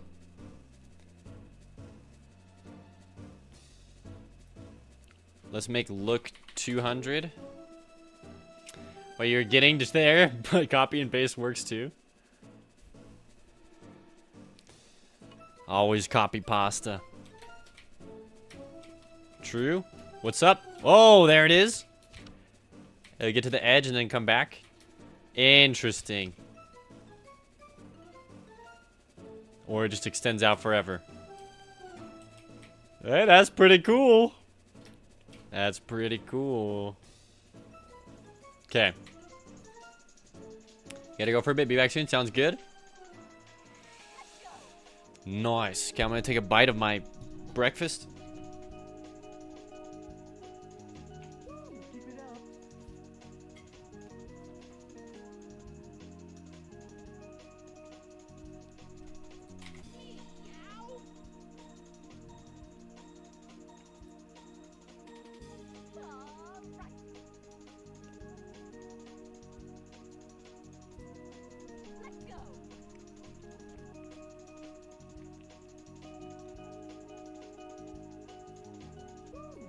I have to create a new layer for the tongue. So we go into our 2D physics. We'll stick it on layer 22. Why not? Frog tongue. So we are looking for the player and frog tongue. Okay, this hitbox here is on the frog tongue layer. So now in the tongue limit, I'm checking if an area has left, because the player's the body, but the tongue is the area. So if an area has exited, okay, then we call function nice try guy. I just do this nice try guy, and we write in the function up here. Nice try guy. Delta. And I just take this code and I just invert it.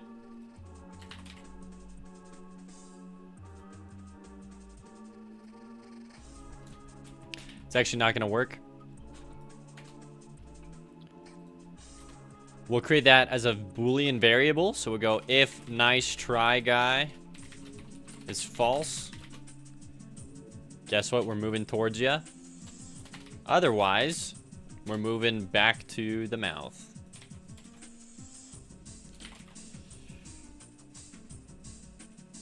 On tongue limit extended, nice try guy is going to equal true.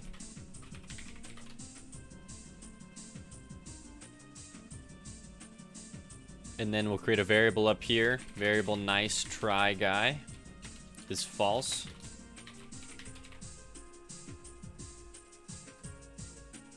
Okay, so now we can just run everything from what that mouth do. Like my function names.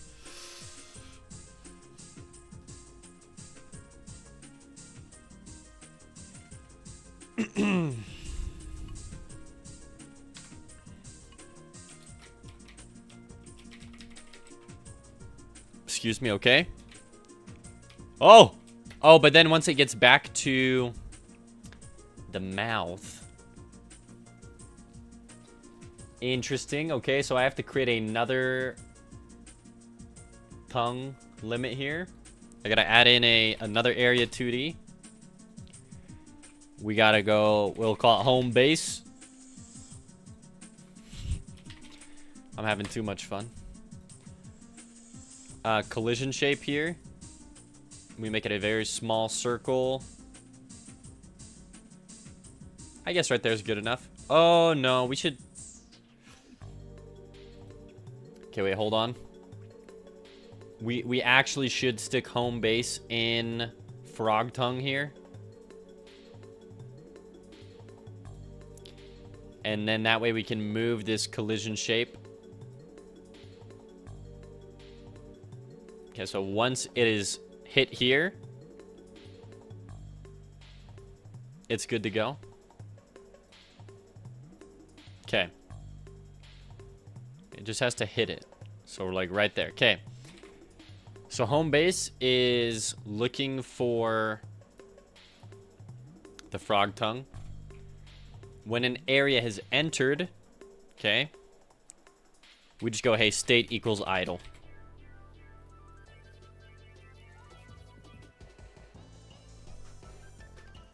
Okay.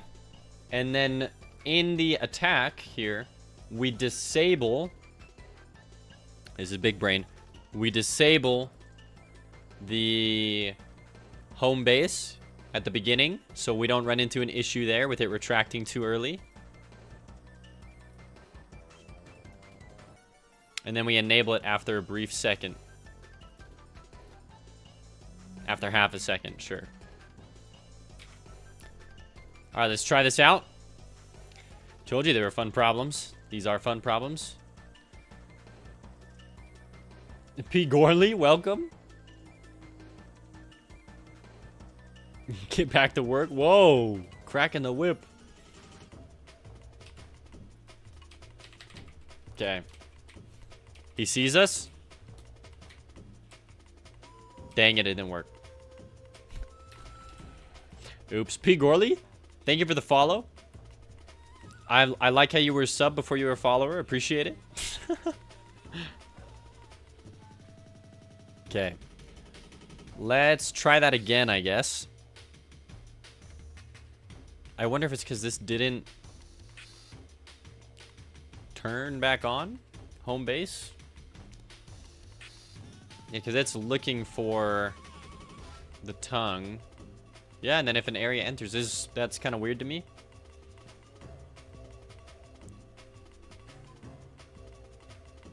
The only thing I can think of is that when it gets to the end, it like jumps back to play the thing again. So I guess I'll just set this to like 6 seconds. There's no way the attack will ever go longer than 6 seconds. I bet that was the bug. Freaking Godot with its little weird gimmicks like that. I bet that doesn't exist in Godot 4. Yep. Oh. Okay, so you successfully brought the tongue back. Let's go. Once the tongue comes back, we say, hey, guess what? Nice try, guy is set back to false. Okay. That's a slow tongue. Oh, we'll speed it up.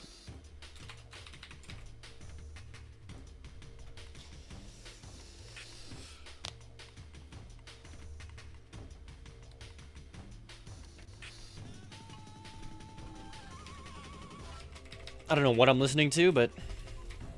Whoa. Whoa. Whoa. I gotta have his tongue aim a little bit better. Whoa, he licked me.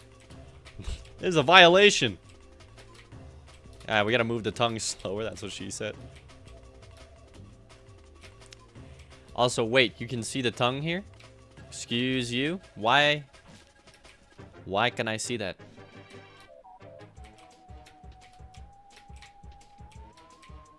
Oh, I'm scared. This is a really cool enemy. Okay, wait, but this tongue absolutely should be not visible in idle. Frog tongue, excuse me.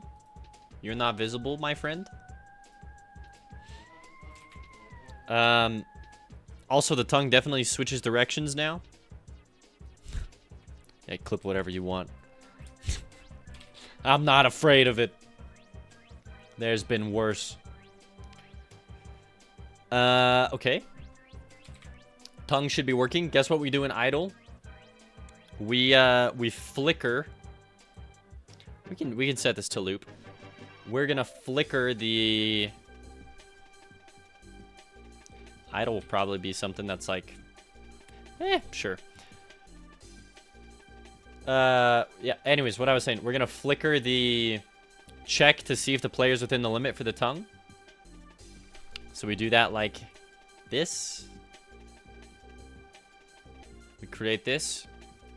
We disable it right here. So that way it flickers. By flickering it, it essentially re-registers whether or not a player's inside. Make this 0.4. I'll click play. All right, prepare for the licks.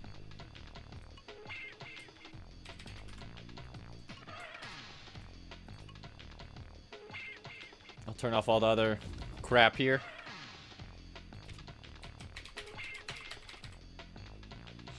Wait, where am I?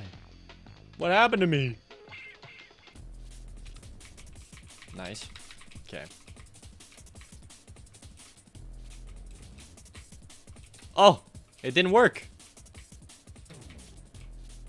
What happened? What the freak?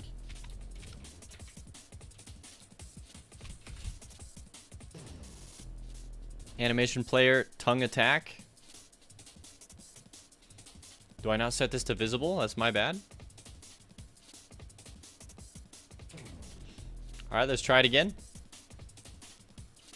I do find it weird how in Godot, some things when they're not visible, it essentially disables the entire scene. But then other things when they're not visible, it doesn't disable the scene. Very strange to me. Okay. His tongue went in the wrong direction immediately.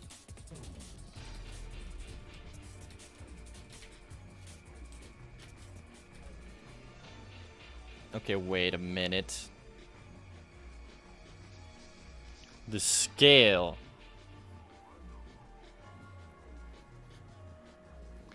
Is that...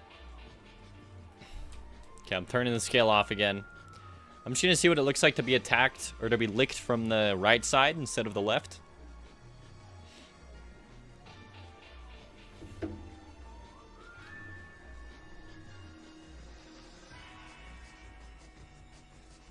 Oh, and my wife texted me. Okay.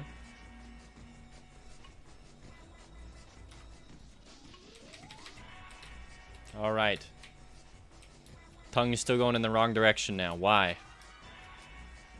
What happened to you? What's going on here?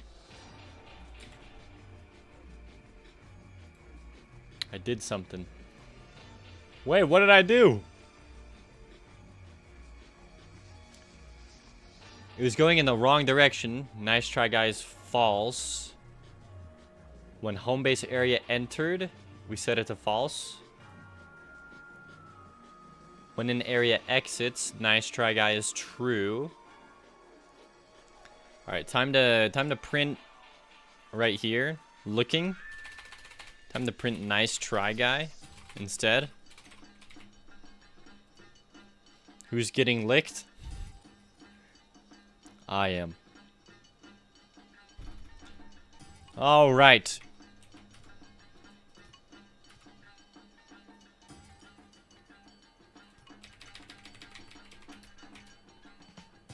True. Why is it true? Wait, why was it true? Licked is false. It just started out as true? Oh god, my dog is licking himself.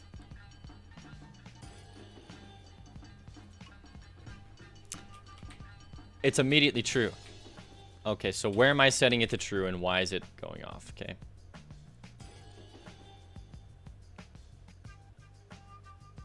Nice try, guys. True. On an area exited.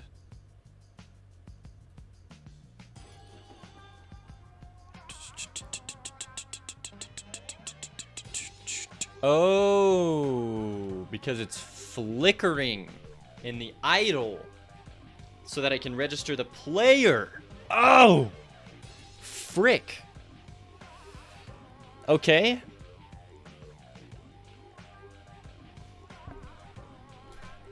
If state is tongue. How about that? Maybe this fixes it. I'm hoping. So if we're getting tongued, then we'll do this.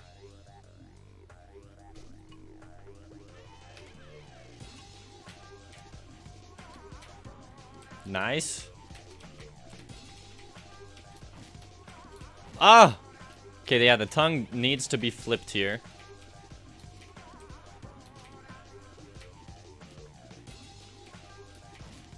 Okay. Okay, it definitely needs to be flipped. So now that we got that working again, let's fix the scale here. Let's double check it with the scale. Tongue a little faster, Beasley? Really? Oh my goodness. I mean, we can try, but it's pretty wild.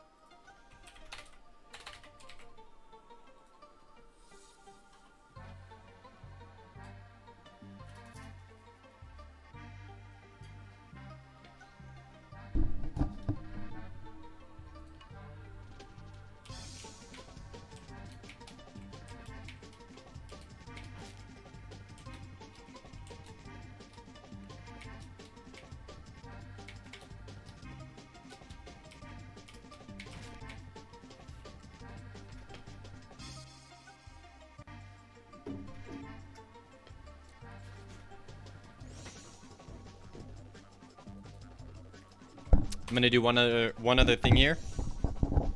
So when I was above the frog, it looked weird. That is because we have to rotate.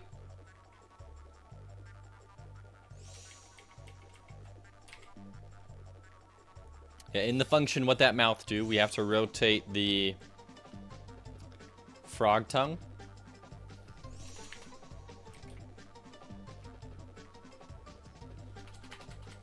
We only need to rotate it one time. So we go $,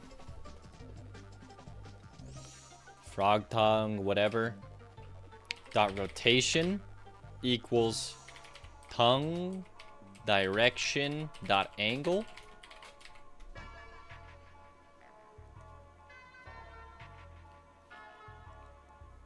I believe. Drink Coke. Thank you, Nog910.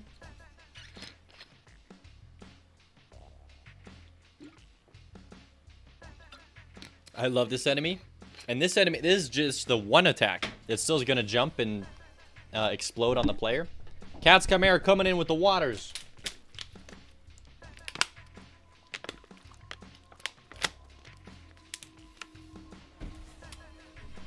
All right. I can go back to my normal stream overlay now. Okay, so the rotation is doing something weird.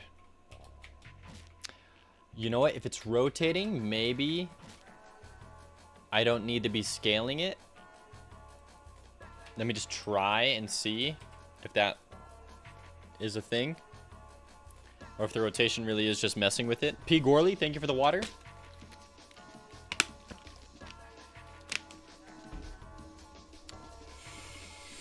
Okay.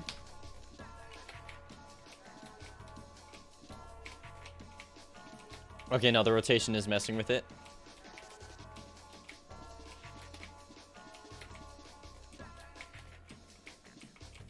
Please? Ah! Oh no, it missed his mouth. Okay.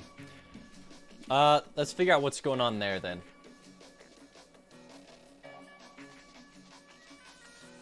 Rotate equals velocity dot angle. Yeah. Velocity dot angle. This is not the... This is the poison dart frog. What the heck?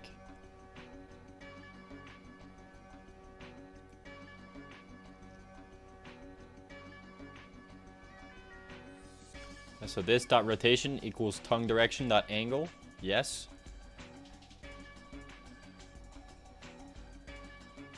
I don't know why it wouldn't be going well. It's the actual same thing here. It's probably because the tongue is not facing to the right, it's facing to the left. And this is assuming everything is facing to the right. So it's actually completely wrong. So it's actually, considering it's on the opposite side, maybe we just invert it. So equals negative tongue direction dot angle. Wow, now we're cooking. Now we're in the thick of things.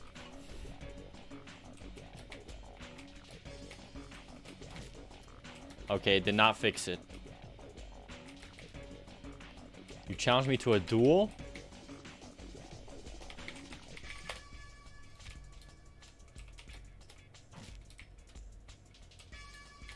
Okay, missed his head again. Okay, so this is still not working. Rotation. The only thing I can think of doing here is... No, yeah, I can't think of anything. And it's rotating the bone.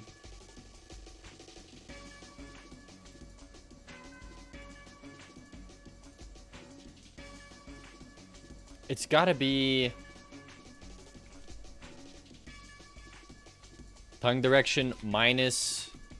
Hold on. If I wanted to flip this around, like 180, it would be facing the right direction, but it moves up. What if I do 90? Okay, 180.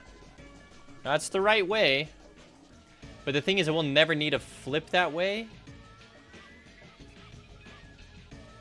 Okay, plus 180 though. Or minus 180. Either one works. The thing that I'm concerned with is it still has to flip directions. The frog tongue. Which, in that case, the direction will change. Rigged? I didn't even do anything. How you lose a duel where I wasn't even paying attention? It's because it's rigged. Should only need to flip that way if you're facing the other direction. Hey, wait. That went better.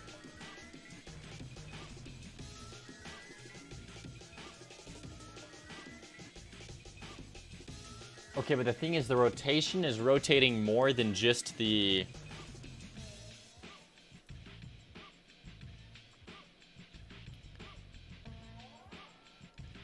Yeah, okay, hold on. Home base, we're gonna have to make you larger. And potentially move you back. Let's try it again. Dang, there's a lot of dinosaurs on the bottom of the screen, everyone.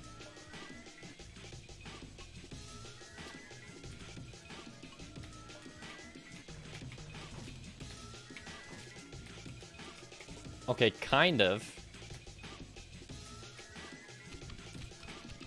It is kind of working. Maybe it's because I have to plus 180 and not minus it. This is just because every single rotation is assuming that it's pointing to the right. And this object, I did not create pointing to the right. I created it pointing to the left. So I need to offset it, essentially.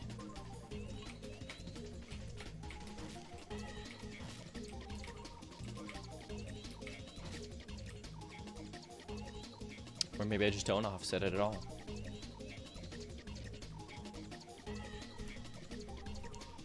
What does it look like without the rotation again? Is this passable? Maybe.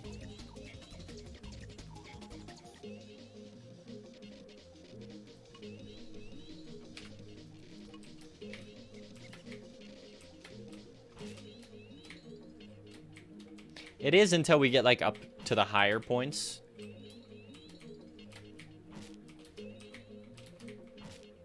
Got me. Also, the aim here, like, it needs to be rotated slightly.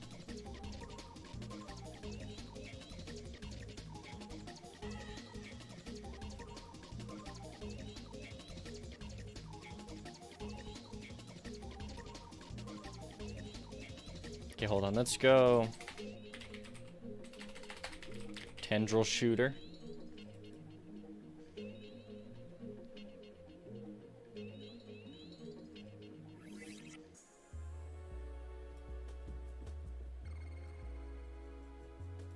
What the heck? Yeah, they all have velocity rotated. Velocity rotated.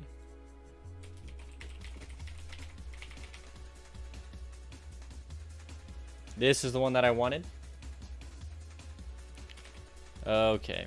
So in order to make the tongue a little more on target, I have to rotate its tongue direction. So I say, hey, tongue direction.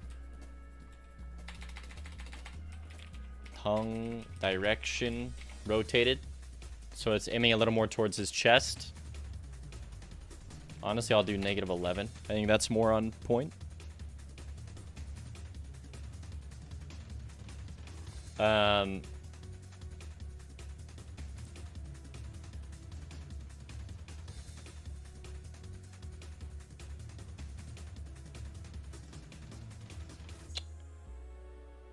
It needs to rotate up here too.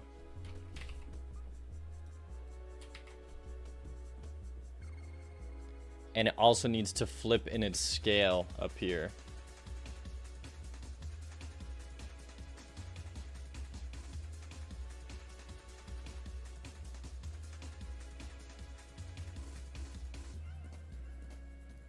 But before we mess around with the scale, let's just get it working.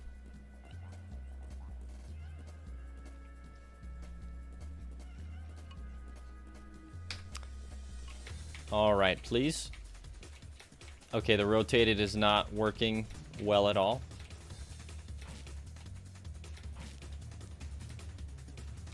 It's like kind of rotating. It's really strange. Because it's always plus 180.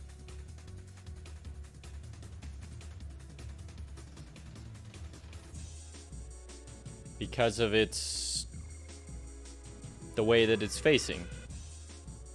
Because it's not facing to the right, it's facing to the left. Dang, this is so...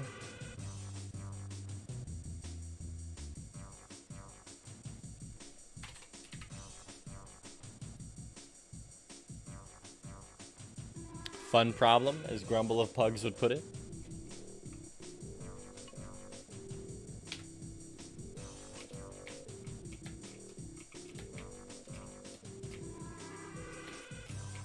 Okay, well, at least it was looking better than this.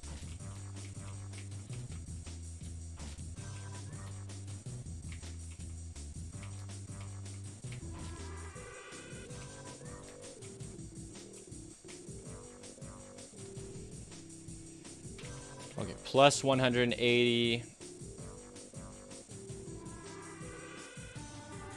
Let me just double check that number. Ah, but it raises it up. And negative 180 also raises it up.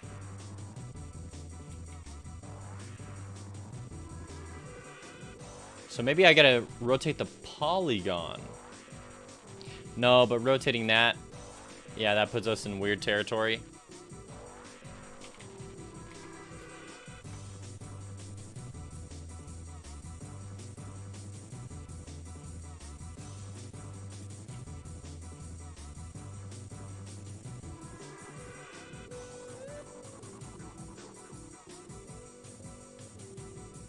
Gotcha. This would make more sense if the bone was more centered. Which it is not. Ah, freak. What have I done to your boy? I'm trying to fix him. Also, your frog has like such yellow, bright yellow arms. I tried drawing him with the bright yellow arms. It kind of looked funky, so we decided to stick to the pattern we got going.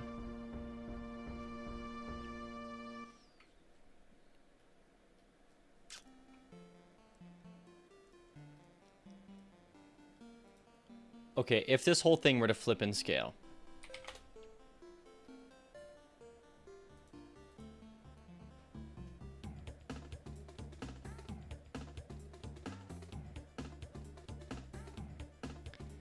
then it's going this way, and everything's fine. And I want to rotate this 25 degrees. So you see how that changes the potential end position of my thing. No, not really though.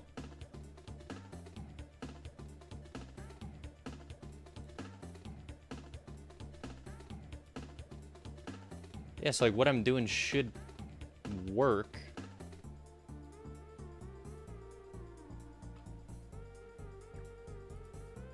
Okay, so frog tongue puts you back. Okay, wait, the rotation should totally be working then.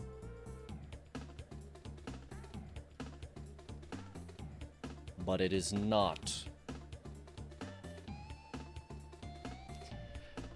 Well, the first thing that I've noticed here, well, okay, yeah, the actual first thing is, hey, the scale for sure 1,000,000% changes, okay? Before I even worry about rotating this in the right direction, let's get the tongue working, hitting to the left and to the right.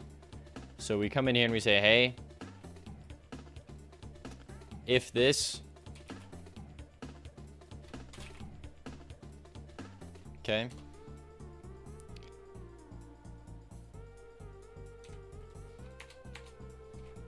we're doing this. Otherwise, invert these, I guess, is the idea.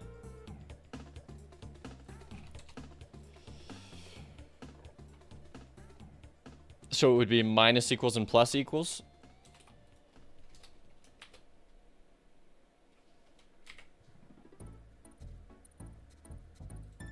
Okay. You made it so it can't shoot higher than a 60-degree angle. I could.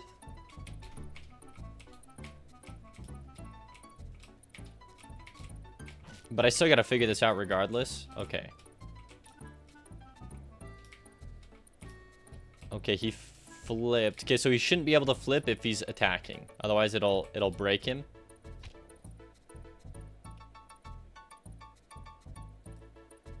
So we'll only flip this if state does not equal tongue.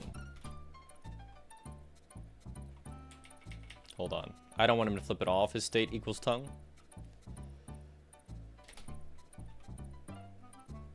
And state does not equal tongue. Perfect.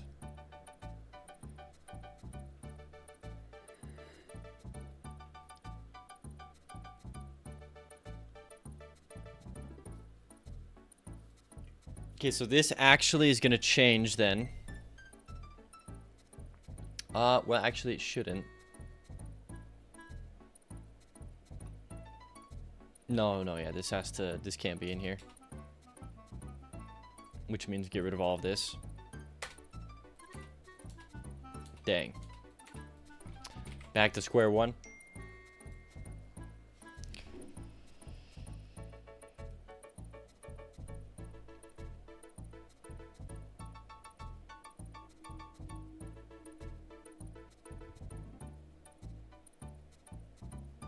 Okay. Nope. We'll make it there one day. Dang it, he did in the wrong direction.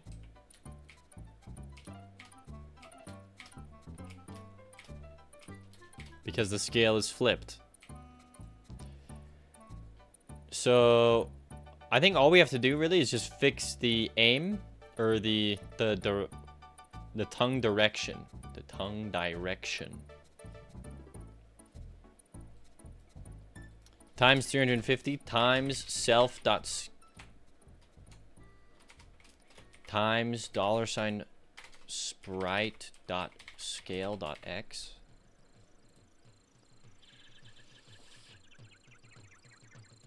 This way it's going in the right direction, I guess.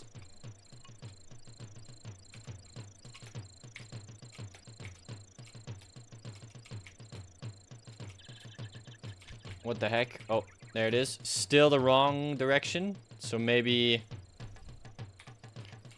we do that times a negative sprite scale. We're just trying to invert it because when he flips it, the code inverts. Oh, brother, I might need to take a 5-minute break and let my brain cool off. Too much cooking.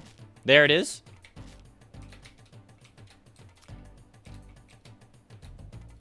And it does not shoot in the right direction. Oh, because it keeps turning to the left? Why?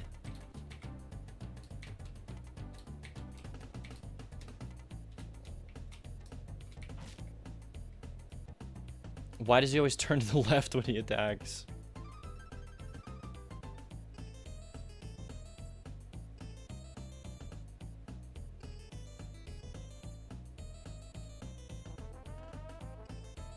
Okay, if state is not equal to attack.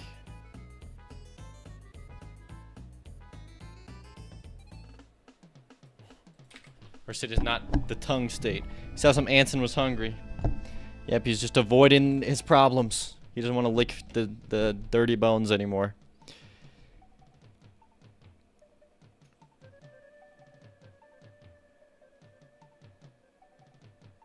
So this is always flipping these, but once they flip, it's not like they should reset, which is what's happening. It's like he goes to attack and he resets, which is just weird.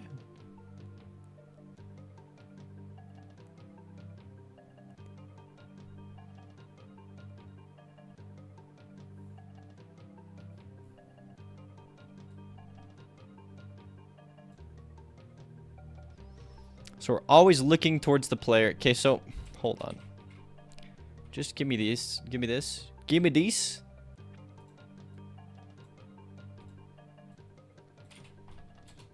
And just stick it only in idle.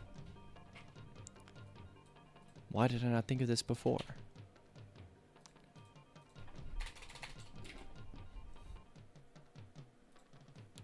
So now he'll flip when he's idling, and then when he goes to tongue you, he's not flipping.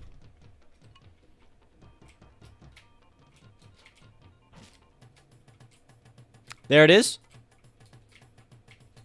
Oh, he broke. Dang it. So close. Okay, I'm gonna take a 5-minute break. Walk around. Say what up to my bird. 5 to 10-ish minute break. Tongue stuck on a tree. I think what's happening is that it's rotating but negatively, and so then like it's not just a matter of this rotating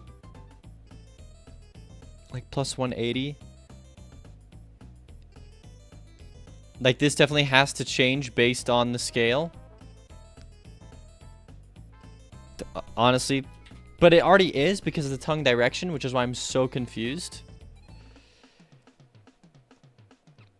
Oh, but this, the minus equals, has to change to a plus equals if we flip, which is crazy to me. So it actually does have to be like... This is crazy. It's like if $sprite.scale.x equals 1, then we run this code. Otherwise, we run the other code, where the only thing we adjust is the negative variable. So this would be plus and the other is minus. I believe.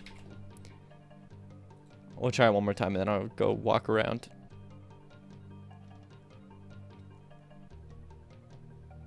Continue.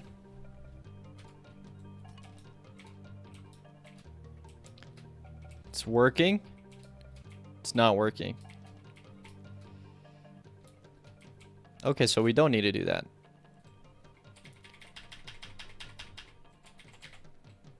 Why did it bug out the other time then?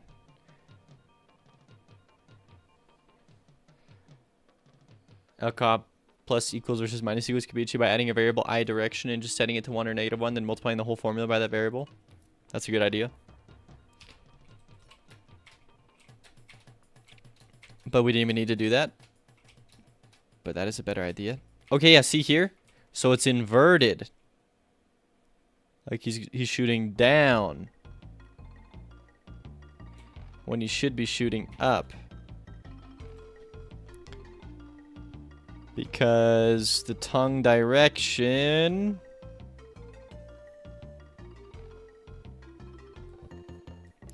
times negative sprite scale. What the freak?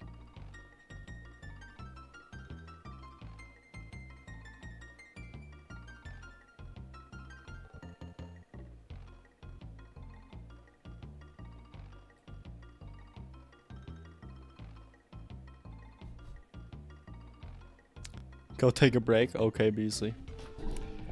It's got something to do with dysfunction, though. I know it. I feel it in my bones.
I am back.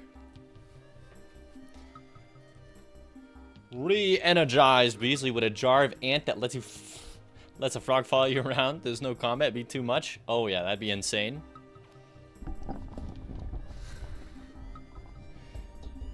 It's written into the description, Beasley, of what a basic item is. It is only something that adjusts the following stats: attack damage, attack speed, health, speed, crit chance, and it can't be OP. So it only modifies the stats.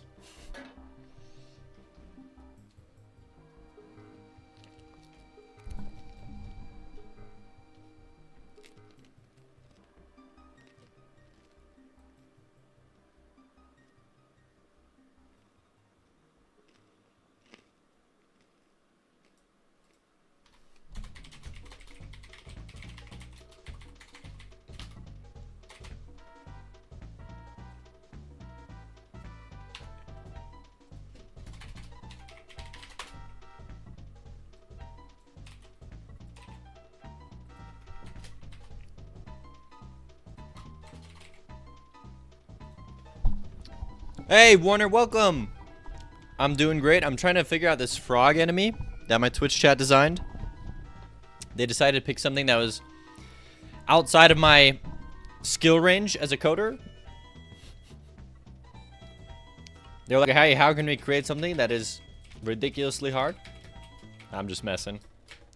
But it is a tongue that will go out and hit wherever the player is. Right now, I'm just trying to figure out how to make the tongue look passable, because it currently does not look passable, but it's totally awesome, says Beasley. That's true. I can't argue with you. Once it gets going and working, it's gonna be great. Warner, I hope you've made good progress on the game. I forget if you are the animator or coder, or if you're both. I mean, I know you have buddies helping you with like keyframes and stuff, but either way, if you're doing animations today, I feel for you. Alicios is not outside of your skill range. It was. Now you're learning new skills and making it inside your skill range for the next time. Consider this training that will make your game better. There it is. Mindset shift. There it is. Coder and animator 2. Nice.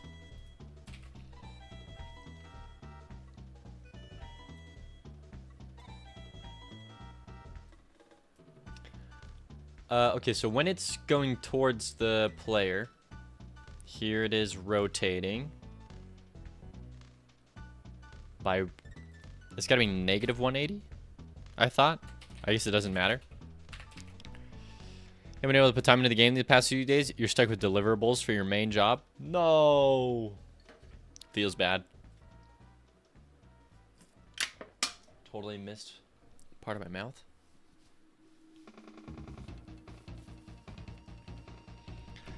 Well, you got a main job at sometimes.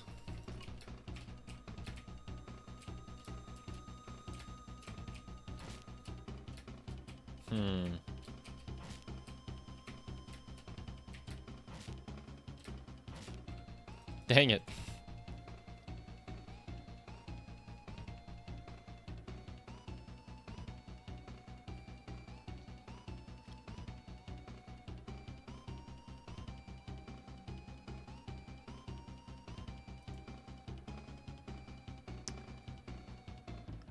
Okay, so it's rotating with the tongue. Mine is 180 because it's flipped. Wait, but I won't have to flip this rotation if it's already flipping down here, I believe. Maybe I'm wrong. It's still aiming at me in the right direction, which is good. Or maybe that's progress. I don't even remember. Yo! Hey! Hey, we did it. Hey. There it is. Attacking to the left. Working. And the tongue tip. Look at the rotation. Oh, the tip, it rotates. Hey, don't clip me out of context. He's a wee bit off on the right. Yo, wait, I cooked. All I had to do was take a break. Okay. I think the difference is it still is a negative rotation here. Wow. There it is. I'll be honest, I don't know what I did. I have zero idea. I mean, I have an inkling, but I'm just like, okay. Wow. Wait. It still is a wee bit off.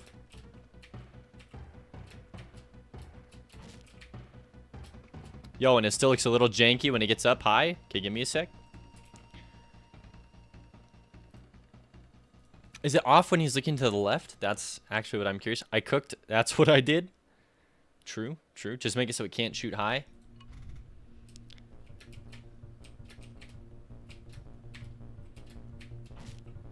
Ow. That's hitting me right on. So the fact that it doesn't do that when we switch here, maybe negative 21, I'm thinking.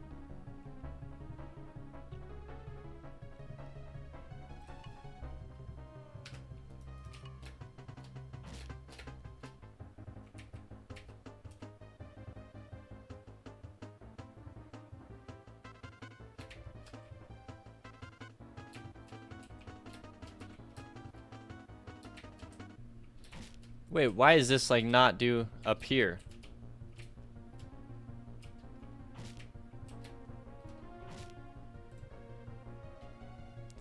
Never mind, I did not cook. It was the illusion. The illusion of cooking.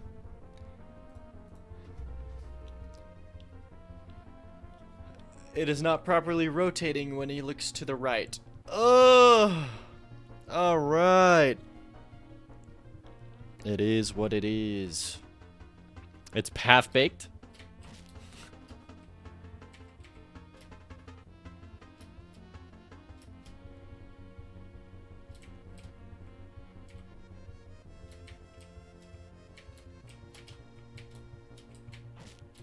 See, so he shoots up high when I'm to the left, but to the right he does not. To the right, he only shoots out. That's very strange. Okay, let me try this again then. So we're rotating on the tongue direction. The tongue direction switches here. Maybe I do this, and maybe I do... I have no idea. I still got a bit where it pulls you. Still got the bit where it pulls you in a bit too. Don't remind me. Okay. Wrong direction entirely now. So the negative sprite does matter.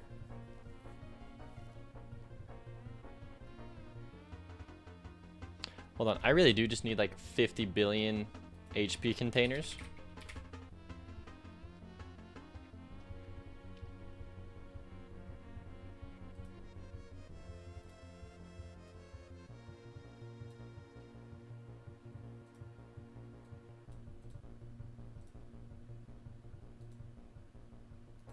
Veggie burger.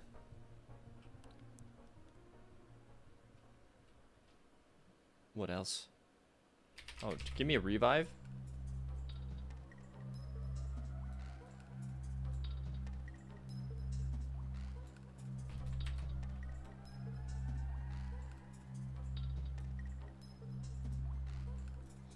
Okay.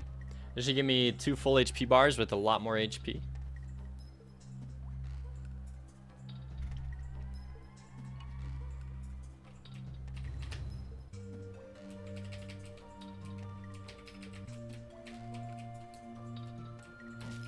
Okay.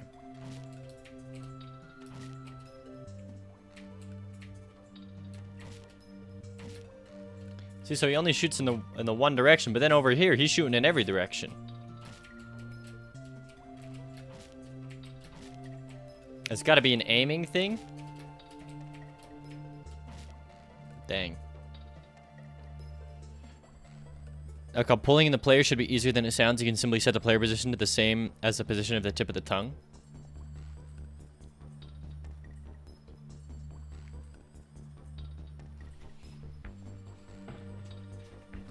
Yo, who let El Cobb cook? Wait a minute. What the freak? That sounds like some kind of spaghetti code I'd do. That's genius.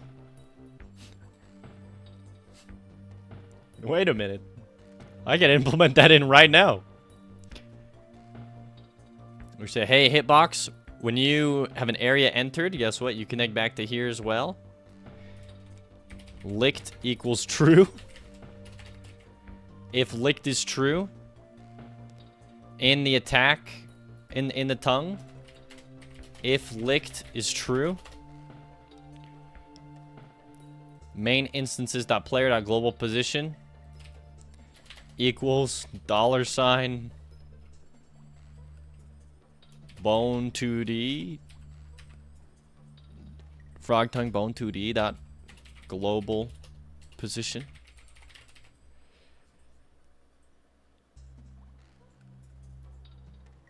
Interesting. You've been writing code for decades? That just seemed easy. Fetch. It didn't seem easy to me until you said that.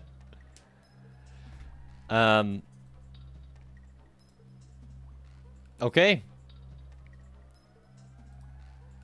Okay, when we enter home base, licked is set to false.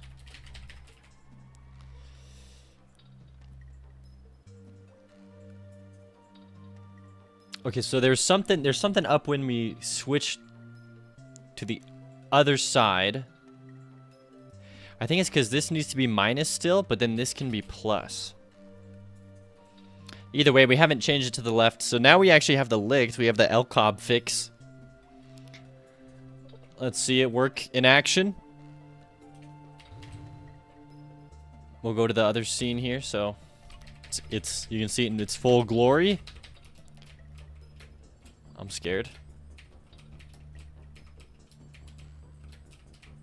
I don't know why the licking thing is starting to bug out again.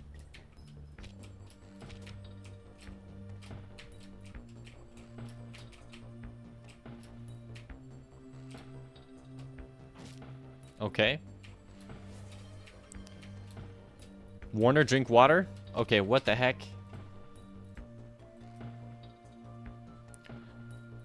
Okay, just for now, licking is gonna be true.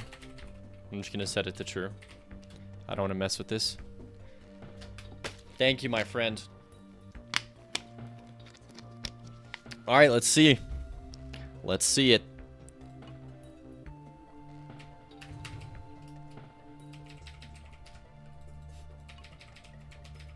Okay. Why does it say false?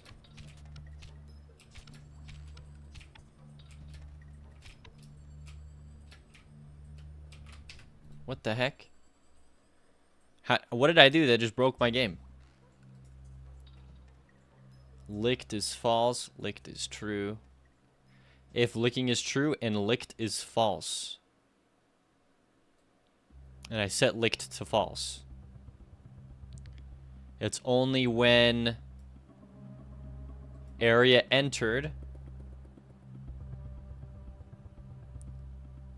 Yeah, when this hitbox enters an area.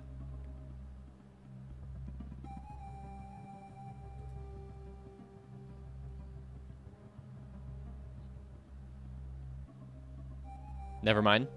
Get this out of here.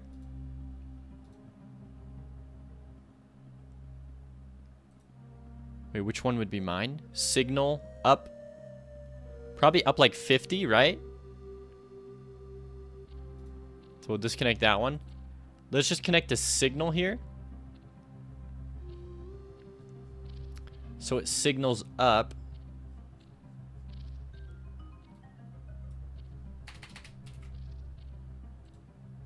And then in here,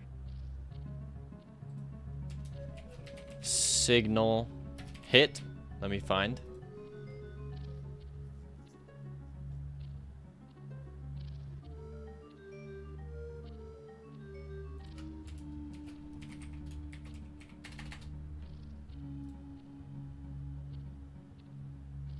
Okay,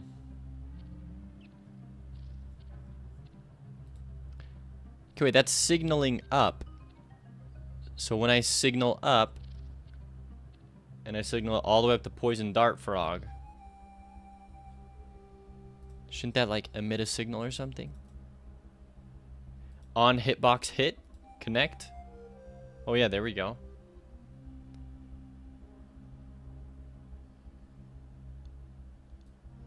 Okay, and then in here we'll set licked to true. Okay, so that was my bad. Now it should work.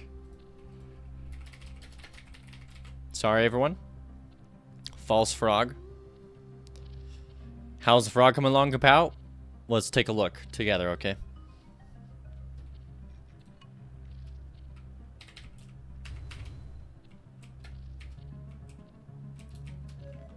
So there's the tongue attack.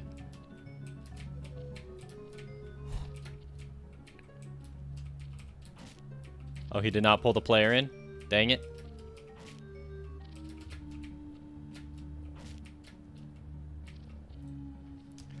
Licked is true. Let me print. Get licked.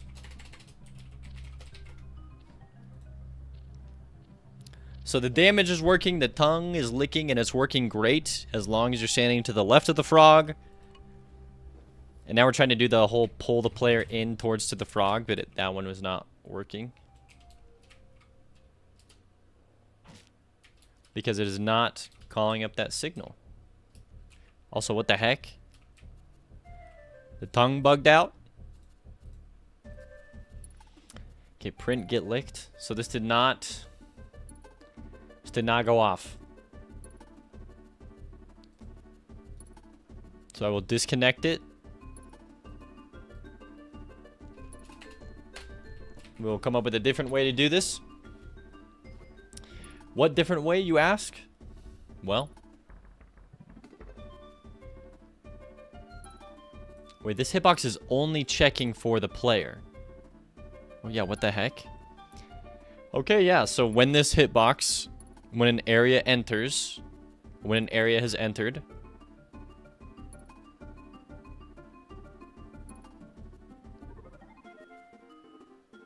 what is it connected to?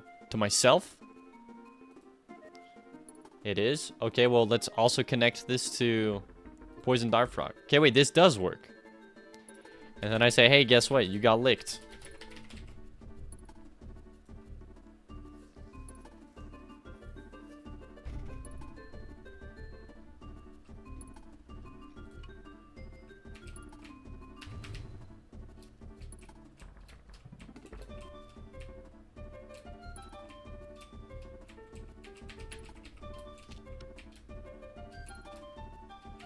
Please. Why?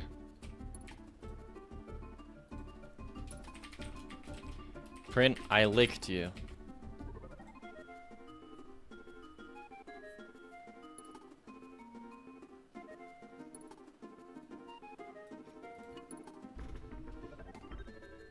Okay, you are not licking me in any of those scenes.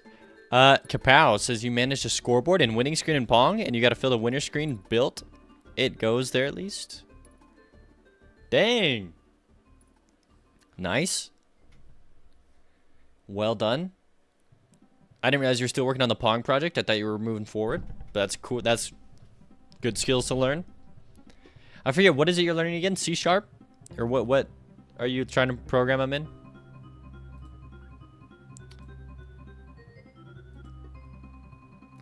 Okay, you are only looking for the player hurt box. Like, are you kidding me?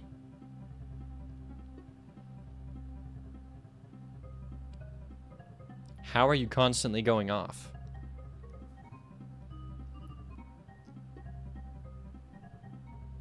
You never connect with any other hitbox. Like, that's just not true.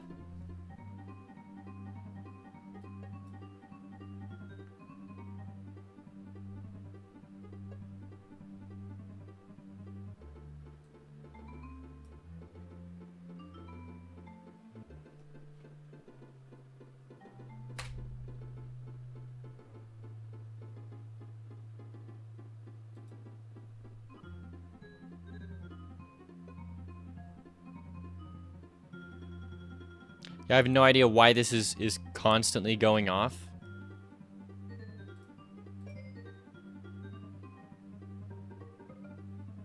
Like when an area gets entered, like this is only works here, and then I emit the signal hit.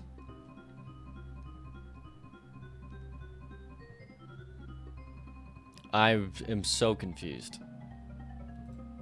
But then that same hitbox is constantly going off here. Even though it's on no layer, or it is on a layer. It's on Frog Tongue. Why are you on Frog Tongue?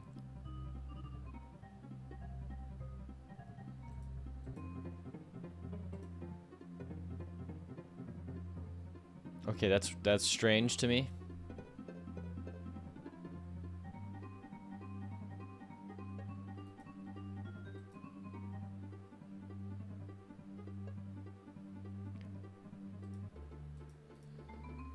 So when an area has entered, so let me disconnect this.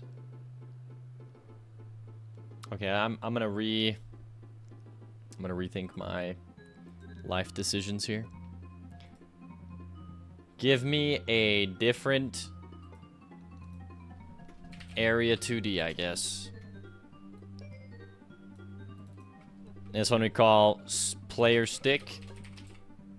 And I'm putting it above the hitbox here. We give it a collision shape.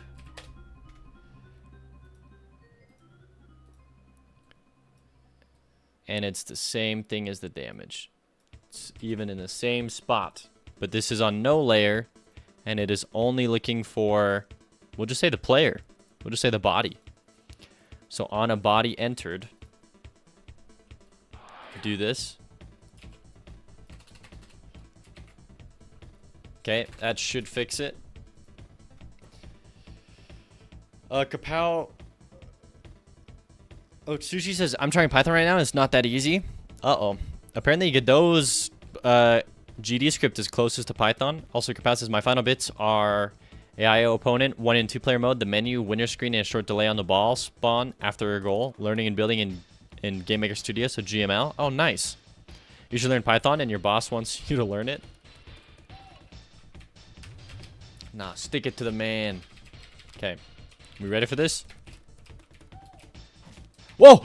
Whoa! Ow! Ow! Help me! Help me! Help me! This is abuse! Oh! Yo! Holy Beasley, the frog does not mess around! Whoa! Mega Lick, yeah, that's a sticky tongue, my goodness. Yo, what the freak? Holy. Oh my kapow, I'm not saying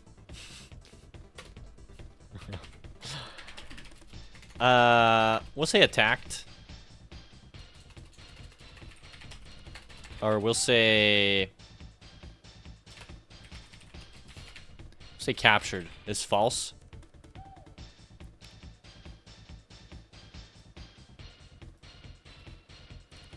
So when it enters the home base, if licked was equal to true, we set it to false. And then we say, hey, captured equals true. And then we say, guess what? You're not going to tongue somebody. Captured is equal to false. And we only set capture equal to... So there's going to be a time, essentially. So he'll bring you in, and then there's a time. The wait time will be 3 seconds. This is tongue timer. Time it out. Captured. Captured will equal true. Or, I mean, false. And then we go, hey, $, tongue timer, start. All right, let's try it out. Oh, you lot with a dirty mind.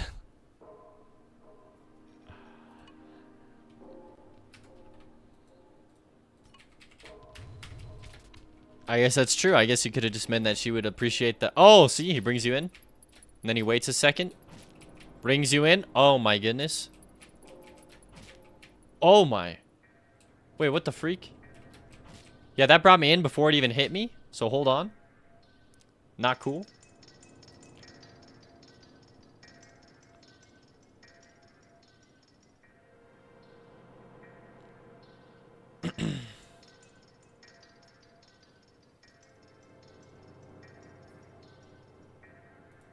I just want to make sure, hey, licked is false when this thing times out. Looking good. Very close to complete. I know we're getting there. Yeah, I'm going to be doing a couple more animations for the frog.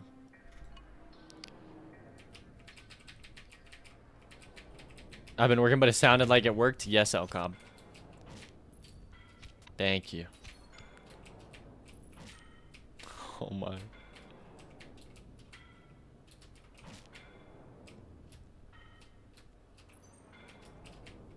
Except for the right.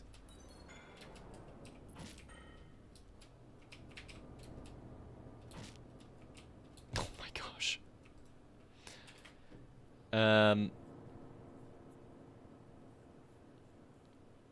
Now, if it hits the player, I want it to go back as well. So we say, hey, when this limit is, so when we've left the limit or whatever, nice try guy equals true. But we can do the same thing here with if I hit a player. We can say, hey, start going back to home, nice try guy, set to true. Feels like he needs to arch his back before the tongue. Yeah, or like do something with his mouth, or something like that. So there's a little more telegraph. I agree. Also, my headset's dying.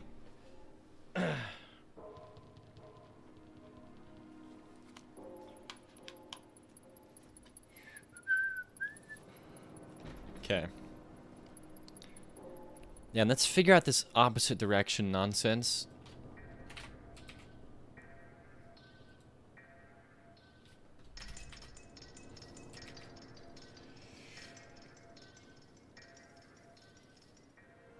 Or you know what?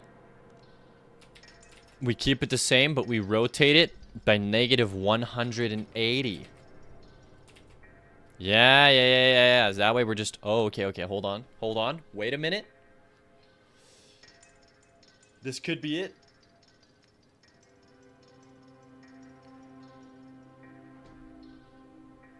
Ugh. I need caffeine.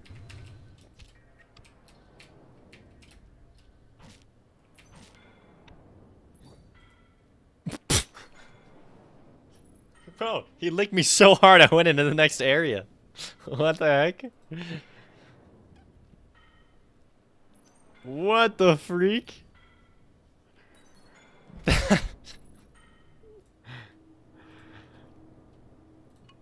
Okay, I guess I gotta restart. He actually licked me into the next area.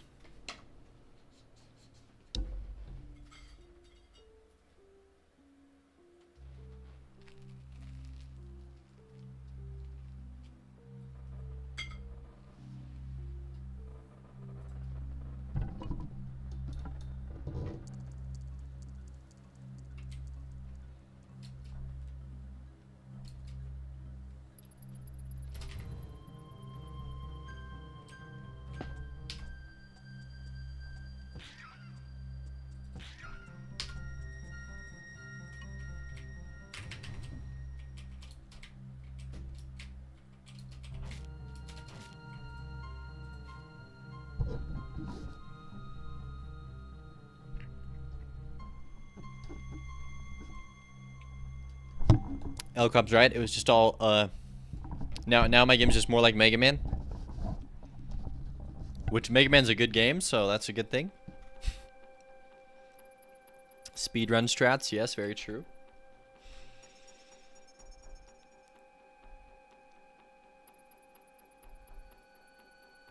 Okay, so yeah, if he hits the player, he starts going backwards.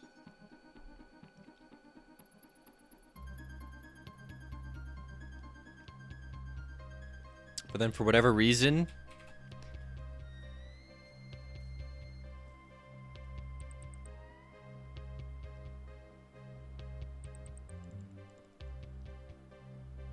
Yeah, when we enter the home base here.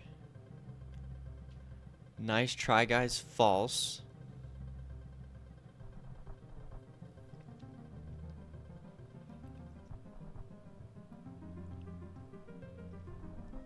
And if I was licked, which I was, we set lick to false. But why isn't this... Oh. You know what it is? It's disabled. And it doesn't enable fast enough. Interesting. It's actually got to be 0.1 in case like the player gets hit immediately. It's a feature, not a bug. Yikes. Continue.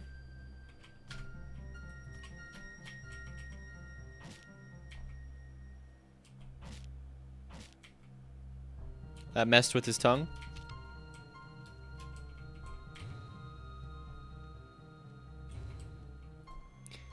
Let's try this again. Just make it not affect the player at all and slowly turn black over time. Like 5 minutes, and then they'll randomly die and forget why. What?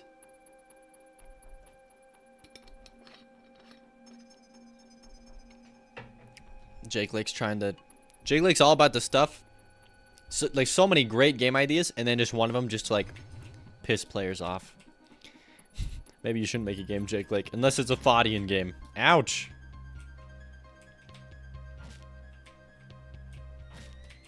Yeah, so he can actually pull me through walls, theoretically. Which is interesting.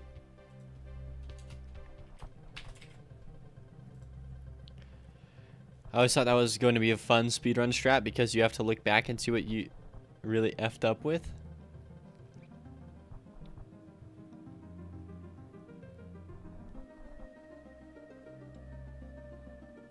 Leave it in. I'm not leaving it in. That he can lick you through walls?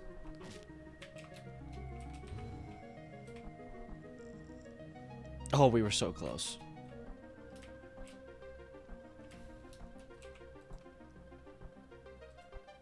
Okay, so don't mess with this rotation then. Keep it negative 0.11. Jake Lick, I can lick you through walls. Okay.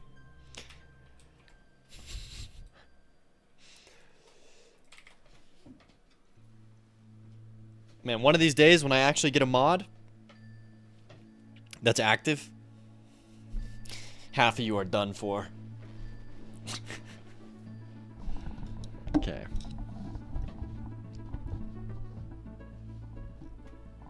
All right.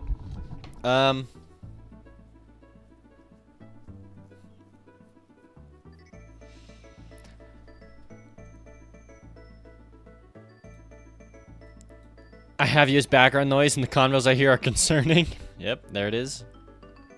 Kapow, all mod, I'll be good at it.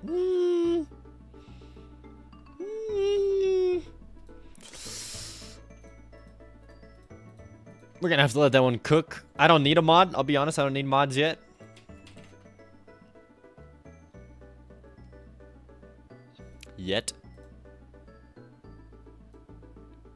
Sushi, don't mod me. Insta mod. No, I'm just kidding. Okay.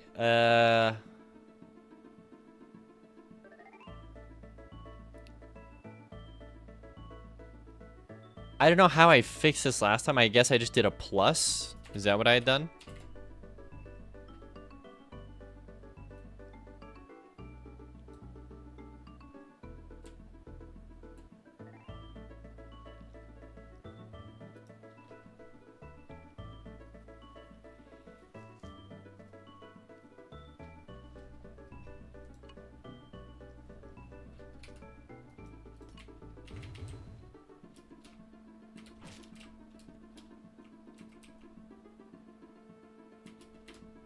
Almost.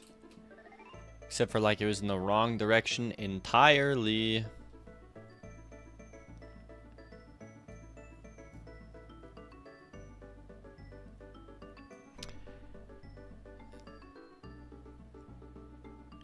Okay, hold on. I'm gonna give it the actual the same exact code. What happens? Like, what is it that I'm trying to fix here? I swear we got it working one time. Maybe, and then maybe we figured out we hadn't. I don't remember anymore.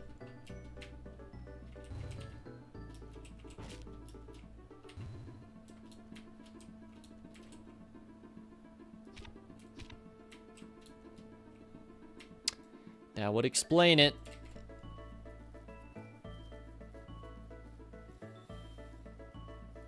Because when we're shooting...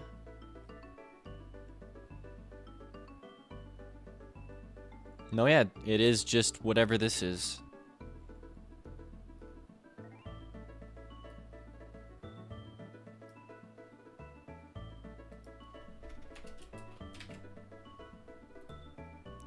Thank you, Nog910, for the Coke. Welcome back.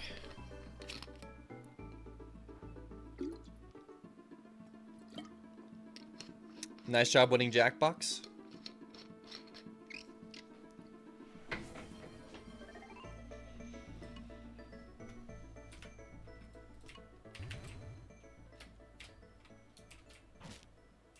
Whoa, whoa, he licked me but didn't pull me in?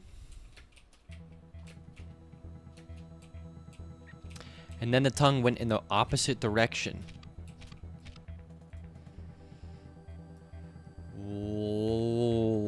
Why?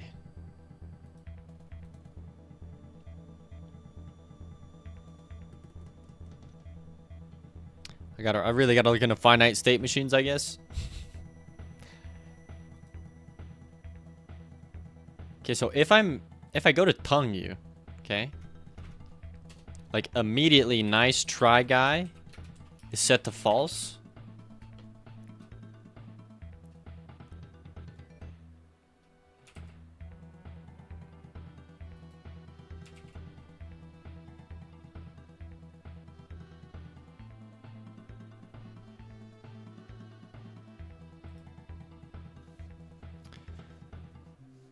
Try right side first and then left? Huh? Wait, but we have the left side working.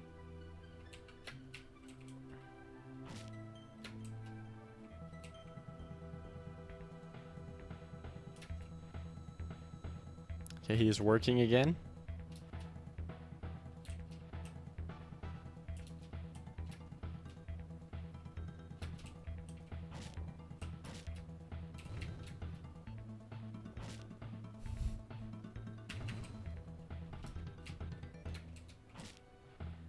See, like right there, it didn't lick me.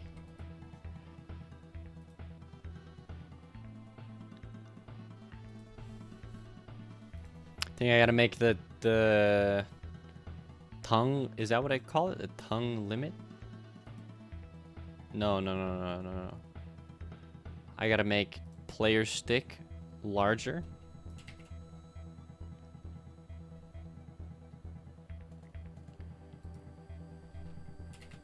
Now, about the other direction. It makes sense that nothing's changing because, hey, we don't change anything.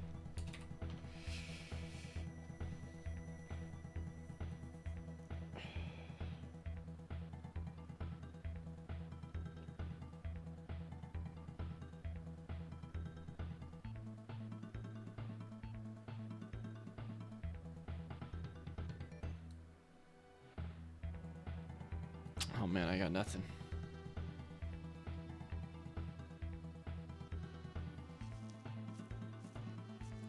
Using my game to learn Python and might just make the first mod menu. For my game? You want to mod my game? I'd like to see it happen. Oh. If anyone can understand my noodle code, best of luck to you. Oh, see, he dodged. I dodged it, and then the tongue kept going. Okay, so maybe home base has to be larger than we thought.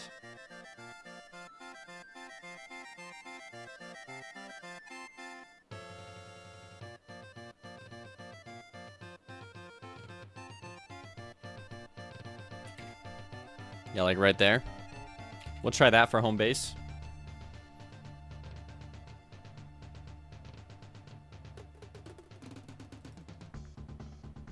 I mean, he doesn't have to come back all the way for it to look decent.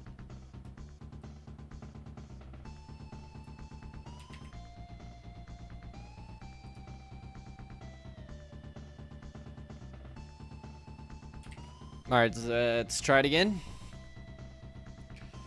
Well, Sushi, that'd be dope if you figured out how to mod my game. I mean, more than just giving yourself a billion blood gems. That's easy stuff. That's just messing with the JSON file.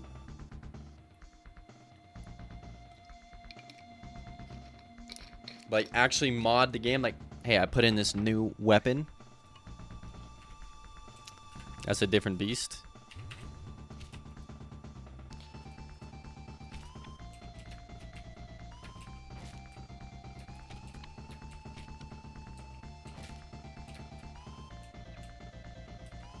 You can use Cheat Engine and do that? Oh my gosh, the way he can pull people through walls.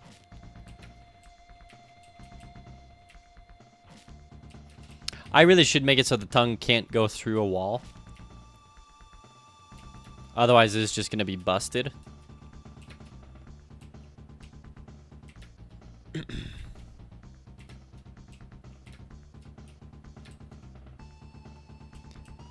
It actually looks like it's there. It looks like it's there. It's just negatively inverted, probably because of the sprite scale. Think about it. I'm thinking. Imagine that frog rapid fire spitting his tongue at you. You can never get away. Yeah, that happened to me earlier. What happens? This is what happens. This is essentially a wall. This is what happens if it gets you through. Ah. Okay, that's important. But the rotation is wrong. And I don't understand how.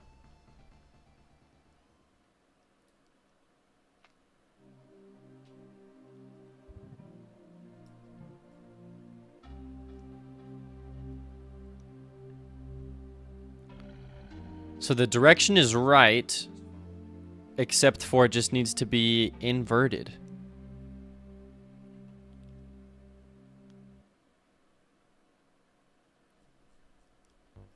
I think honestly at this point,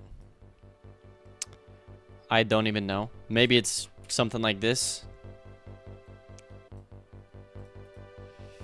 Hey, Cielistios. Thanks for sticking around. Have a good day. And thank you for the follow. Narangkas Konu.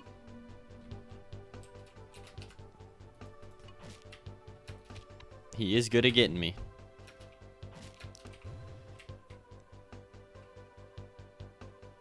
That's closer to what we want.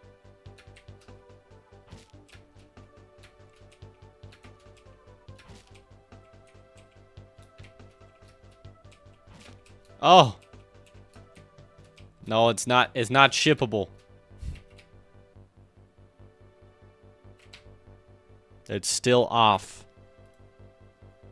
But maybe this is where this comes into play. Like, hey, don't rotate this.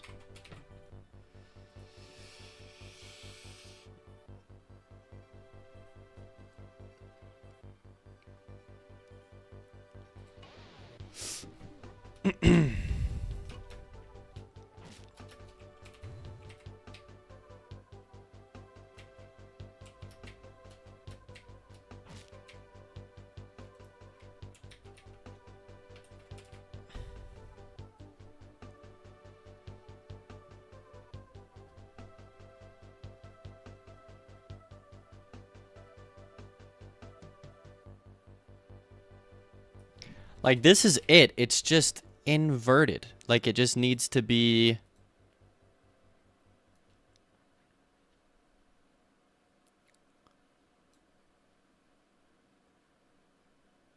times negative...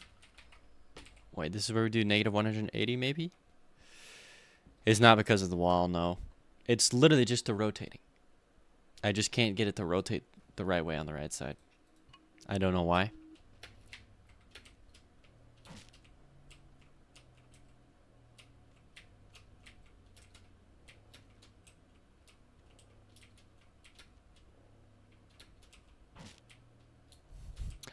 Like, you'd think it would just be as simple as, hey, flip it. Like, this direction's working. Give me my music back.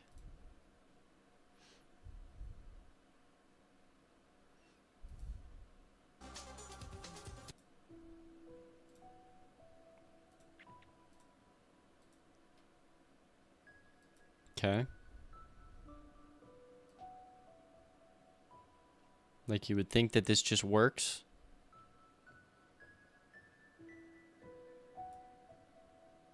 But then we flip it.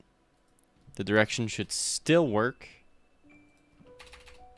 But maybe it's the sprite scale that needs to invert. We're just trying stuff now. It's flipping the tongue. Didn't you have a pretty much... I did have the same issue with the Archer. Hey, that's a good point. Maybe I gotta go check out the Archer and see what the freak I did there. Because I actually was having this issue with the Archer.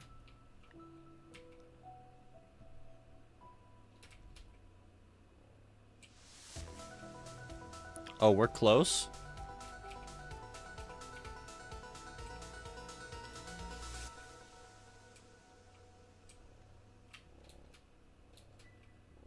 Wait, it actually just has to be flipped.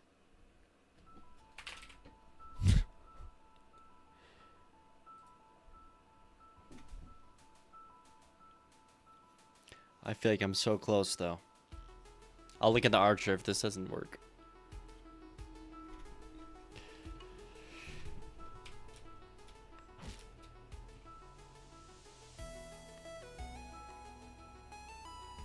We're getting there. Whoa.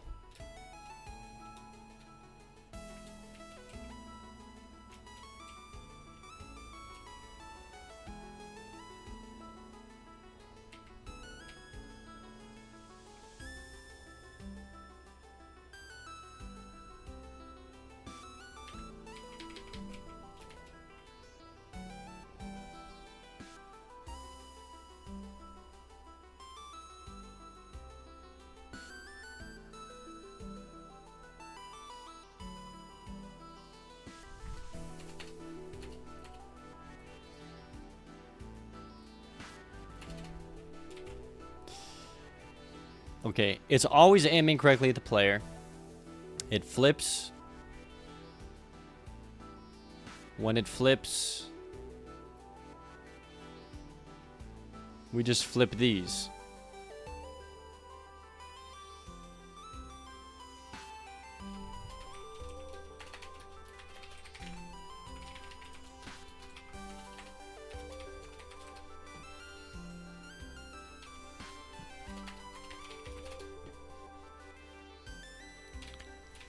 I know I said I'd look in the Archer.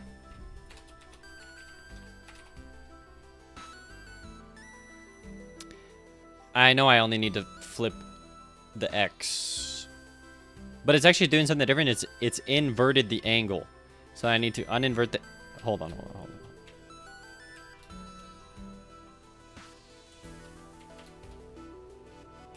Wait.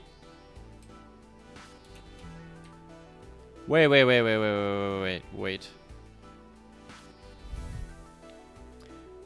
I have figured out, because it was going... Okay. Hold on, I figured something out. If the sprite scale is equal to 1, do this. Okay, wait a minute. Wait a minute!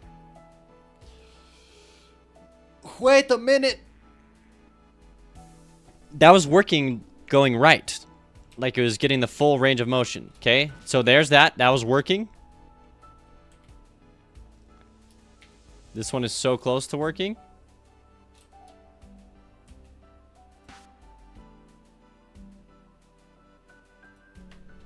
This is just the same code. What happens if we do nothing? I swear if this works, doing nothing, and I just was weirdly flipping this for no reason. That'd be really funny, but I'll be pretty mad.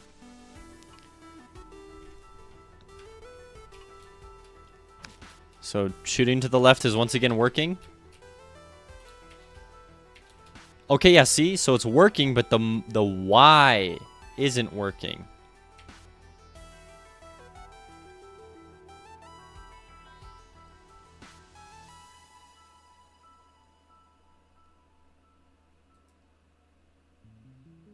Yeah, it's like the Y needs to be inverted.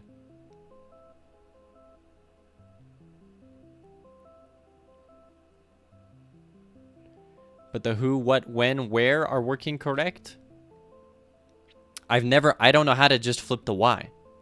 I've never been able to just flip the Y. That just is something that doesn't work that way.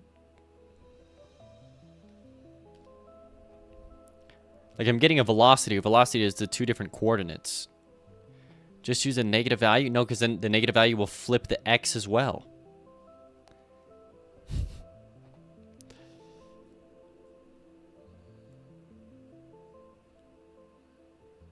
Tongue direction, these things hold 2 values. There's no way to just modify the 1 value in them.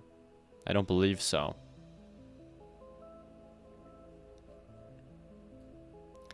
Okay, so I can get rid of these because this just means nothing.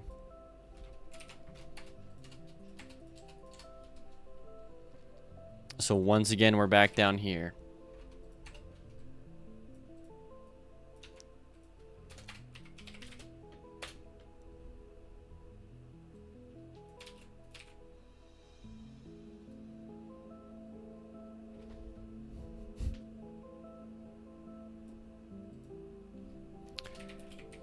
I don't know. Let's see. Tongue direction dot y equals tongue direction dot y times -1. I don't think that works. If it does work, you two are geniuses.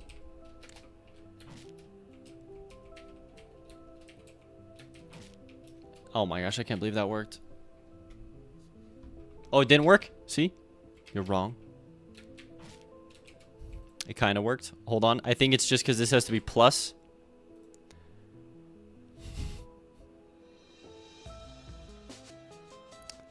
Can you add the position.x and position.y? I just did that. I didn't think it would work.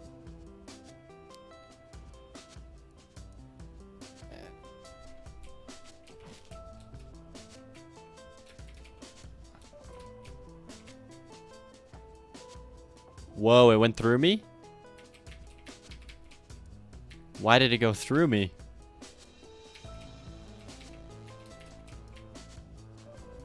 Also, I thought we were past this whole, like, tongue attack not working.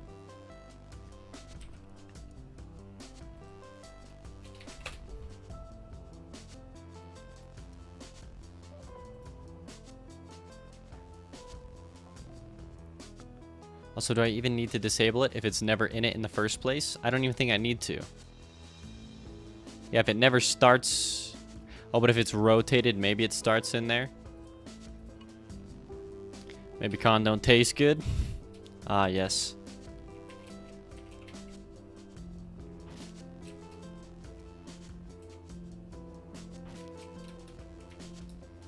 Oh, shoot. Okay. I thought he was going to kill me.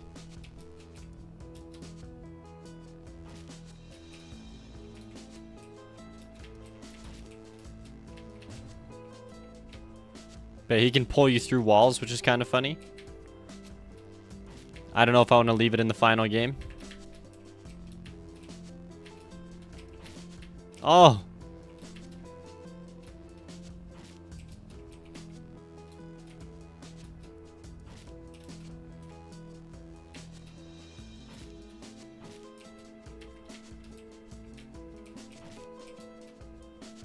Okay. There's one thing I have to do, and that is in the idle frame here. After he's done attacking, we're turning off the attack damage here. So we come into this collider and we disable it. But it is enabled in tongue attack.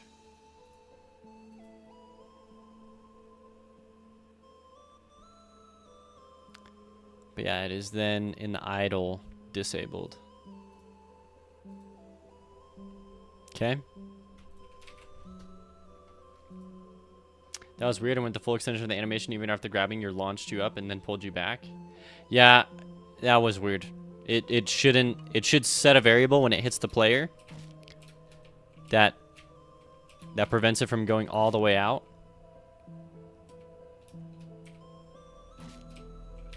Ouch. Let me get some more HP.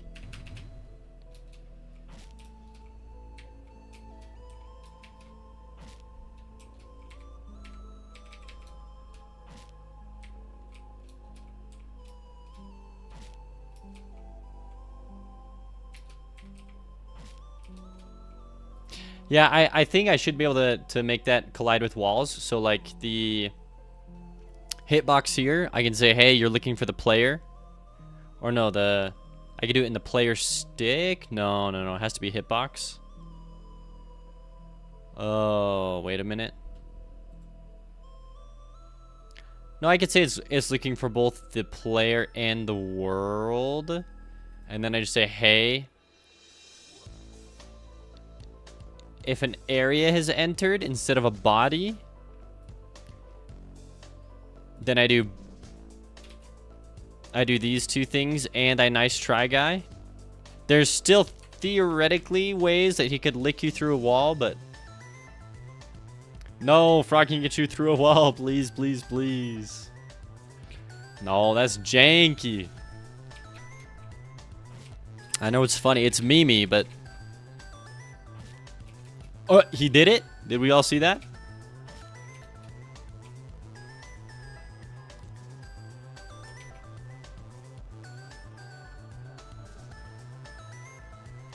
Okay, so I think this is gonna have to be a different. I think there's some jankiness going on here. So let me disconnect the area entered. Yeah, we're gonna. There's got to be some other stuff going on here. So we got to do an area 2D.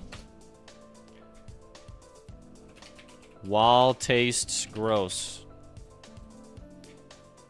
We have to give this a collider or a collision shape. As long as it lets you go, as player can hit through wall with bow upgrade, and the sword can go through wall. I'm not doing it, kapow! He can't even. The frog can't even see through walls. So it's just for weird instances where like something's already gone wrong. So nah, I'm gonna say nah.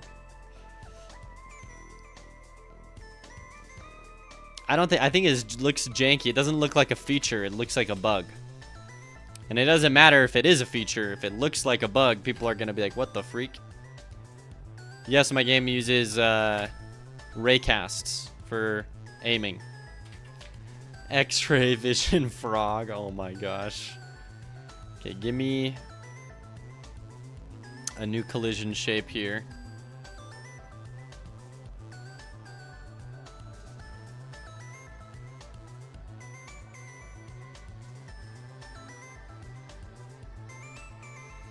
Yeah, and we can make this one like this. Collision. It's not on a layer. It's looking for the world. When it enters an area. Nice try guy equals true.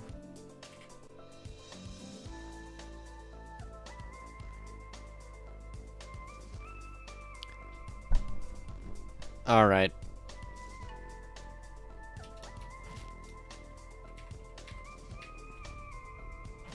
Whoa, wait, what?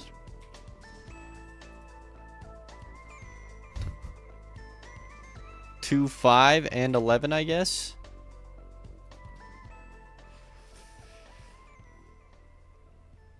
That was not cool. It'd be funny if you could get him to lick in like dinosaurs or other enemies around you. All right.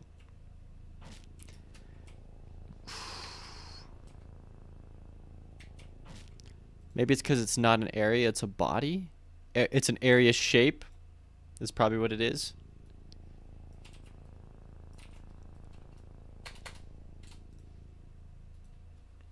Okay, disconnect that. If I'm using raycasting to aim, you could simply have the ray collide with the wall and then never lock on the player. If you don't lock on, you want to attach and pull him through a wall. Sure. I already do that. But if I were to jump as a player,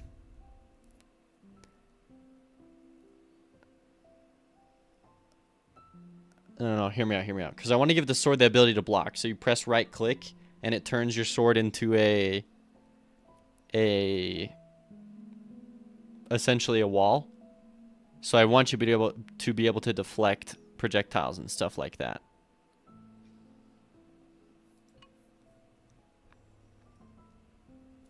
Yeah, there's just weird things where it's like I'm doing both, but yeah, I want to make sure that it doesn't happen. Whoa, okay, he went through the wall there.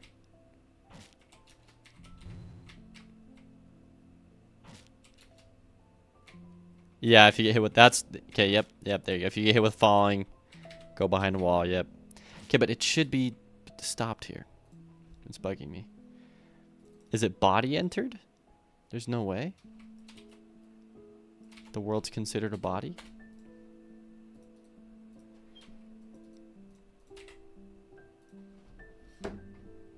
Godot has trained my brain to see all bodies as objects.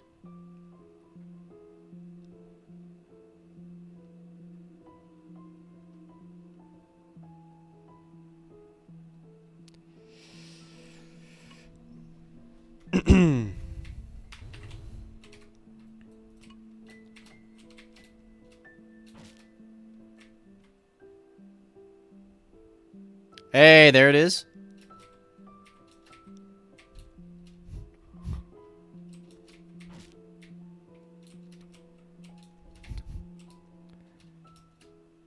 That is kind of funny, though.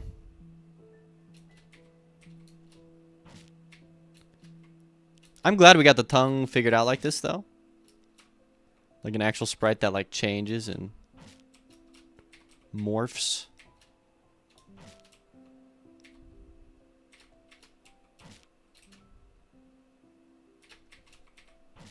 Dang it.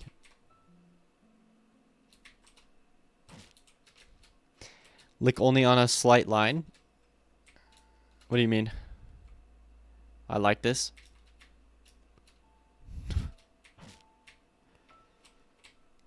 Lick only on a straight line. Is that what you meant to say?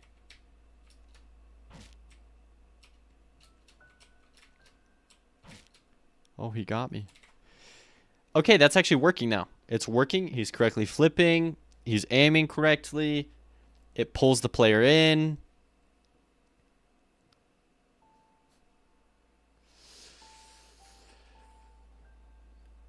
Now we just need essentially to telegraph the lick. We need a slight random cooldown on the lick after he shoots it out once. He'll wait like maybe half a second to 2 seconds before he tries again. We need a randomizer for whether or not he's going to lick you versus jump at you. And if he hits you with his jump, he explodes. I also do need to fix how he's looking, because it was not working. So he's aiming in idle.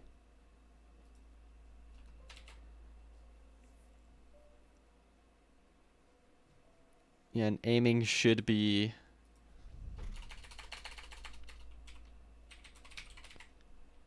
working.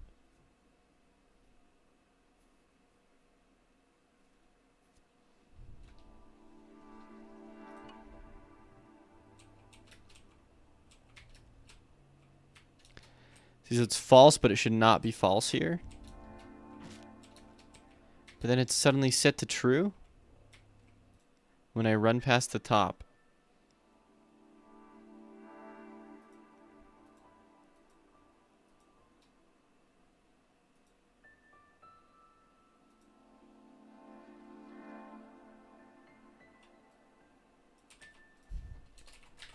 Do all of that in idle first.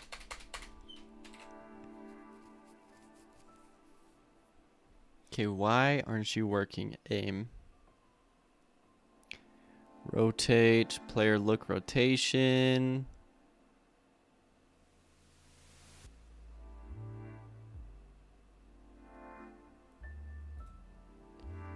Let's try this again.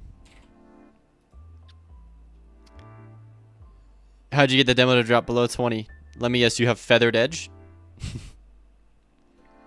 You either have feathered edge or you have the Shinnis pepper, which is like the plant turret. I forget what it was called before it got renamed.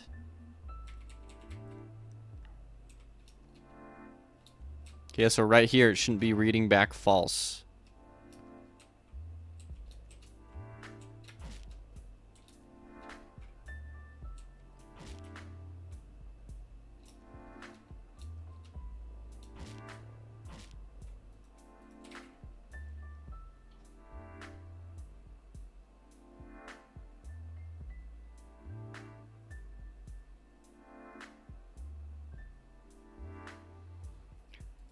Player look collides with areas and bodies, except it doesn't need to do that.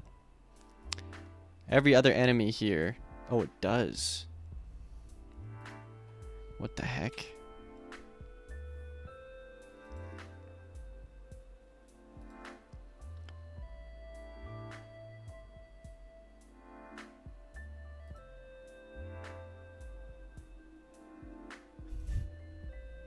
Yeah, it's this one.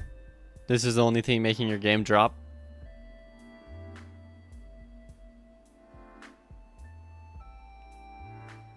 Yeah, I gotta re-optimize Feathered Edge because it is currently takes up way too much processing power.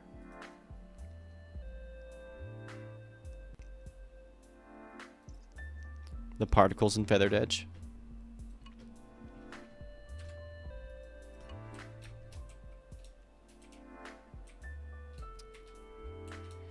So once again, you should not be false at all.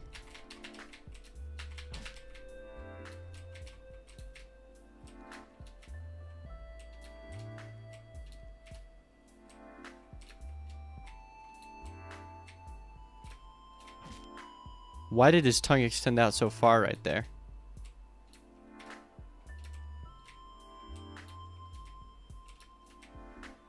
Oh, if I get this in a mode where it's turned off, maybe. So let me go to tongue attack and let me just always make sure that hey. Is it home base? No. It is tongue limit. Can we always make sure tongue limit is enabled in the tongue attack? So that's how we solve that problem.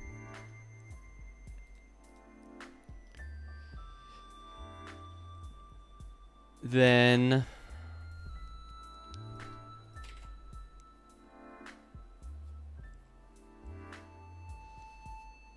man, we really have been cooking on this one attack for 6.5 hours.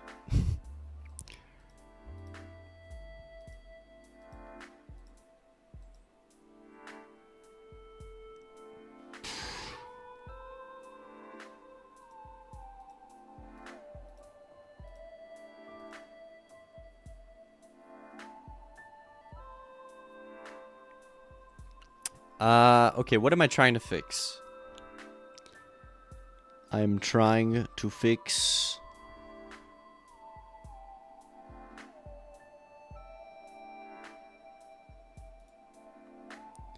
it's aiming. That's how you know I'm fried. It took me like 30 seconds to even remember what I was doing. So the player's looking. He's looking at the player. We have this whatever. When it collides, we check the collision in aim, which right here we're constantly checking it in our process.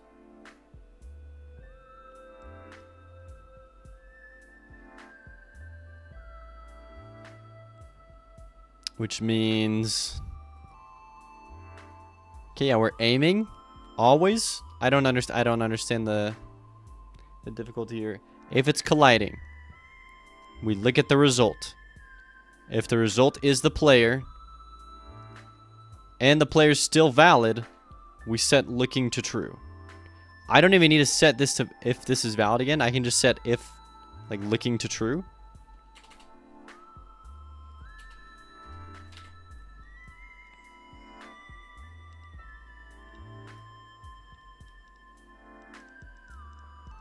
BC, I can't help but feel responsible for this. No, it's all good. It was all of Twitch chat. Everyone had a say. Okay, it worked. That time it did work. Let me just see it again.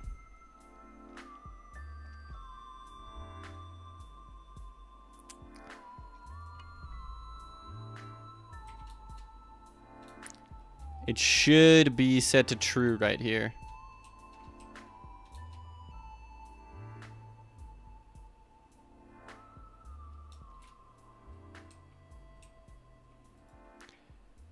But it's only being set to true when I get close enough. It's so strange.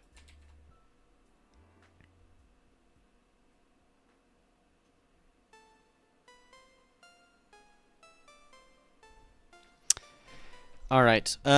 Appreciate the point. Darfire was Jake Lake 77 suggestion that said I voted for this. You either have to decide to paint your nails 5 minutes before we normally go to bed, so it looks like you're up for a while more. There it is.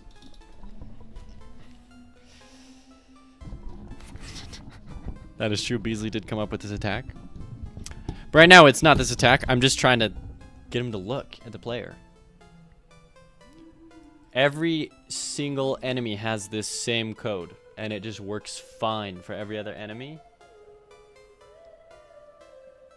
Where we're aiming in the idle state, and the aim does this.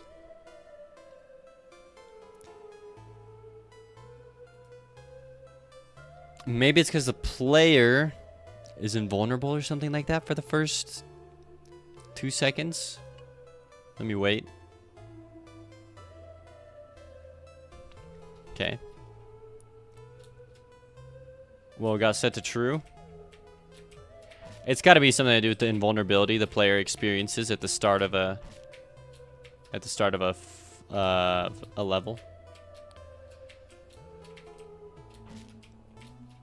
And I'll make it so that he can't shoot up high here, because I actually really like that idea. So, okay, now that I believe that that's working, okay, tongue limit. You're gonna have a different collision shape here, friend.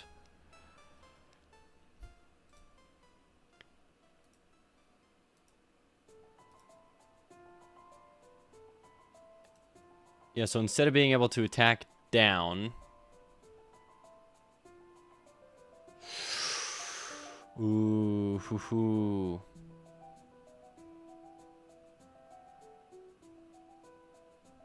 I see why there's points.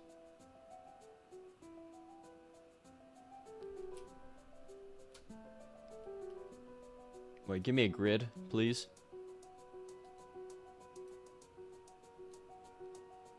Go from here to there to there to there. Oh wait, but we don't want him to go this high, so never mind. Okay, redo from here to here. We're just trying to mimic this, but then stop it before it gets too high. So just to there.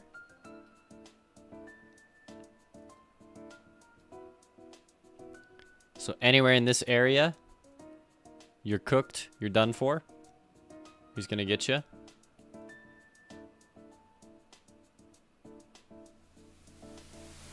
Okay, but then the thing is, we have to do the same thing on the other side. So this is 1, 2, 3, 4, 5, 6. 1, 2, 3, 4, 5, 6.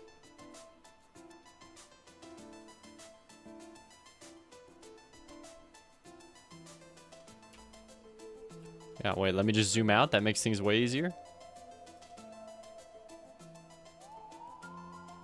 Hey, there we go. And then I just do this. So now we'll just set this to be the collision shape. The frog gets wings. So now he actually won't be able to attack down. Oh, but I kind of do want him to attack down.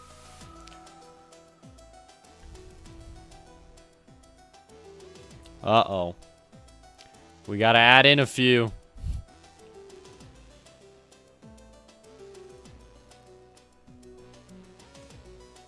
Create points.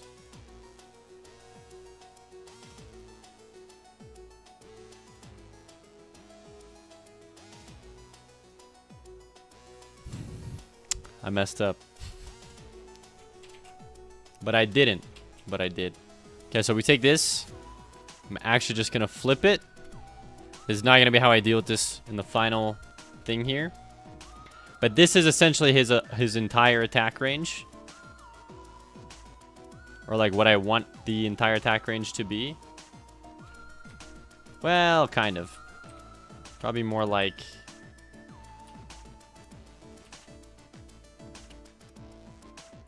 Yeah, probably more like this. Yeah, that is not really a circle.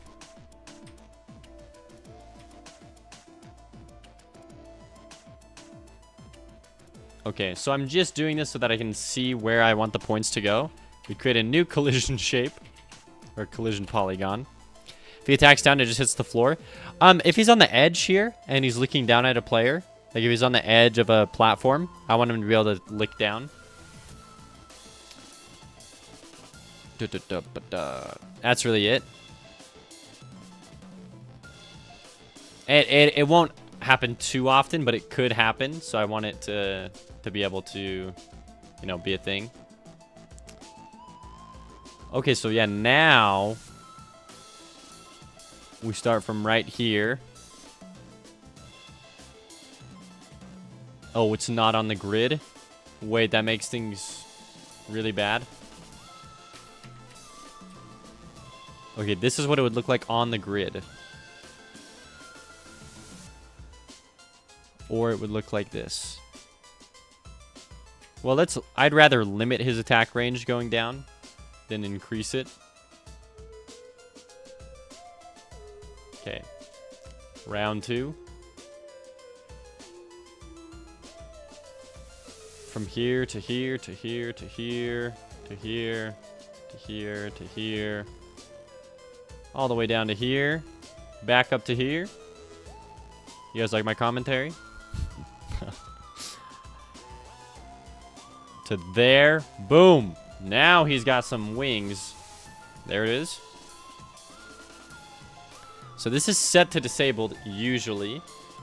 We have to go into the animation player. Everywhere where was this collider, we now have to delete and redo. So in idle, hey, guess what? It's disabled. In tongue attack, it's enabled.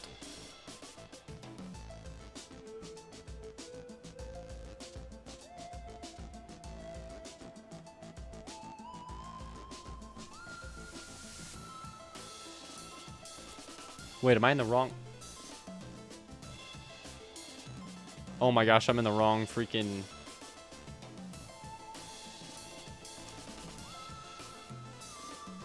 Oh my gosh, I'm in the wrong thing here. Okay, back to idle. Oh my gosh. Okay, this does not matter. This collision shape in idle is disabled. But then this is how we check to see if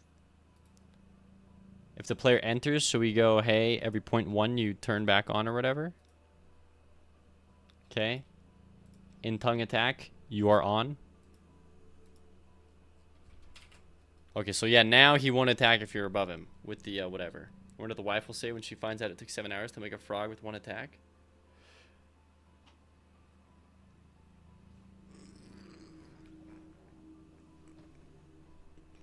The 7 hours isn't entirely accurate. I spent the first hour bug fixing stuff.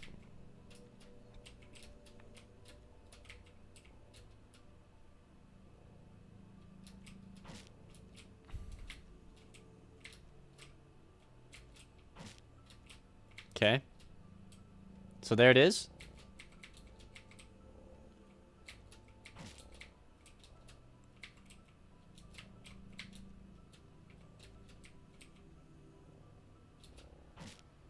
Oh, that killed me? Dang. All right. Whew. Attack. Tongue attack fixed. My grandma just asked me, am I still working from home? Uh-oh. About to get a Orthodox Christian rant.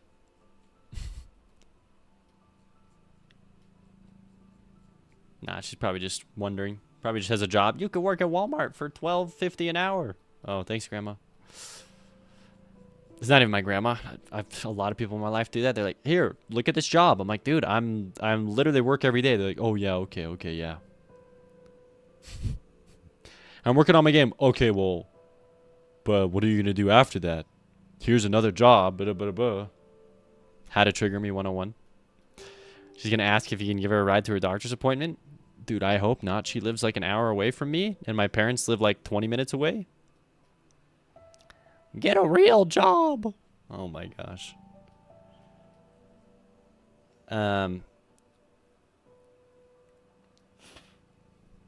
No, I mean, like, I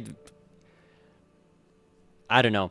If you, I think if you allow people in your life to talk to you like it's not a real job, then like your subconscious is gonna feel like you're not doing a real job and you're gonna beat up on yourself. But like I've had a, and you might think I'm extreme, but I believe this. Like I had sat down with my wife and said, hey, like, because there's just some comments made, and I said, look, like I need you to respect like my time when I'm working, and I need you to not like it's work, it's a job, and like it makes money, and so like it's a job. It's not me sitting at home on my computer all day. Like let's not refer to it in those terms. And I had to, and she's been awesome. She's super respected that. But like before I sat down and had the conversation with her, like I think it really affected me when someone said like, oh, what'd you do today? Oh, you just worked on your game? Oh, okay. It's like, no, what I do today, I worked for 10 hours. Like just saying that frame of view shift, I think it helps other people take you more seriously, but it helps you with yourself a lot. Carter, how have you not noticed my dinosaur? What about your dinosaur?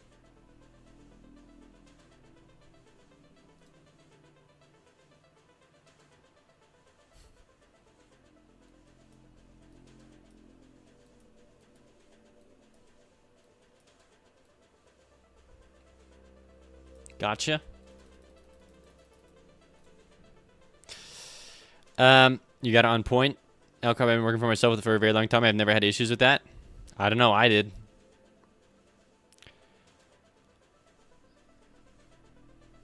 I had to do the same when I became self-employed. Just because I'm working from home doesn't mean I can be doing chores around the house. I've heard multiple streamers talk about their game streams the same exact way. I've worked from home since 20 years and had past people in my life that had trouble understanding that my computer room is my office. But my current wife is awesome. She totally gets it, which is awesome. It's just a communication thing. If you let other people, like, and you can be nice about it, but you just say, oh, yeah, it's also how you talk about it. You can't say, like, I like designed some things on my game today. Like to your in-laws, they're going to be like, okay, like, but what are you doing for work? Like they don't, unless you yourself say, I worked on my game.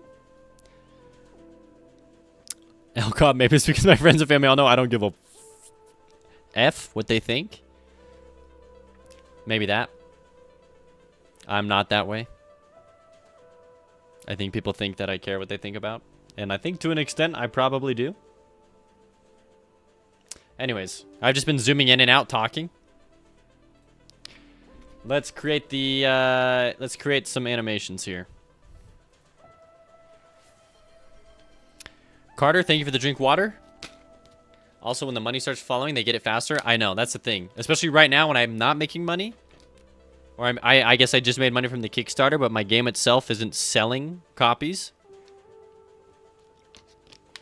Especially pre-Kickstarter, it was like, it was a conversation to be had with quite a few people. I think there's one time I was so mad I visited my dad one weekend. And he like said in front of me, and for some reason my in-laws were there too. He said, when are you gonna go get or oh my gosh, okay, it was on my birthday and I was working on my game. And I'm not trying to talk bad about my dad at all. He's awesome. I love him. But I just remember this moment was frustrating. It was, he gave me a cover for my car, like a snow cover. And he said, I got you this so that your car won't get snowed on. So that when you go park it at a job, if you ever get one or something like that, if you ever go out and get a job, it won't get snow on your car. And I remember that comment like cut deep. Like that really hurt me for like the next day or two. I was like, fetch, dude. Like, I don't think he meant it that way, but like that's definitely how I took it. I was like, ouch. So, but that was pre-Kickstarter, like pre people realizing like, oh. Anyways, yeah, I was like, fetch. I was like, okay.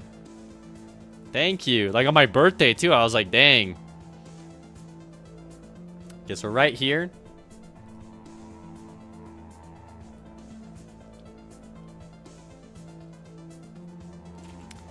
We'll shift the legs slightly back.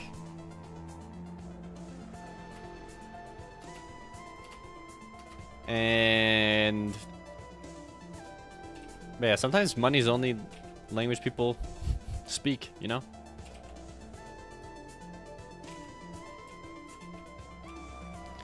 They don't realize that what you're doing is a real thing until you're like, yeah, I'm like making more than the job offers you're sending me, Grandma. Speaking of, what did my grandma say? Nothing? She's left me on red. I've disappointed the bloodline. Carter, oh, by the way, in 26 days, my subscription expires. Also in 26 days, it's your subscription anniversary. Nice. Enjoy the 26 days.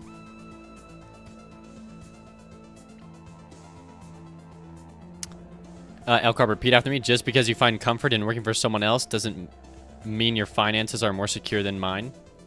That's a hard line. That goes hard.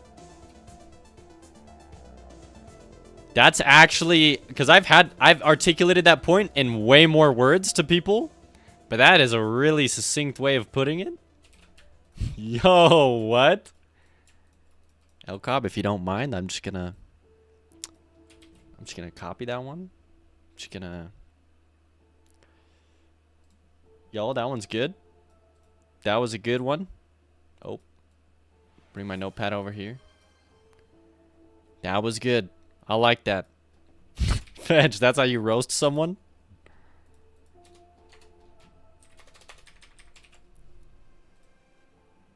Holy crap. The communication. If you work for yourself, you at least always know what is coming down the line. That's true. It's if anything, it's like more, maybe not more secure, but at least you know more. Kapow got a working winter room. Now it needs some buttons to restart and exit the game. Heck yeah, Kapow. Well done. Yeah, I've explained that to people before. Like, yo, your job isn't secure. Because people ask, especially I had to have this conversation with my wife. Because it's like, well, go get like a stable job. And I was like, no job's stable. I was like, that's such an illusion. Like, so many, like that's just not.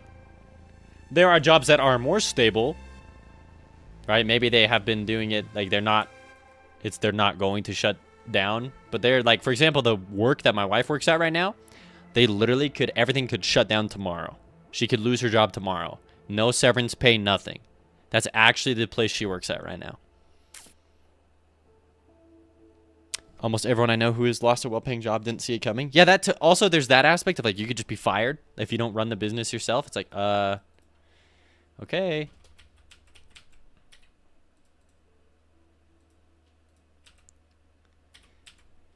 So he'll shift. And maybe he begins to...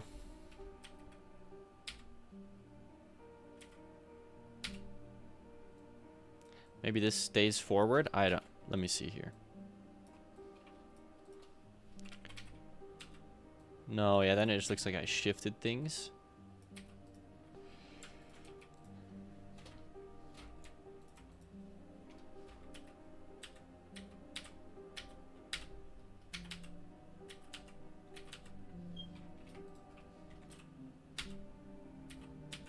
Yeah, if anything, I feel like this should push the foot forward a little more.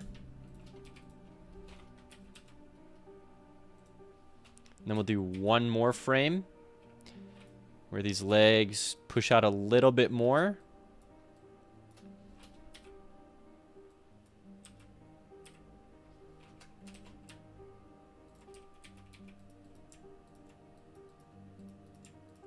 Dang, Elcop, now I gotta go visit my in-laws and try and bait a conversation where I can drop the line on them.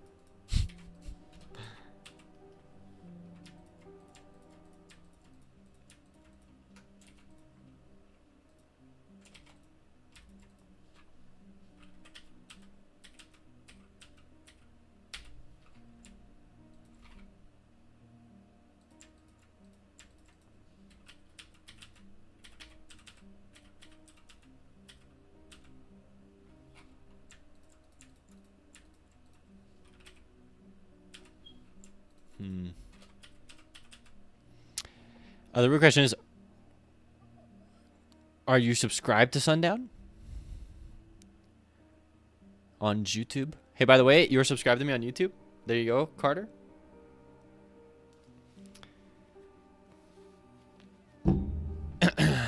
Hold on.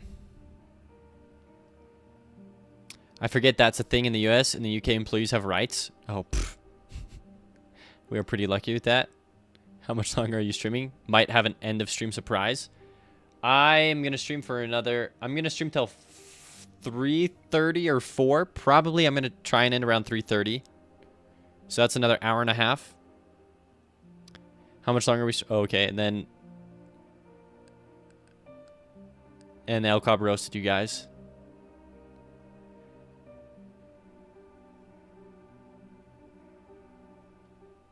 There's like... The idea in the US, from what I understand, is you have to give a notice. Not because you have to, required by government law. But because if you fire someone, they can plausibly take you to court for being... oh my gosh. Biased or something like that. But that's not the term I'm looking for. It's not just biased. It's... They can take you to court for... Oh, what the freak is the word? When you think you're better than someone? Anyways. So it's less about, like, the government gets involved and more like, hey, businesses just do that because if they don't, then they're, like, subject to legal pressure. Is what I understand about how it's supposed to go. Which is just, hey, yeah, there's no government intervention, but... Like, everyone does it anyways. Because no one wants to get freaking screwed.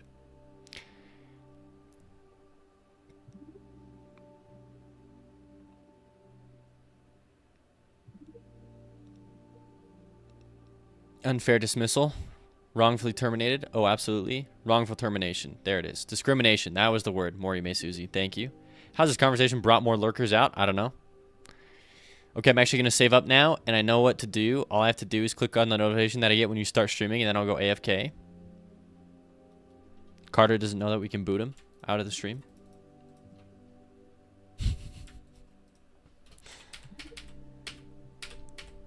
Nah, do what you want, Carter. I don't care. You actually can't do that. I'm just messing.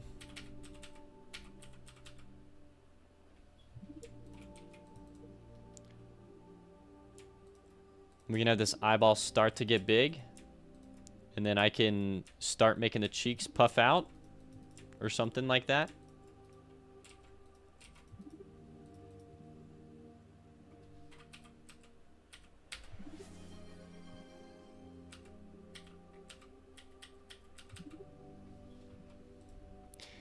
Thank you for the water, Morime Susie.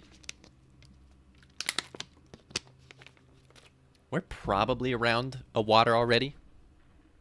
No, I just drank a bunch of Arizona. That's what I did.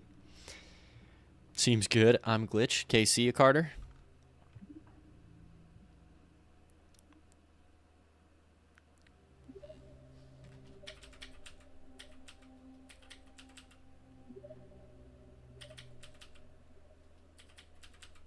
And then, boom.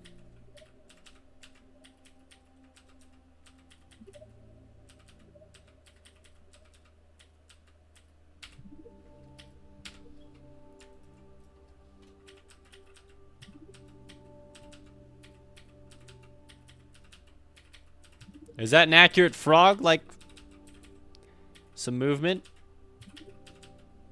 Blah.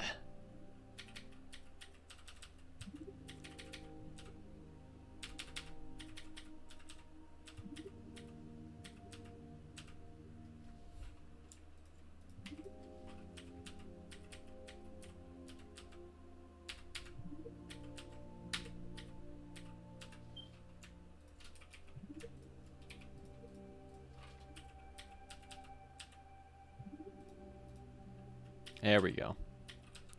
We're close to a surprise. Kapow's almost done with his game. Lurking isn't bad for stream anyway. When you lurk, it ups the number of views and helps the Twitch algorithm. Not that Twitch has a good recommendation engine anyway. Yep, we're banking on the lurkers. Yeah, a lot of times I'll like check my stream, like in the middle of stream or whatever.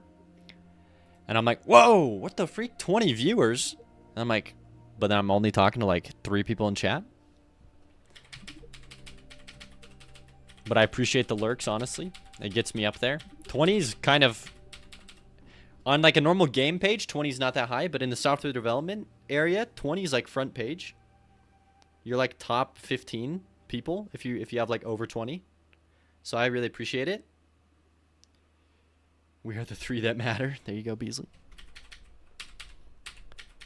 So he'll do this little like shifting here. And I'll actually do one more frame.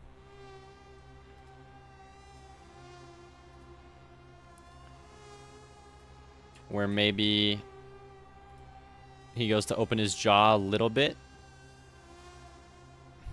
Honestly, I'm just going to delete that.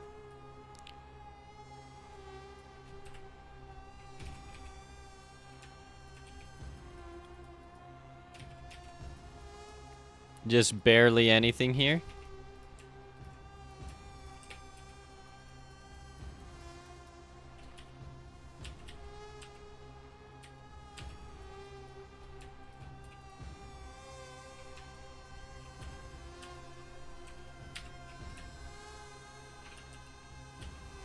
Yeah, jaw's too big down here.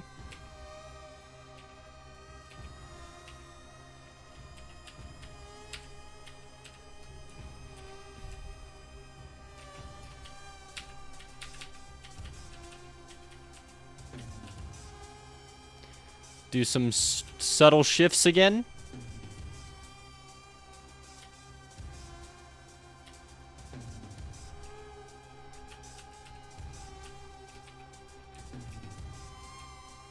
We'll do this.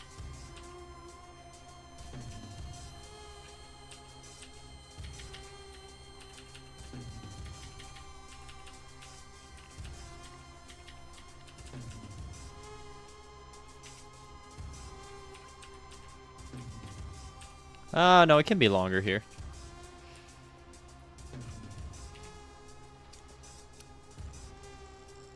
Hello, I'm back. How's the frog going? Nameless, it's going well. Wait, what the heck? Because you only have geeks like me browsing that category? One of us. Nameless back, Nameless. How do you not have a sub? I thought he did. He's a 2-month subscriber.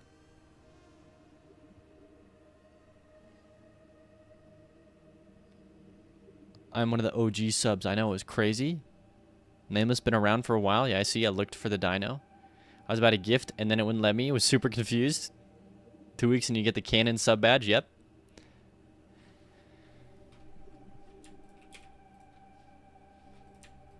Maybe something like this.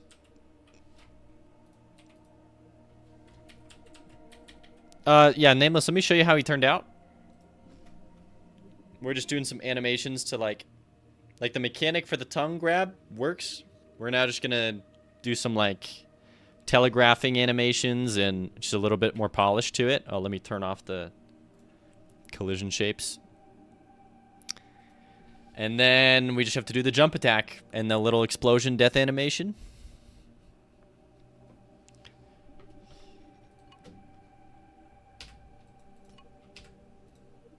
We'll switch it to this scene here. Okay.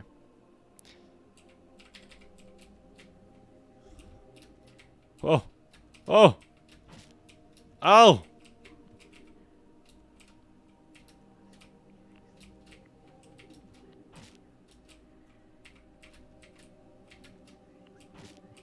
Dang it. You can hide. He can't get you behind walls. What attacks one? It was a tongue grab and then a jump explode. Whoa. A rare bug? What the heck happened there?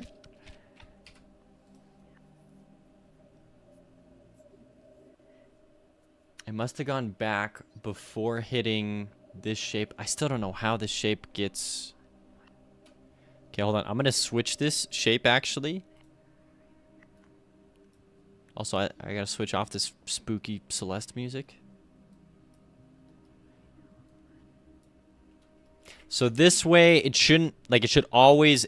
When it reverses, it should never go past this wall. Which, honestly, this is going to work out fine. Okay, please, no more spooky Celeste music. Oh, and I can turn the grid off.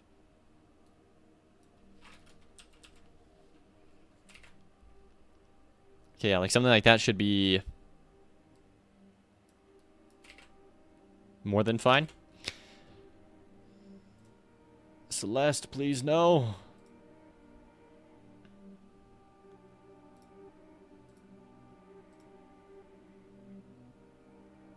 We'll go Tunic.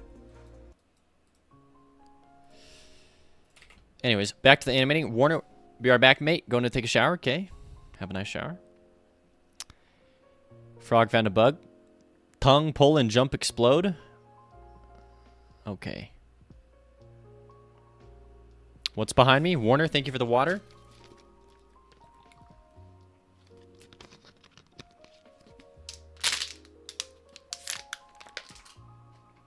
See ya.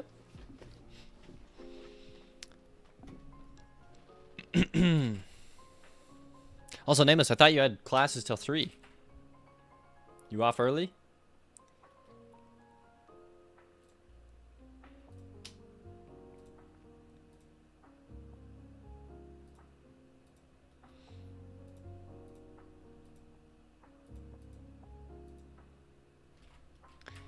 Okay, we're gonna do another frame here. So this is like the wind up before he does the tongue thing and grabs you. So you got 4 frames before he actually goes into the attack. Oh, and then I don't want him to squint his eye again. It also looks like this. Nice. Okay. Now we need 1 still frame essentially for when he's about to jump. I assume frogs when they're about to jump. Bow down.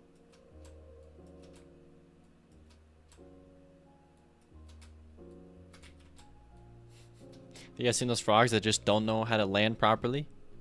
They just go flying? Yeah, I just didn't know when I'd be back home. Okay, gotcha. Frog found a bug. Okay. New layer here. We're gonna rotate this body down.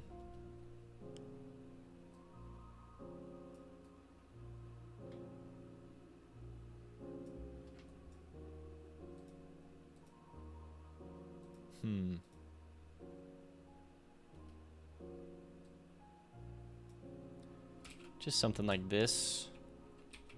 We'll fix the eyeball here.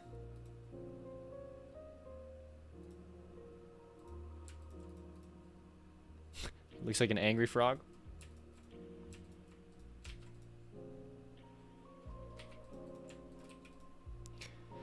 Kapow, you're designing a basic item? Wow, wow, wow, wow. Okay, you're gonna derail the stream, huh? Let's do it.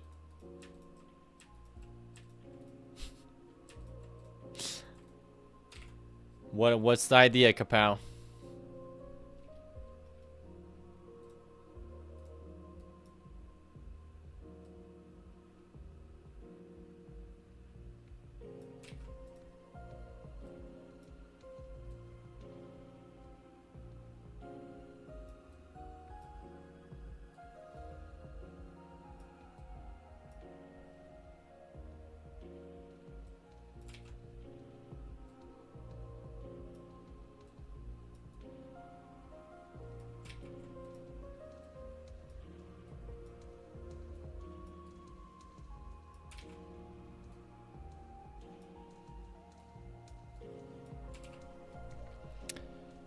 I'm going to have enough points to do 2, though, at the same time.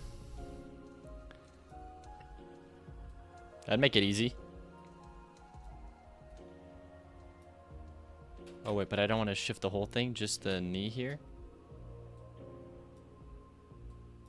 Okay, Kapow, I'm gonna read it. No, I'm not in flow. Let's go, Kapow. What do you want? You have 17.3k right now. Dang, you're close. El Cobb to reducing to redeeming too.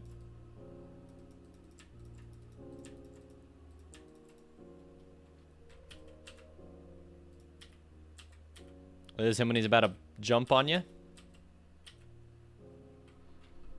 We'll make this knee come down even lower, honestly. Something like this.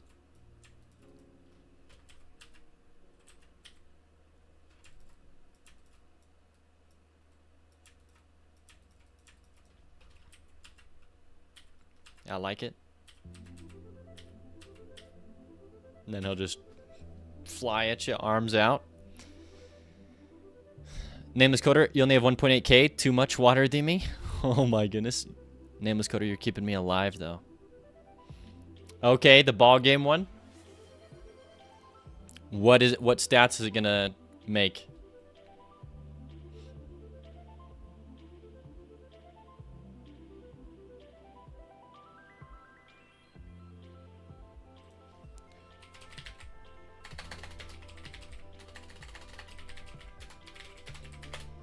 Increase speed?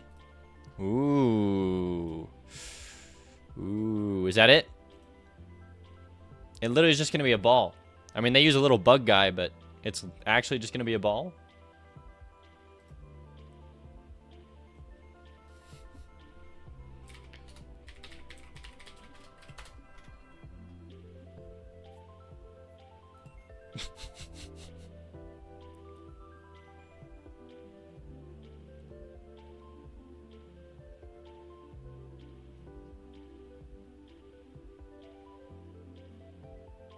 Increase speed.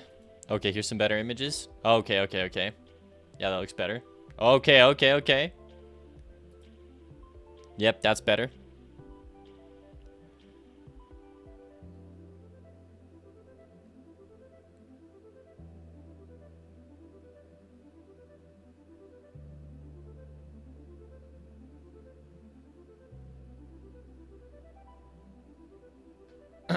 Okay.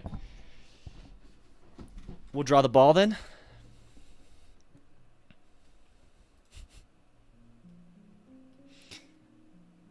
Okay, so the ball is going to be, it's 32 by 32. It needs to be 28 by 28. Yes.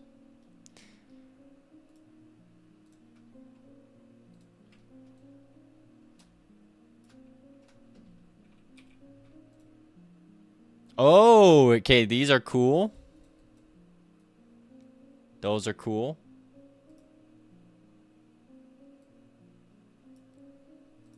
What is the item called?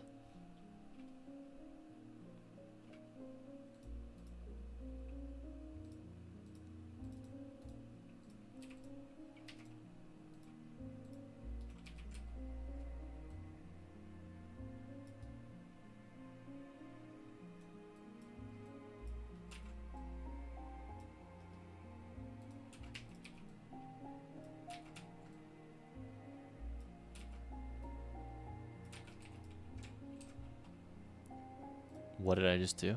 I just minimized all my windows.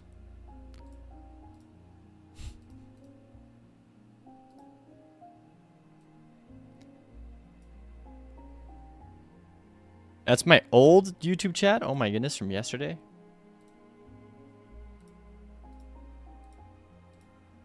Okay. Mesoamerican ball is just what it's called. Okay.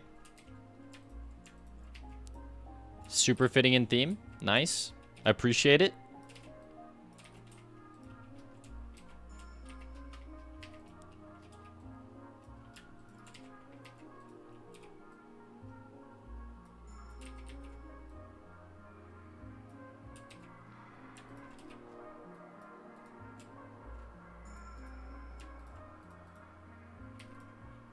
Okay, let me give it one more darker.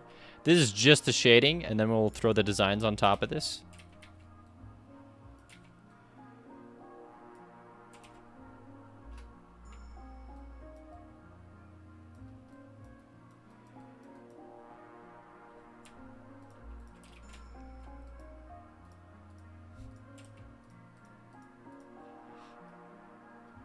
Okay.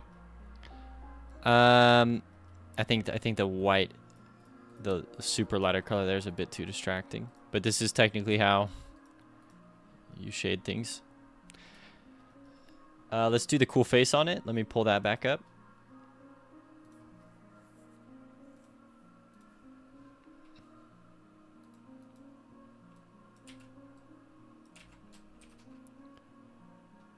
Yeah, these are some really cool. Did you like one of those faces in particular, or one of those designs in particular, or just pick any of them and go for it?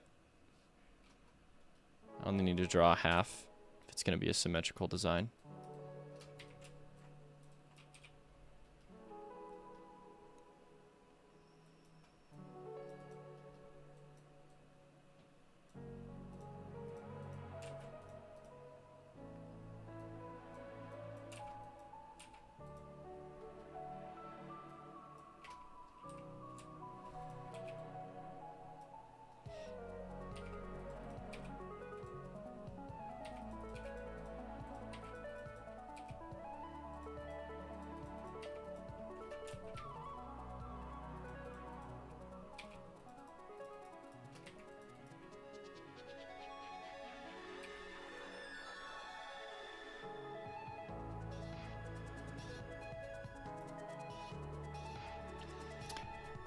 Your wife says the bottom right? Okay.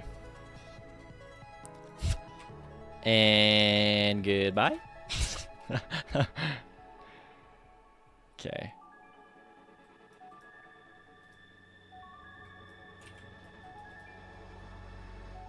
Something like this. Actually, okay, so this one is the same in all four corners, so we actually only need to draw one corner.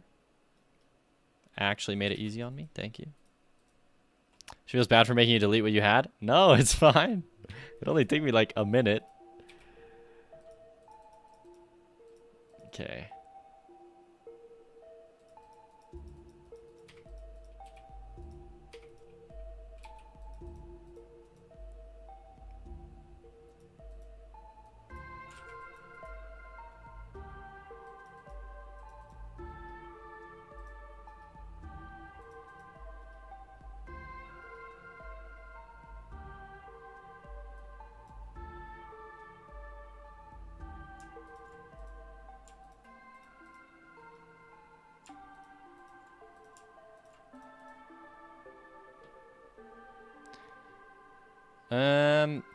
Okay, I'm trying to get this. Pixel art is always hard when you want to do like, when you want to convey a lot of information. But then each pixel you add can kind of make the info weird.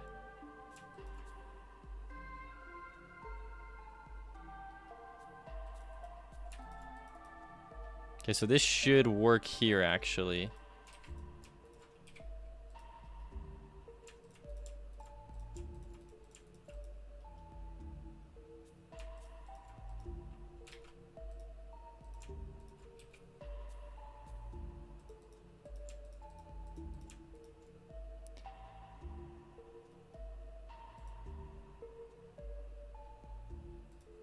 Okay, we'll see how well this turns out.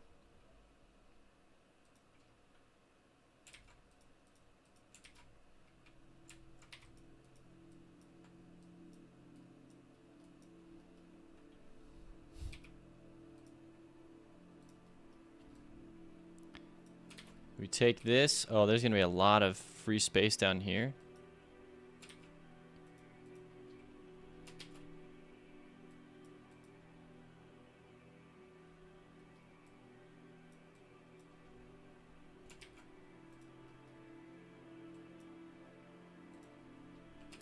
Okay. We've copied it. Paste. Copy. Oh. Paste. That kind of we did it. Wait, let me see.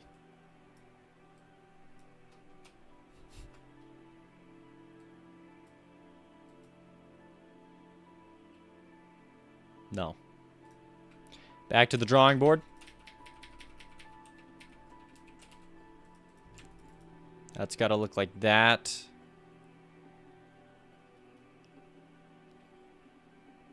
Okay, wait, genuinely, this is gonna be weird, but we actually shift all of those up one.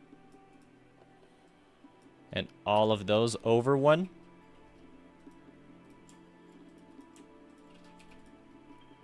Spheres are always fun in pixel art. Yep.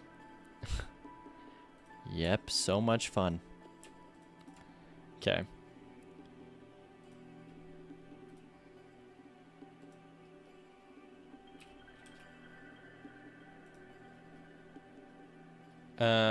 Oh, what happened to it? It disappeared?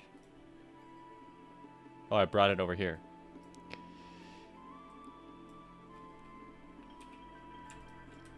So it does kind of have like a connectedness, like running through everything here. But then it has like a separated, like a line here that connects to the top here. Oh, and then it connects down here. Oh, wait, and then it connects up here. Okay, that's actually pretty sick.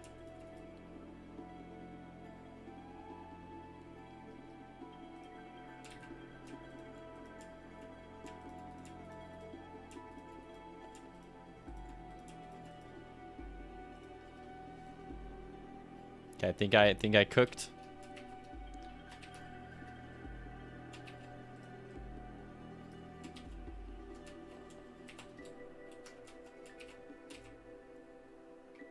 Almost.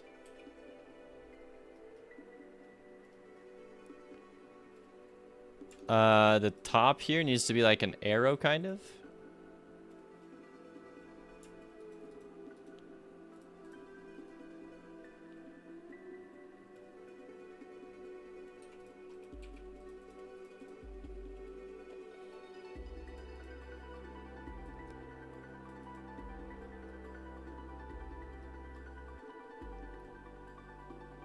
Back to drawing stone, says Jake Lake 77.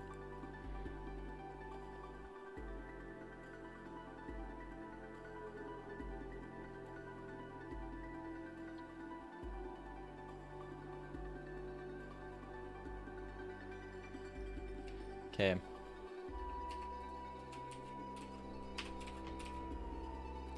So we take this, we take this color. We make you lighter.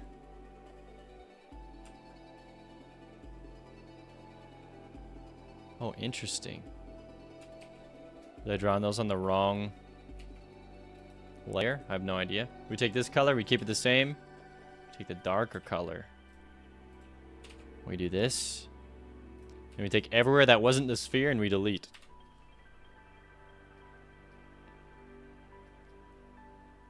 Is that looking too weird? I can play around with the colors a bit more.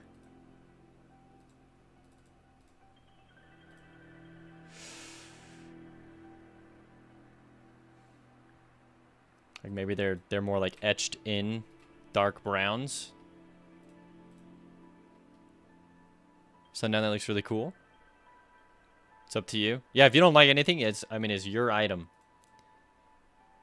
You say the word and I'll delete it all again.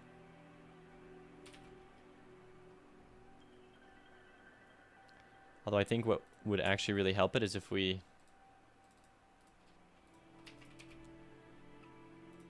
did this. And then I added on the highlight here.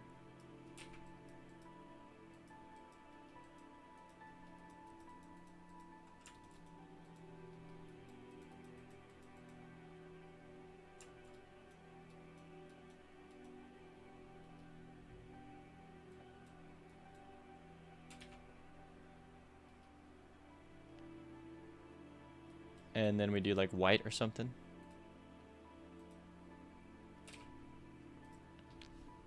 Make it look better in the gray. But during them times they had blues and reds as paint.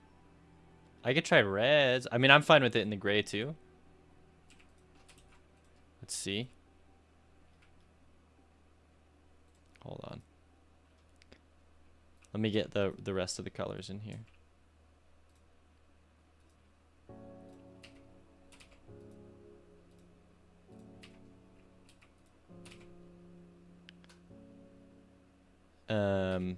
Let's do this.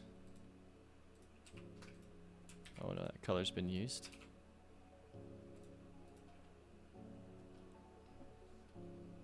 So this is it in red. And it will have a black outline, by the way. So actually, I can actually just add that in right now. 32 by 32. Shift. Oh, scheisse. Flatten. Shift O, Shift O. Game ball. That was actually pretty wild how fast we did that. What the freak? And actually kind of turned out better than I thought.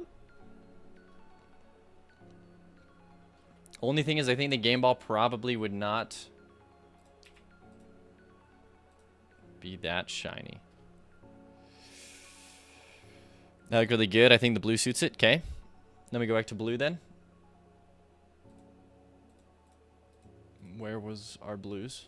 I think right here.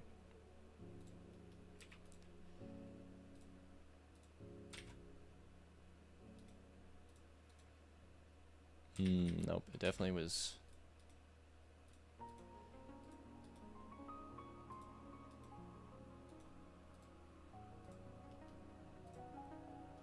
Like that.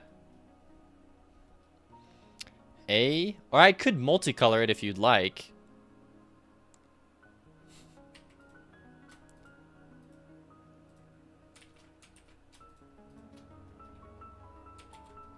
Like, we just do this. Shift N, paste it in.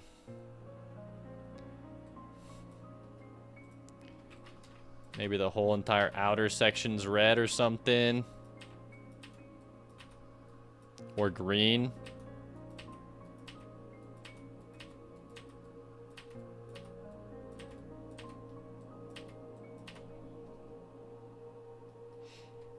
Put it to a poll? No, you're good. Oh, you think the red suits it? I thought you said the blue suits it. My bad. Ship it, says Elcop.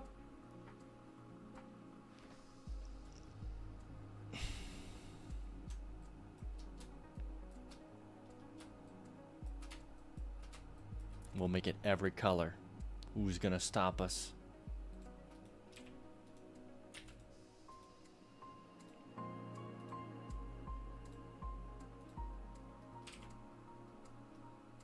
We are so back. Hey, welcome, Evan Avgard. Woke up early. Good luck with the Chinese studying over on YouTube. Okay, I could pull it. I don't know how many people are active in Chat Kapow, but we can create a new poll. Question. Which color for Game Ball? Blue.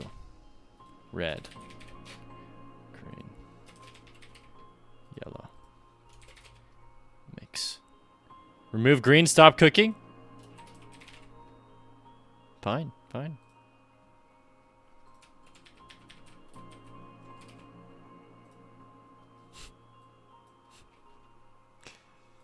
I'm just waiting for the polls, okay?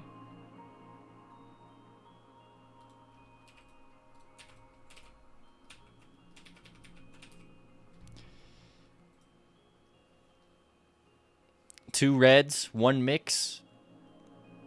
I guess it's just gonna be reds. Oh, there's 3 for red.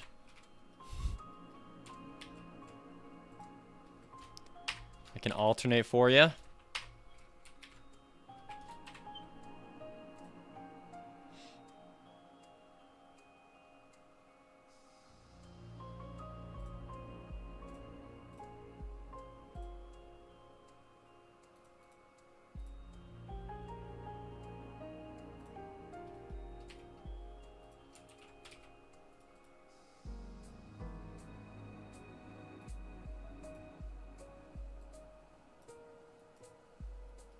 You guys sure? You sure you didn't like the green? You sure you don't like the brown? Or the purple? Or the blue? Y'all really want red, huh? Okay, red for the win, alright. Yeah, it looks like red freaking dominated. 4-1. Okay.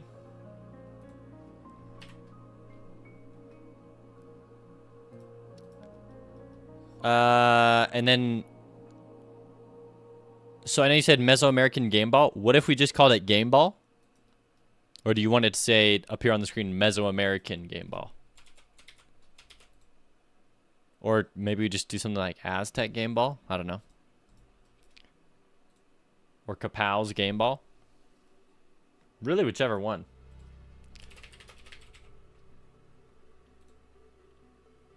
PNG.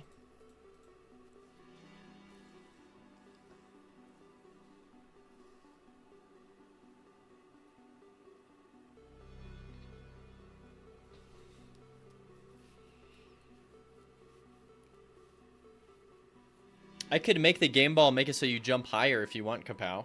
That wouldn't be too hard. I know I said only adjust stats, but like just thinking thematically.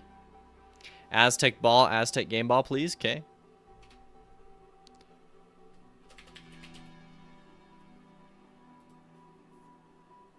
Like I know you said speed up, but it would be cool if he jumped higher. It wouldn't break my game either. Poland did red, okay.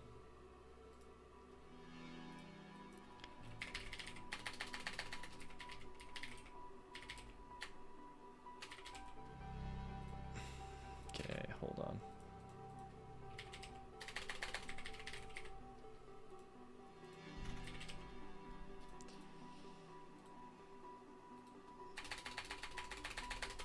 Aztec game ball. Jump higher sounds good. Okay, we can do a speed up and jump higher. Seems like it'd be fun. Power up game ball. Oh, I also have to post about it in the Discord. Aztec game ball. Plus 0.5 speed's crazy. 0.05 speed. And jump higher.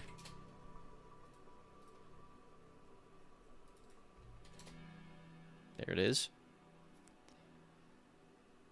Oh, wait. And then I also... I know I named it Aztec Game Ball, but I need you in the source code, Kapow. Remember when I used to say your full name, Kapow the bot, every time?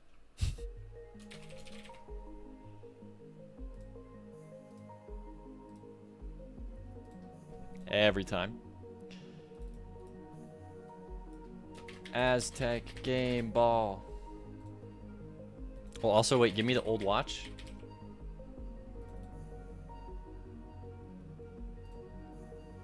Old watch does not change my weapon into a carrot. Old watch does plus 3 attack speed, plus 0.05 speed. People really like the speed ups in my game. It's funny because I actually think it's probably one of the most busted things.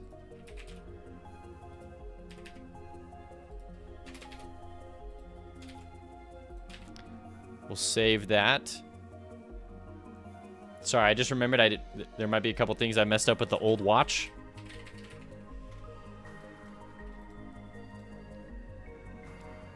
Okay, no, that's good. Item inventory. Old stopwatch plus 3 attack speed plus 0.0. Okay, okay, perfect. Okay, back to game ball. Throw it in here. Label. Does not change your weapon into a carrot. This will plus 0.05 speed.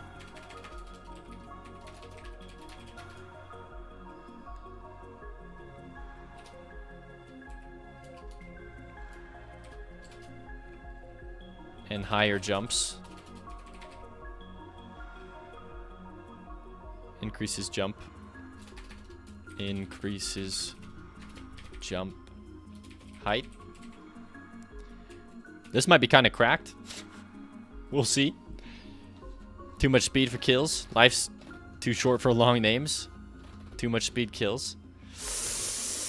That's true, that's true.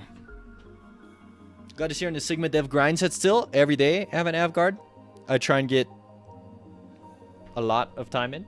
Okay, Aztec Game Ball. We give it its own code. Create.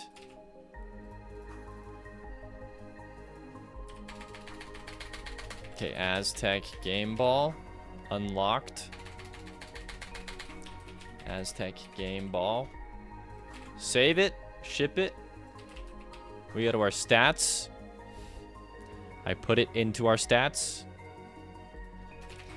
Variable Aztec game ball unlocked equals false. Set get set Aztec game ball unlocked. We create the signal for it.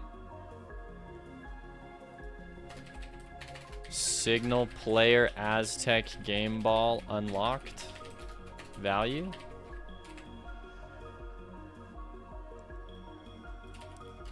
Create a new function for it right here. Set Aztec game ball. Dang, that was like co-designed by you and your wife. That's pretty sick. And a little bit by Twitch chat. What a cool item.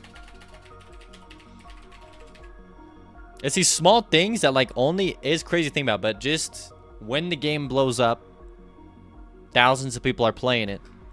Pretty much only you and a couple other people here on Twitch chat are gonna even know that, oh, that was my thing. That made it into the movie. You know when all those like those stupid movie things. Did you know that Harrison Ford in this scene actually made that line up on the spot? You can make a video like that and like farm millions of views off of my game success, Kapow. Did you know that me and my wife actually made this game, this item in the game? Here's the Twitch logs.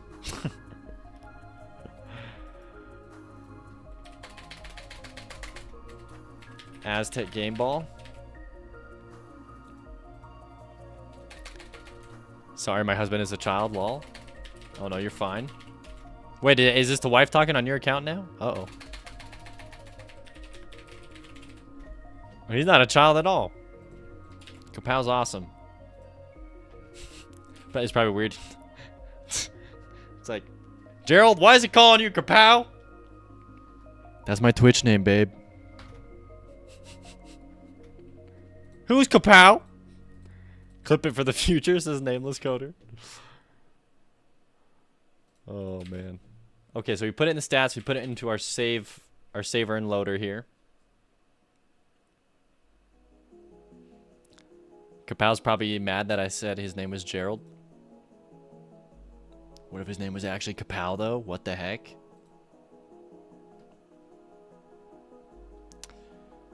Okay, right here. Aztec game ball unlocked equals false. Now we go over to the player. Just the player. To be honest, it's Kai. At least it's not Kapow. Okay. Squash unlocked. No. That's where you hit me with the, but my son's name is Kapow. Oh no. I'd have to ban you to hide my own shame. Aztec game ball. Your son is Noah. There it is. Freaking, I want to name my kid Atlas so bad. I think it is the coolest name. It's weird. I know I've never heard anyone called Atlas before. I'm not saying it doesn't exist. I'm just saying, like, that's a unique name. Super cool story. Atlas holds up the heavens in Greek mythology. And then my wife just hates the name. I'm like, no. And then she looks at me straight in the eyes. Let's name him Maverick. What the freak? Froster, you're gonna be AFK? You're not in a nice mood, so I don't feel like talking. No worries. I acknowledge you're not in a nice mood. We've all been there. Atlas is a strong name. That's what I told your wife when she took over during your 24-hour stream. Yes. Also, I'll switch back to the Twitch overlay. Cascamera, you're... No. Atlas, no. So we're at a standoff. I said I won't name my kid Maverick, and she's like, well, I'm not going to name our kid Atlas. So then I'm like, well, I guess time to find a third name. Did I ask my wife about Cat Boga of the 24-hour stream, though? I think she had brought that up to me. You guys kept trying to convince her to name our kid something crazy. Twitch chat names our son. How many channel points would that be? Holy.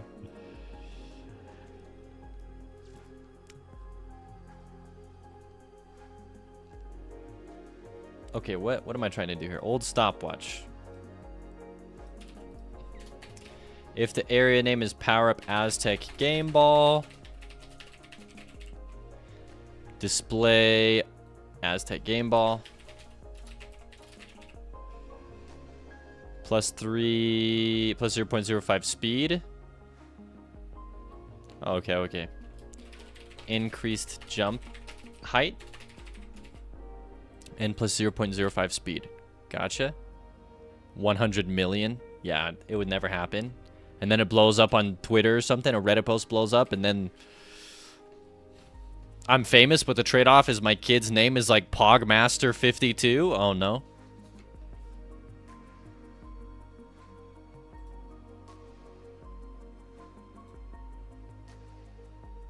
What the heck is this?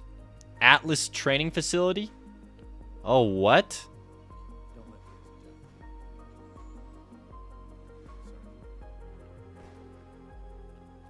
See, look at that. Imagine my son's future card. Whoa!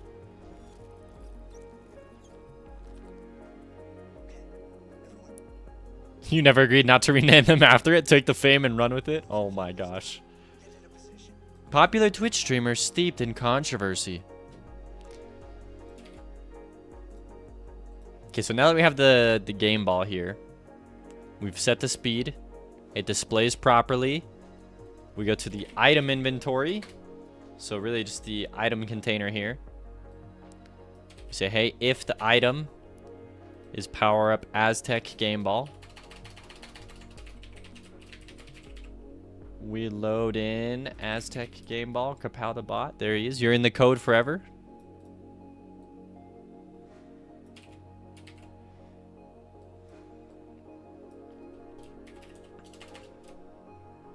Plus, I'll just say higher jumps. And plus 0.05 speed. Okay. I am immortal. And then we change it in the game over screen. We have to set the game ball to not be real. Or to not be unlocked. Aztec Game Ball. And then the last thing we do is we come into our random item spawner. So now it will be available in the demo. Random item generator. Random. Hold on, one more. I think I should call it item generator. There it is. So there's now going to be 74. Okay. Item 75 is the game ball. I know it says 74 right there. It's because it starts at 0. Calm down. But my items don't start at 0. Power Up Aztec Game Ball. Put it in. Oh. Scroll all the way down.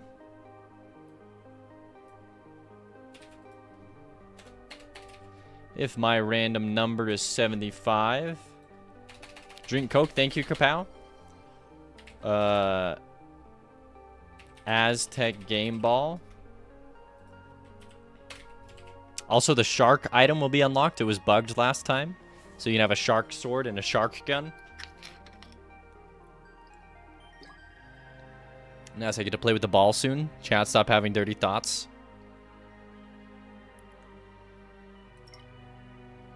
Cheers, Kapow. I believe my wife's home right now, actually.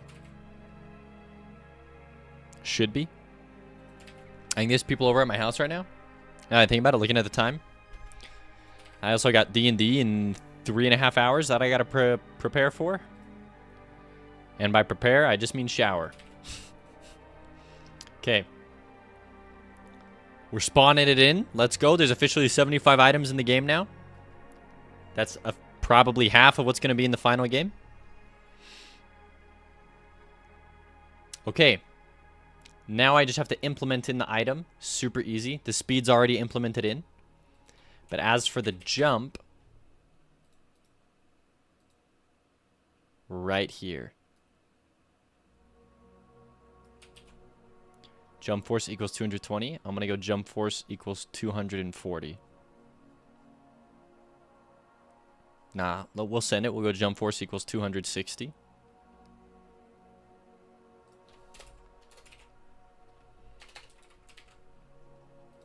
Where else am I setting jump force? Right there. Oh, okay.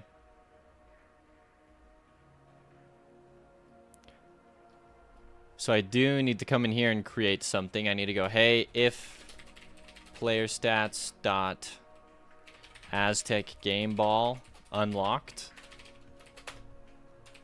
jump force equals 260.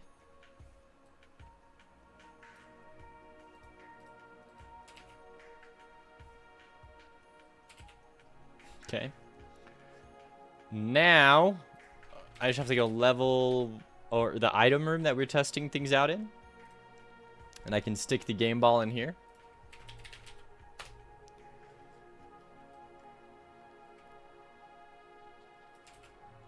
Okay, back to the, okay, now we're back to the poison dart frog. Okay, I'm gonna go ahead here and give it a hurt box, and I might as well give it a hit box. So this is like, if the player gets too close to this enemy, he gets damaged. So right there for the hit box, for the hurt box. This is where the player can hit the enemy. I think what we'll do is I'll make it a capsule. It's just a really useful rotation, or a really useful collider here.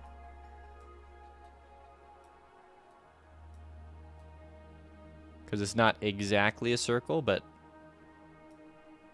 I think I literally just turned it into a circle.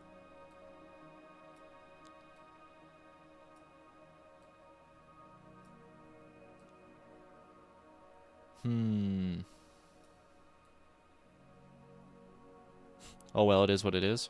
I actually just made a circle.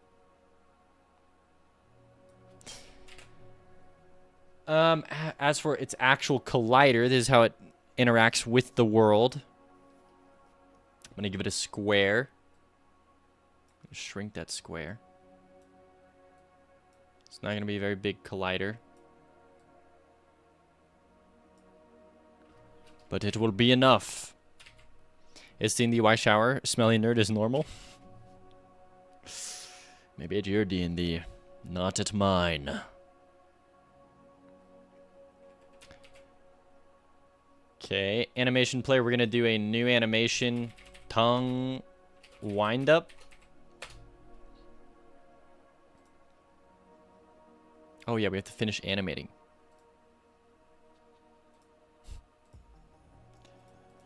This is gonna be the jump. Oh yeah, hey wait, that actually just looks fine.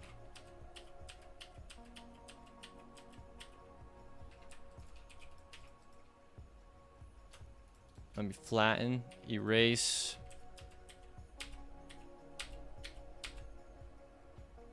Okay, it's kind of inconceivable that these don't move when he's about to jump.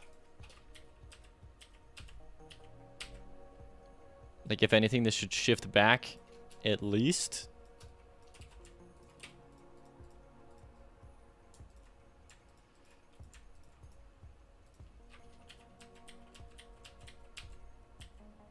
Hold on. Okay.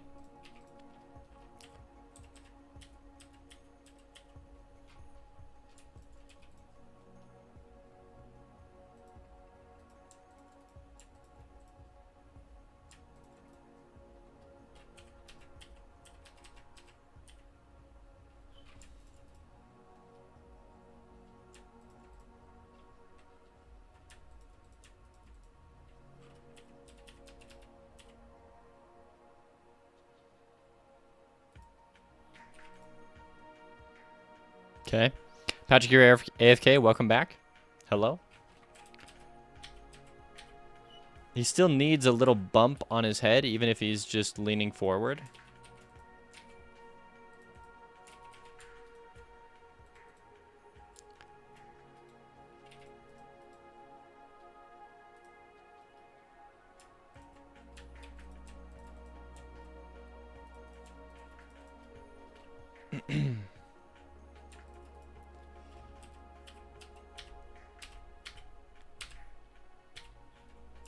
Okay.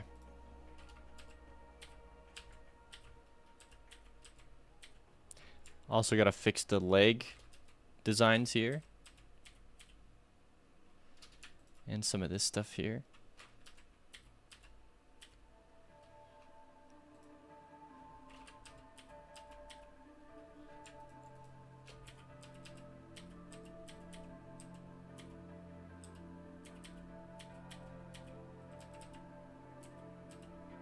What the heck? So much just gets erased right here?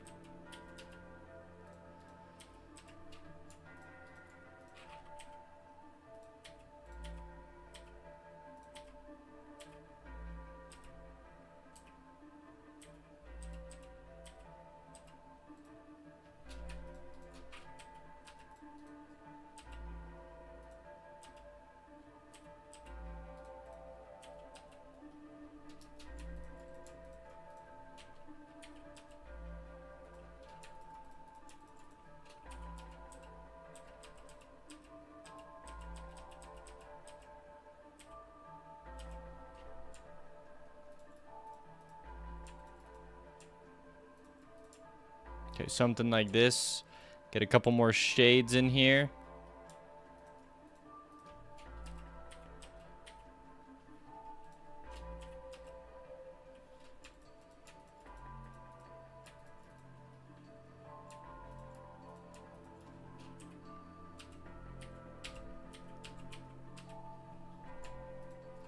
It's really important. We got to keep these shapes in as best as we can. Like this on the arm, like what happened to it. Okay. Will you do a raid on Dicosmos? He's playing Undertale Yellow. I definitely will, because he is like super close to hitting affiliate. We got him up to 2.95, and he just needs to be at 3, so I will be doing that. Okay, so he bows down, and then we just need a jumping frame. So that one I'm just gonna alt. I'm gonna alt N. The jump here is gonna be completely completely new.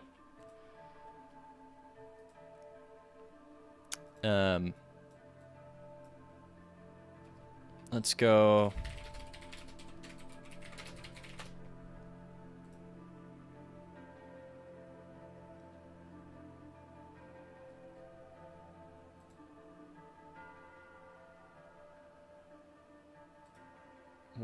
Wait for it.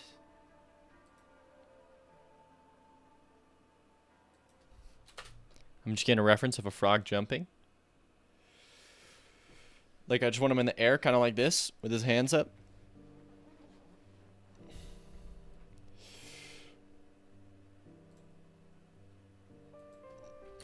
Please.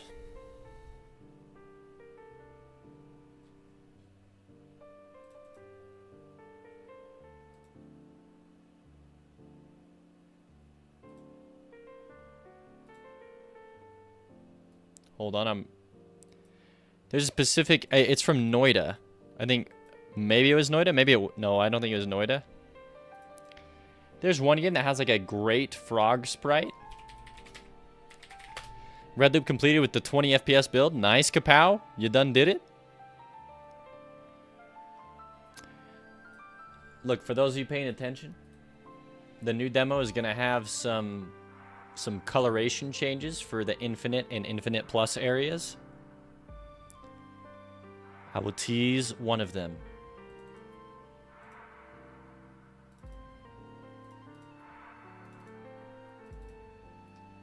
Okay. Let's go. Yeah, we'll do the sword lizard. When you go infinite mode, this is what all the sword lizards are going to look like. And then when you go infinite plus,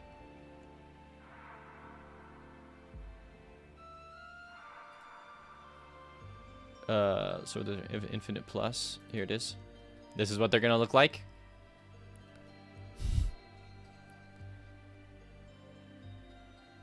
You can't lose the last heart and actually die. Maybe you have an item that prevents it.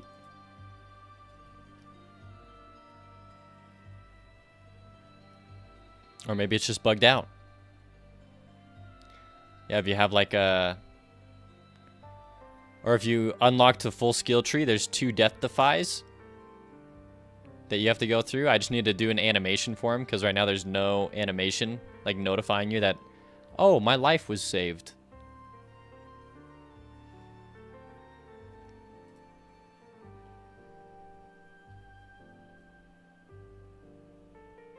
Okay, I'm genuinely trying to find a good frog jump here. There's one that I'm thinking of. I can't remember what I saw it in. It was very recent.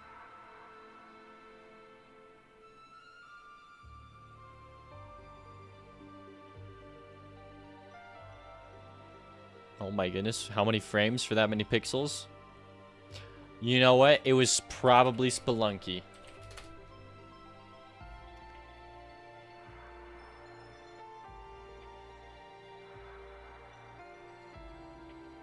Or maybe it wasn't.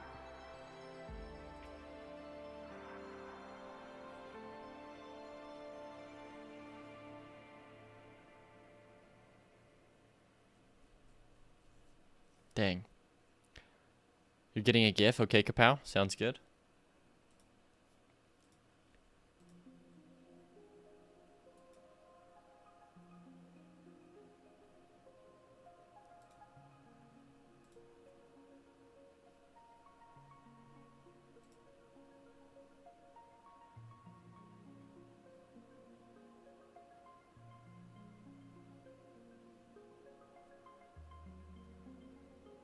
Oh, you have Brink. Interesting. Interesting.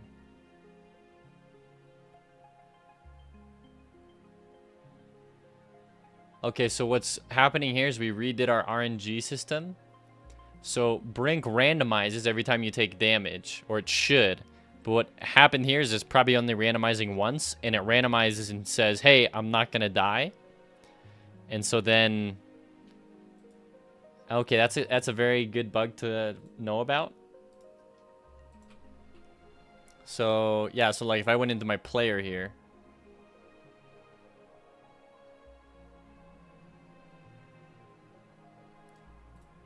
Sure.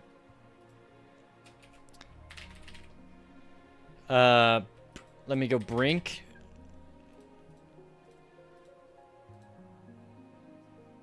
See right here, RNG randomized. Brink RNG Randy is %2+1. Weird. So it is randomized. How are you not dying?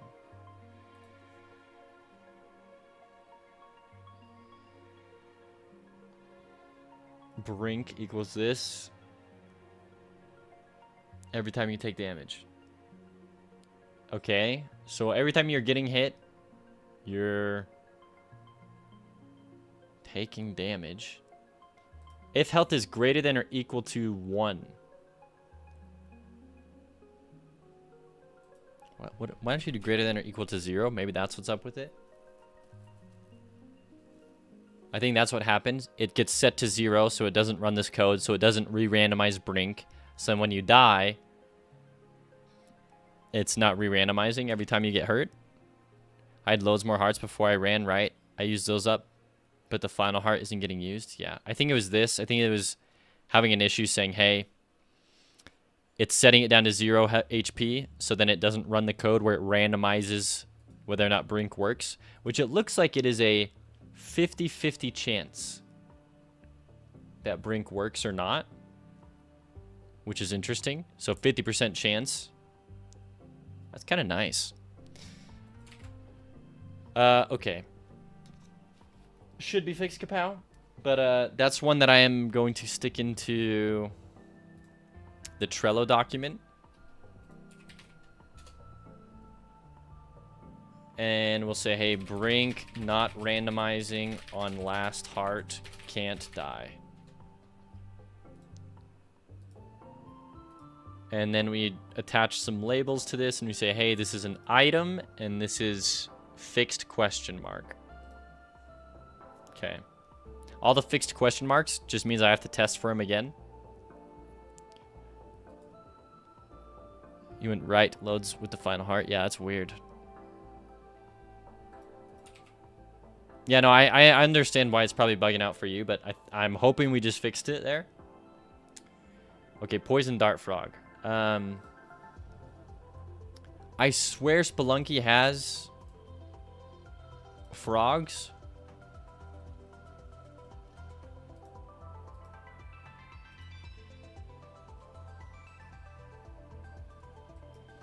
Frog jump sprite.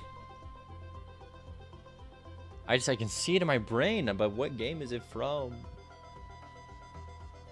I guess if I can see it in my brain, why do I need to see an image of it? Okay, touche. I can't see it in my brain.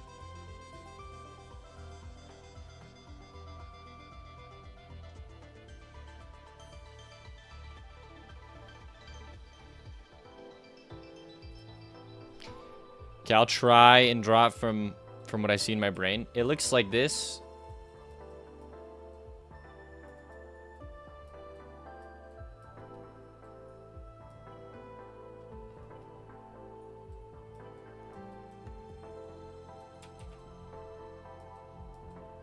And it's like in air like this. It's in the air like this. But I'm looking at the sprite size and you know what? It's probably not going to work. So instead,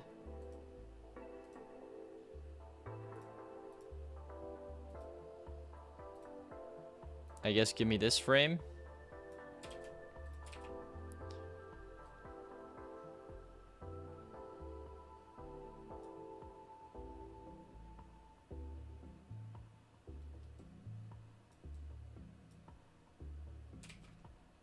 We can super extend out this leg.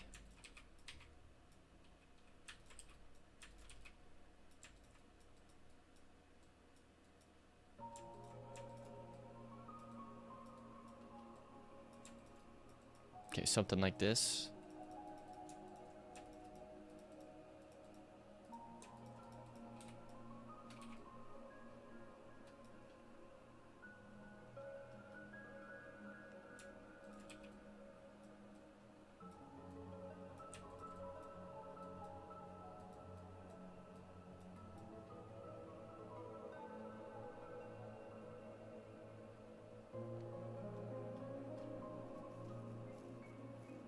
And then he explodes on impact? What a weird enemy. Hellcob, pixel art gif. There it is. Yeah, the legs like flick up. Oh, yeah. Oh, so we could do a little two-framer here. One where the leg is flicked up and then one where it's normal.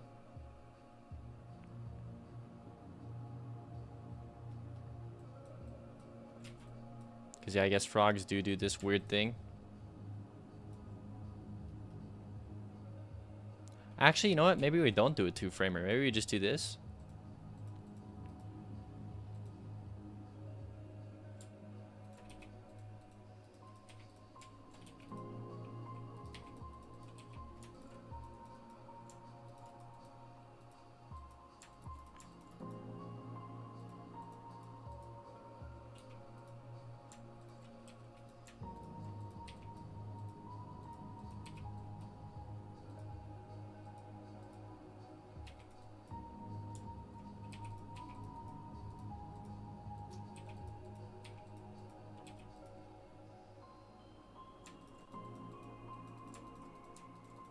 Okay.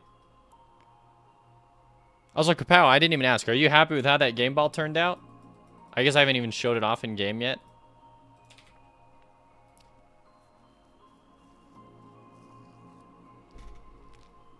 The true test.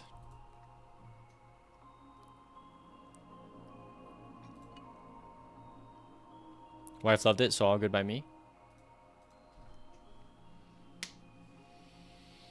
There it is.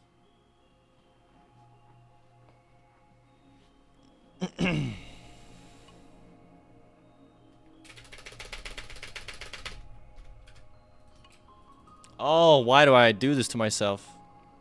I mean, it's smart, but oh my gosh, not being able to restart right out the gates. The speedrunning strats.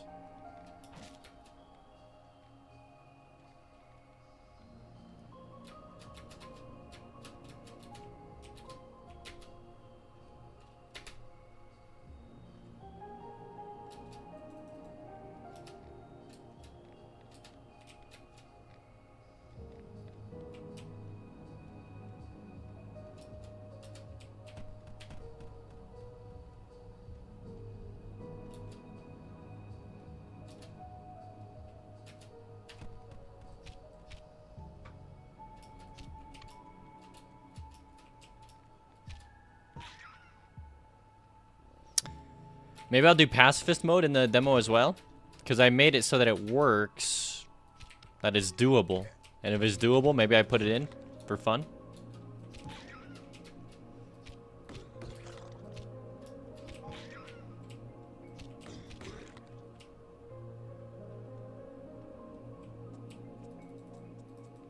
Okay. Here's the game ball, and the frog for that matter, but... Game ball? Is how it looks in game. I get it. Aztec game ball. Hold on, that's way too much speed. I think I put in the wrong number. I think I put in 0.5 instead of 0.05. It would be more fun to put pacifist mode in if it isn't doable. Oh my goodness. That's too high. Holy crap.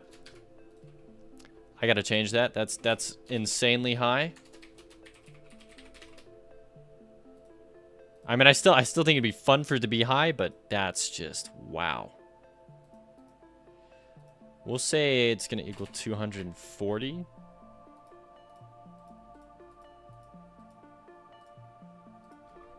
And then, oh yeah, the speed. Place us at speed plus equals. Excuse me? Why is it plus equals 1 for the speed? Wait, there's no way that's what it's supposed to be? Yeah, plus 0.05 speed. Yeah, both of these are supposed to be so much lower. Because speed is such a touchy variable. Alright, let's try that again.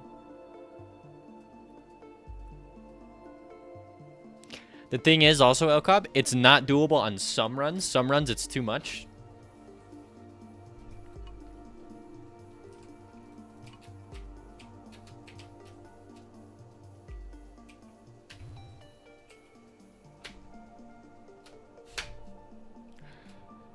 That is pretty crazy. Killed him, 1 hit, nice. Wow, the jump here, I gotta play a few levels and see, because it just seems ridiculous. Oh my, the things I can clear. It's kind of fun though. That's all that matters. Fun is the most important thing. And I should make those Dino Walkers, if you shoot them, turn around and aggro you. That'd be kind of cool.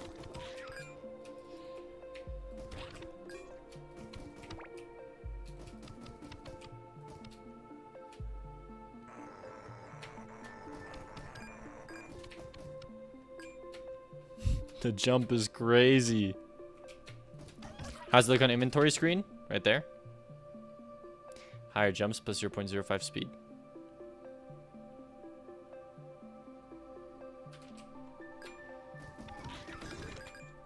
Wow. Just, and especially if you get double jump. Oh my gosh. You could just clear like entire freaking... I mean, it'll be fun for sure. Look at this. I don't even need the freaking platform right there. That's crazy.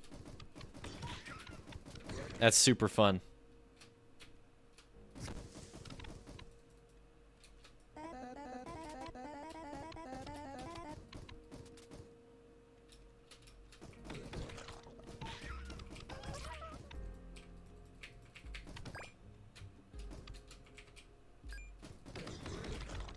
Should I make it so you can kill Gilly? Oh, that'd be kind of messed up.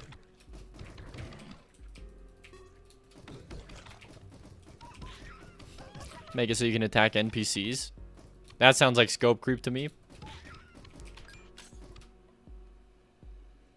Also, then it's like a permanent decision. You'd feel so bad. You could scuff a whole run just by accidentally killing Gilly. I don't know about that.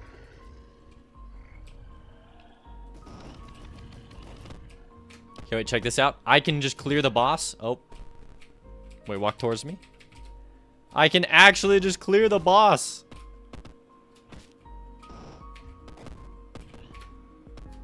Wow.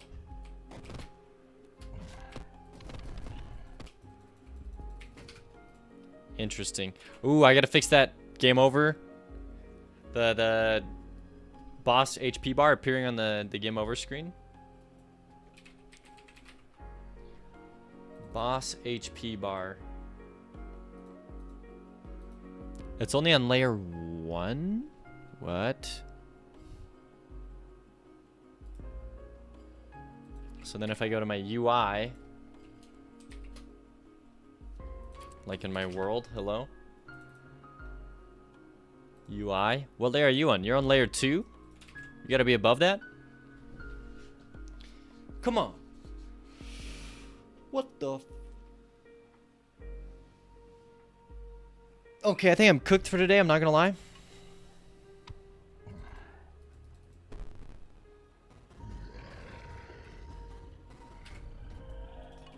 HP bar no longer appears above. Oh, but it appears above the inventory screen?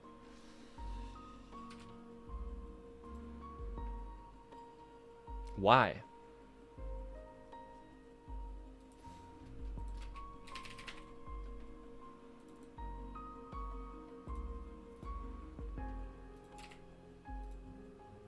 Okay, feel a little better now. So can I ask what the percentage of the game completion? 75%.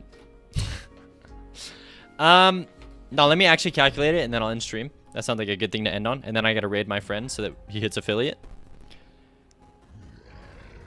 Kapow, I've been clearing stages like that with a high speed and double jump, so it might be a bit broken, but fun. It no longer appears above. That's all we wanted. Perfect. Okay, Frostern. The only way right now that I have to calculate percentage is based on a really old text document that I have that is somewhat outdated, but it still should be good. So if I go into final roadmap. Okay.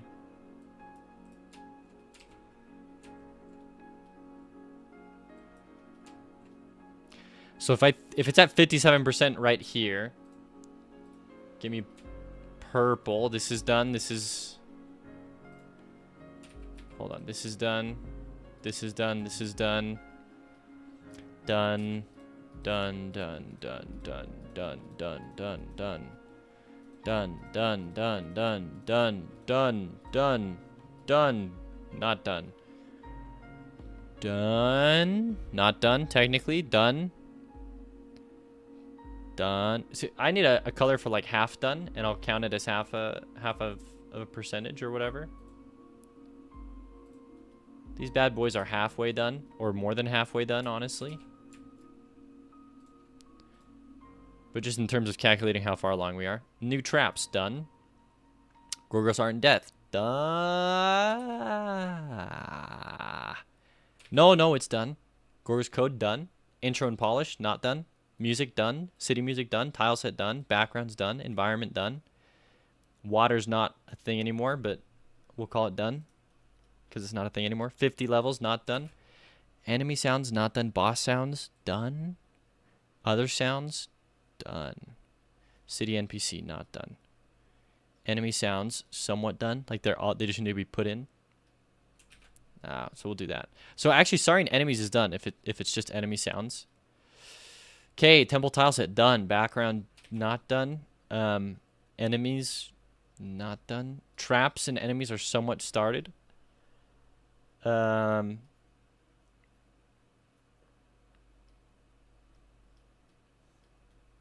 Okay. Settings polish done. Main polish done. Lore forest done. Lore jungle done. Lore ruins done. Lore city not done.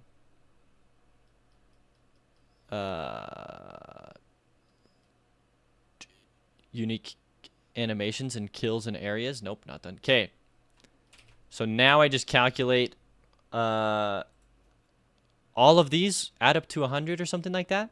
So I just count the ones left over that I have left to do, which is 1, 2, 3, 4, 5, 6, 7, 8, 9, 10, 11, 12, 13, 14.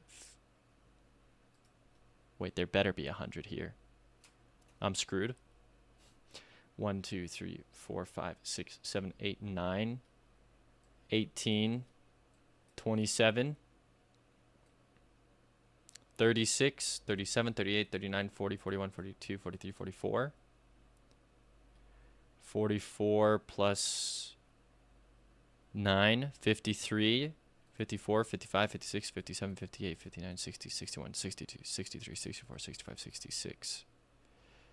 66, 67, 68, 69, 70, 71, 72, 73, 74, 75, 76, 77, 80, 81, 82, 83, 84, 85, 86, 87, 88, 89, 90, 91, 92, 94, 95, 96, 97, 98, 99. There's 100. Okay, so I just count these. 1, 2, 3, 4, 5, 6, 7, 8, 9, 10, 11, 12, 13, 14, 15, 16, 17, 18, 19, 20, 21, 22, 23, 24, 25, 26, 27, 28, 29, 30, 31, 32, 33, 34, 35, 36, 37, 38, 39.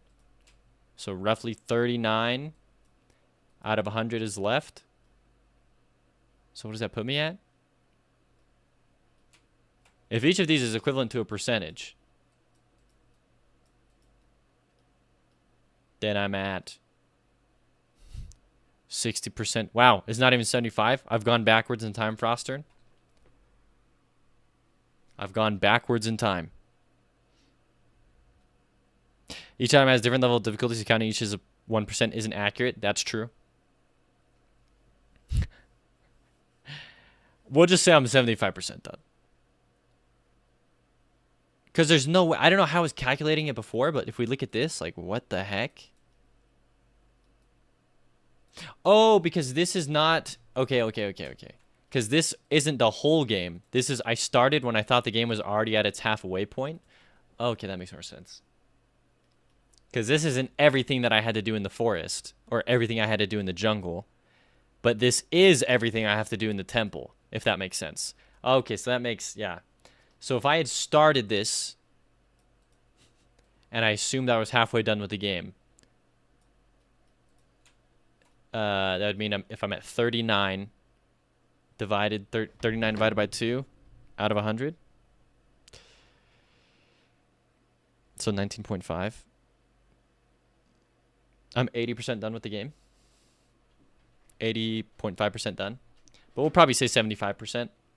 This is so outdated, honestly. If I just had to gut check you, I know it's funny because you ask me every time, but I'd say it's 75% done. Kapow, 3.5 out of 5 areas done.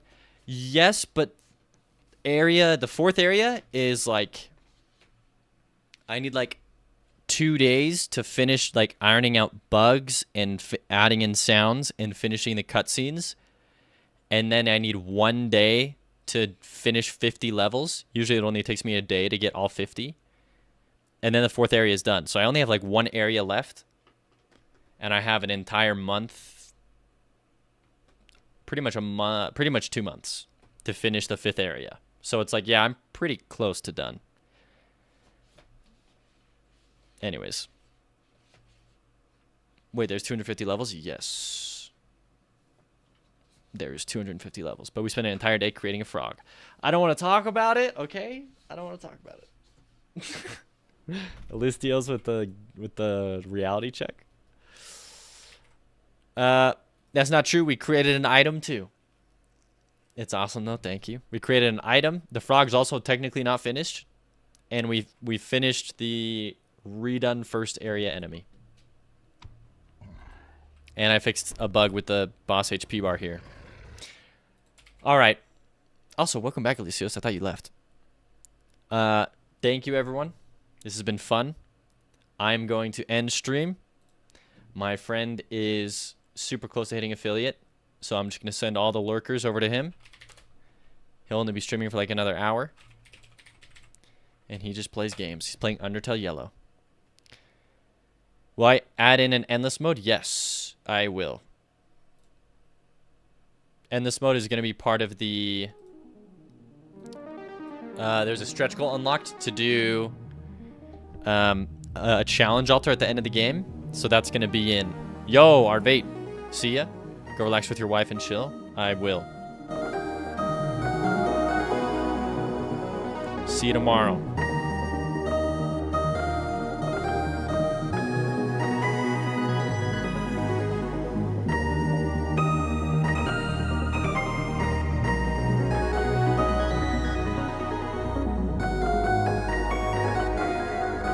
I was muted. I was just saying goodbye to everyone. Name by name. Seal, Steels, Arvate, Kapow, Elcop, everyone. Okay, anyway.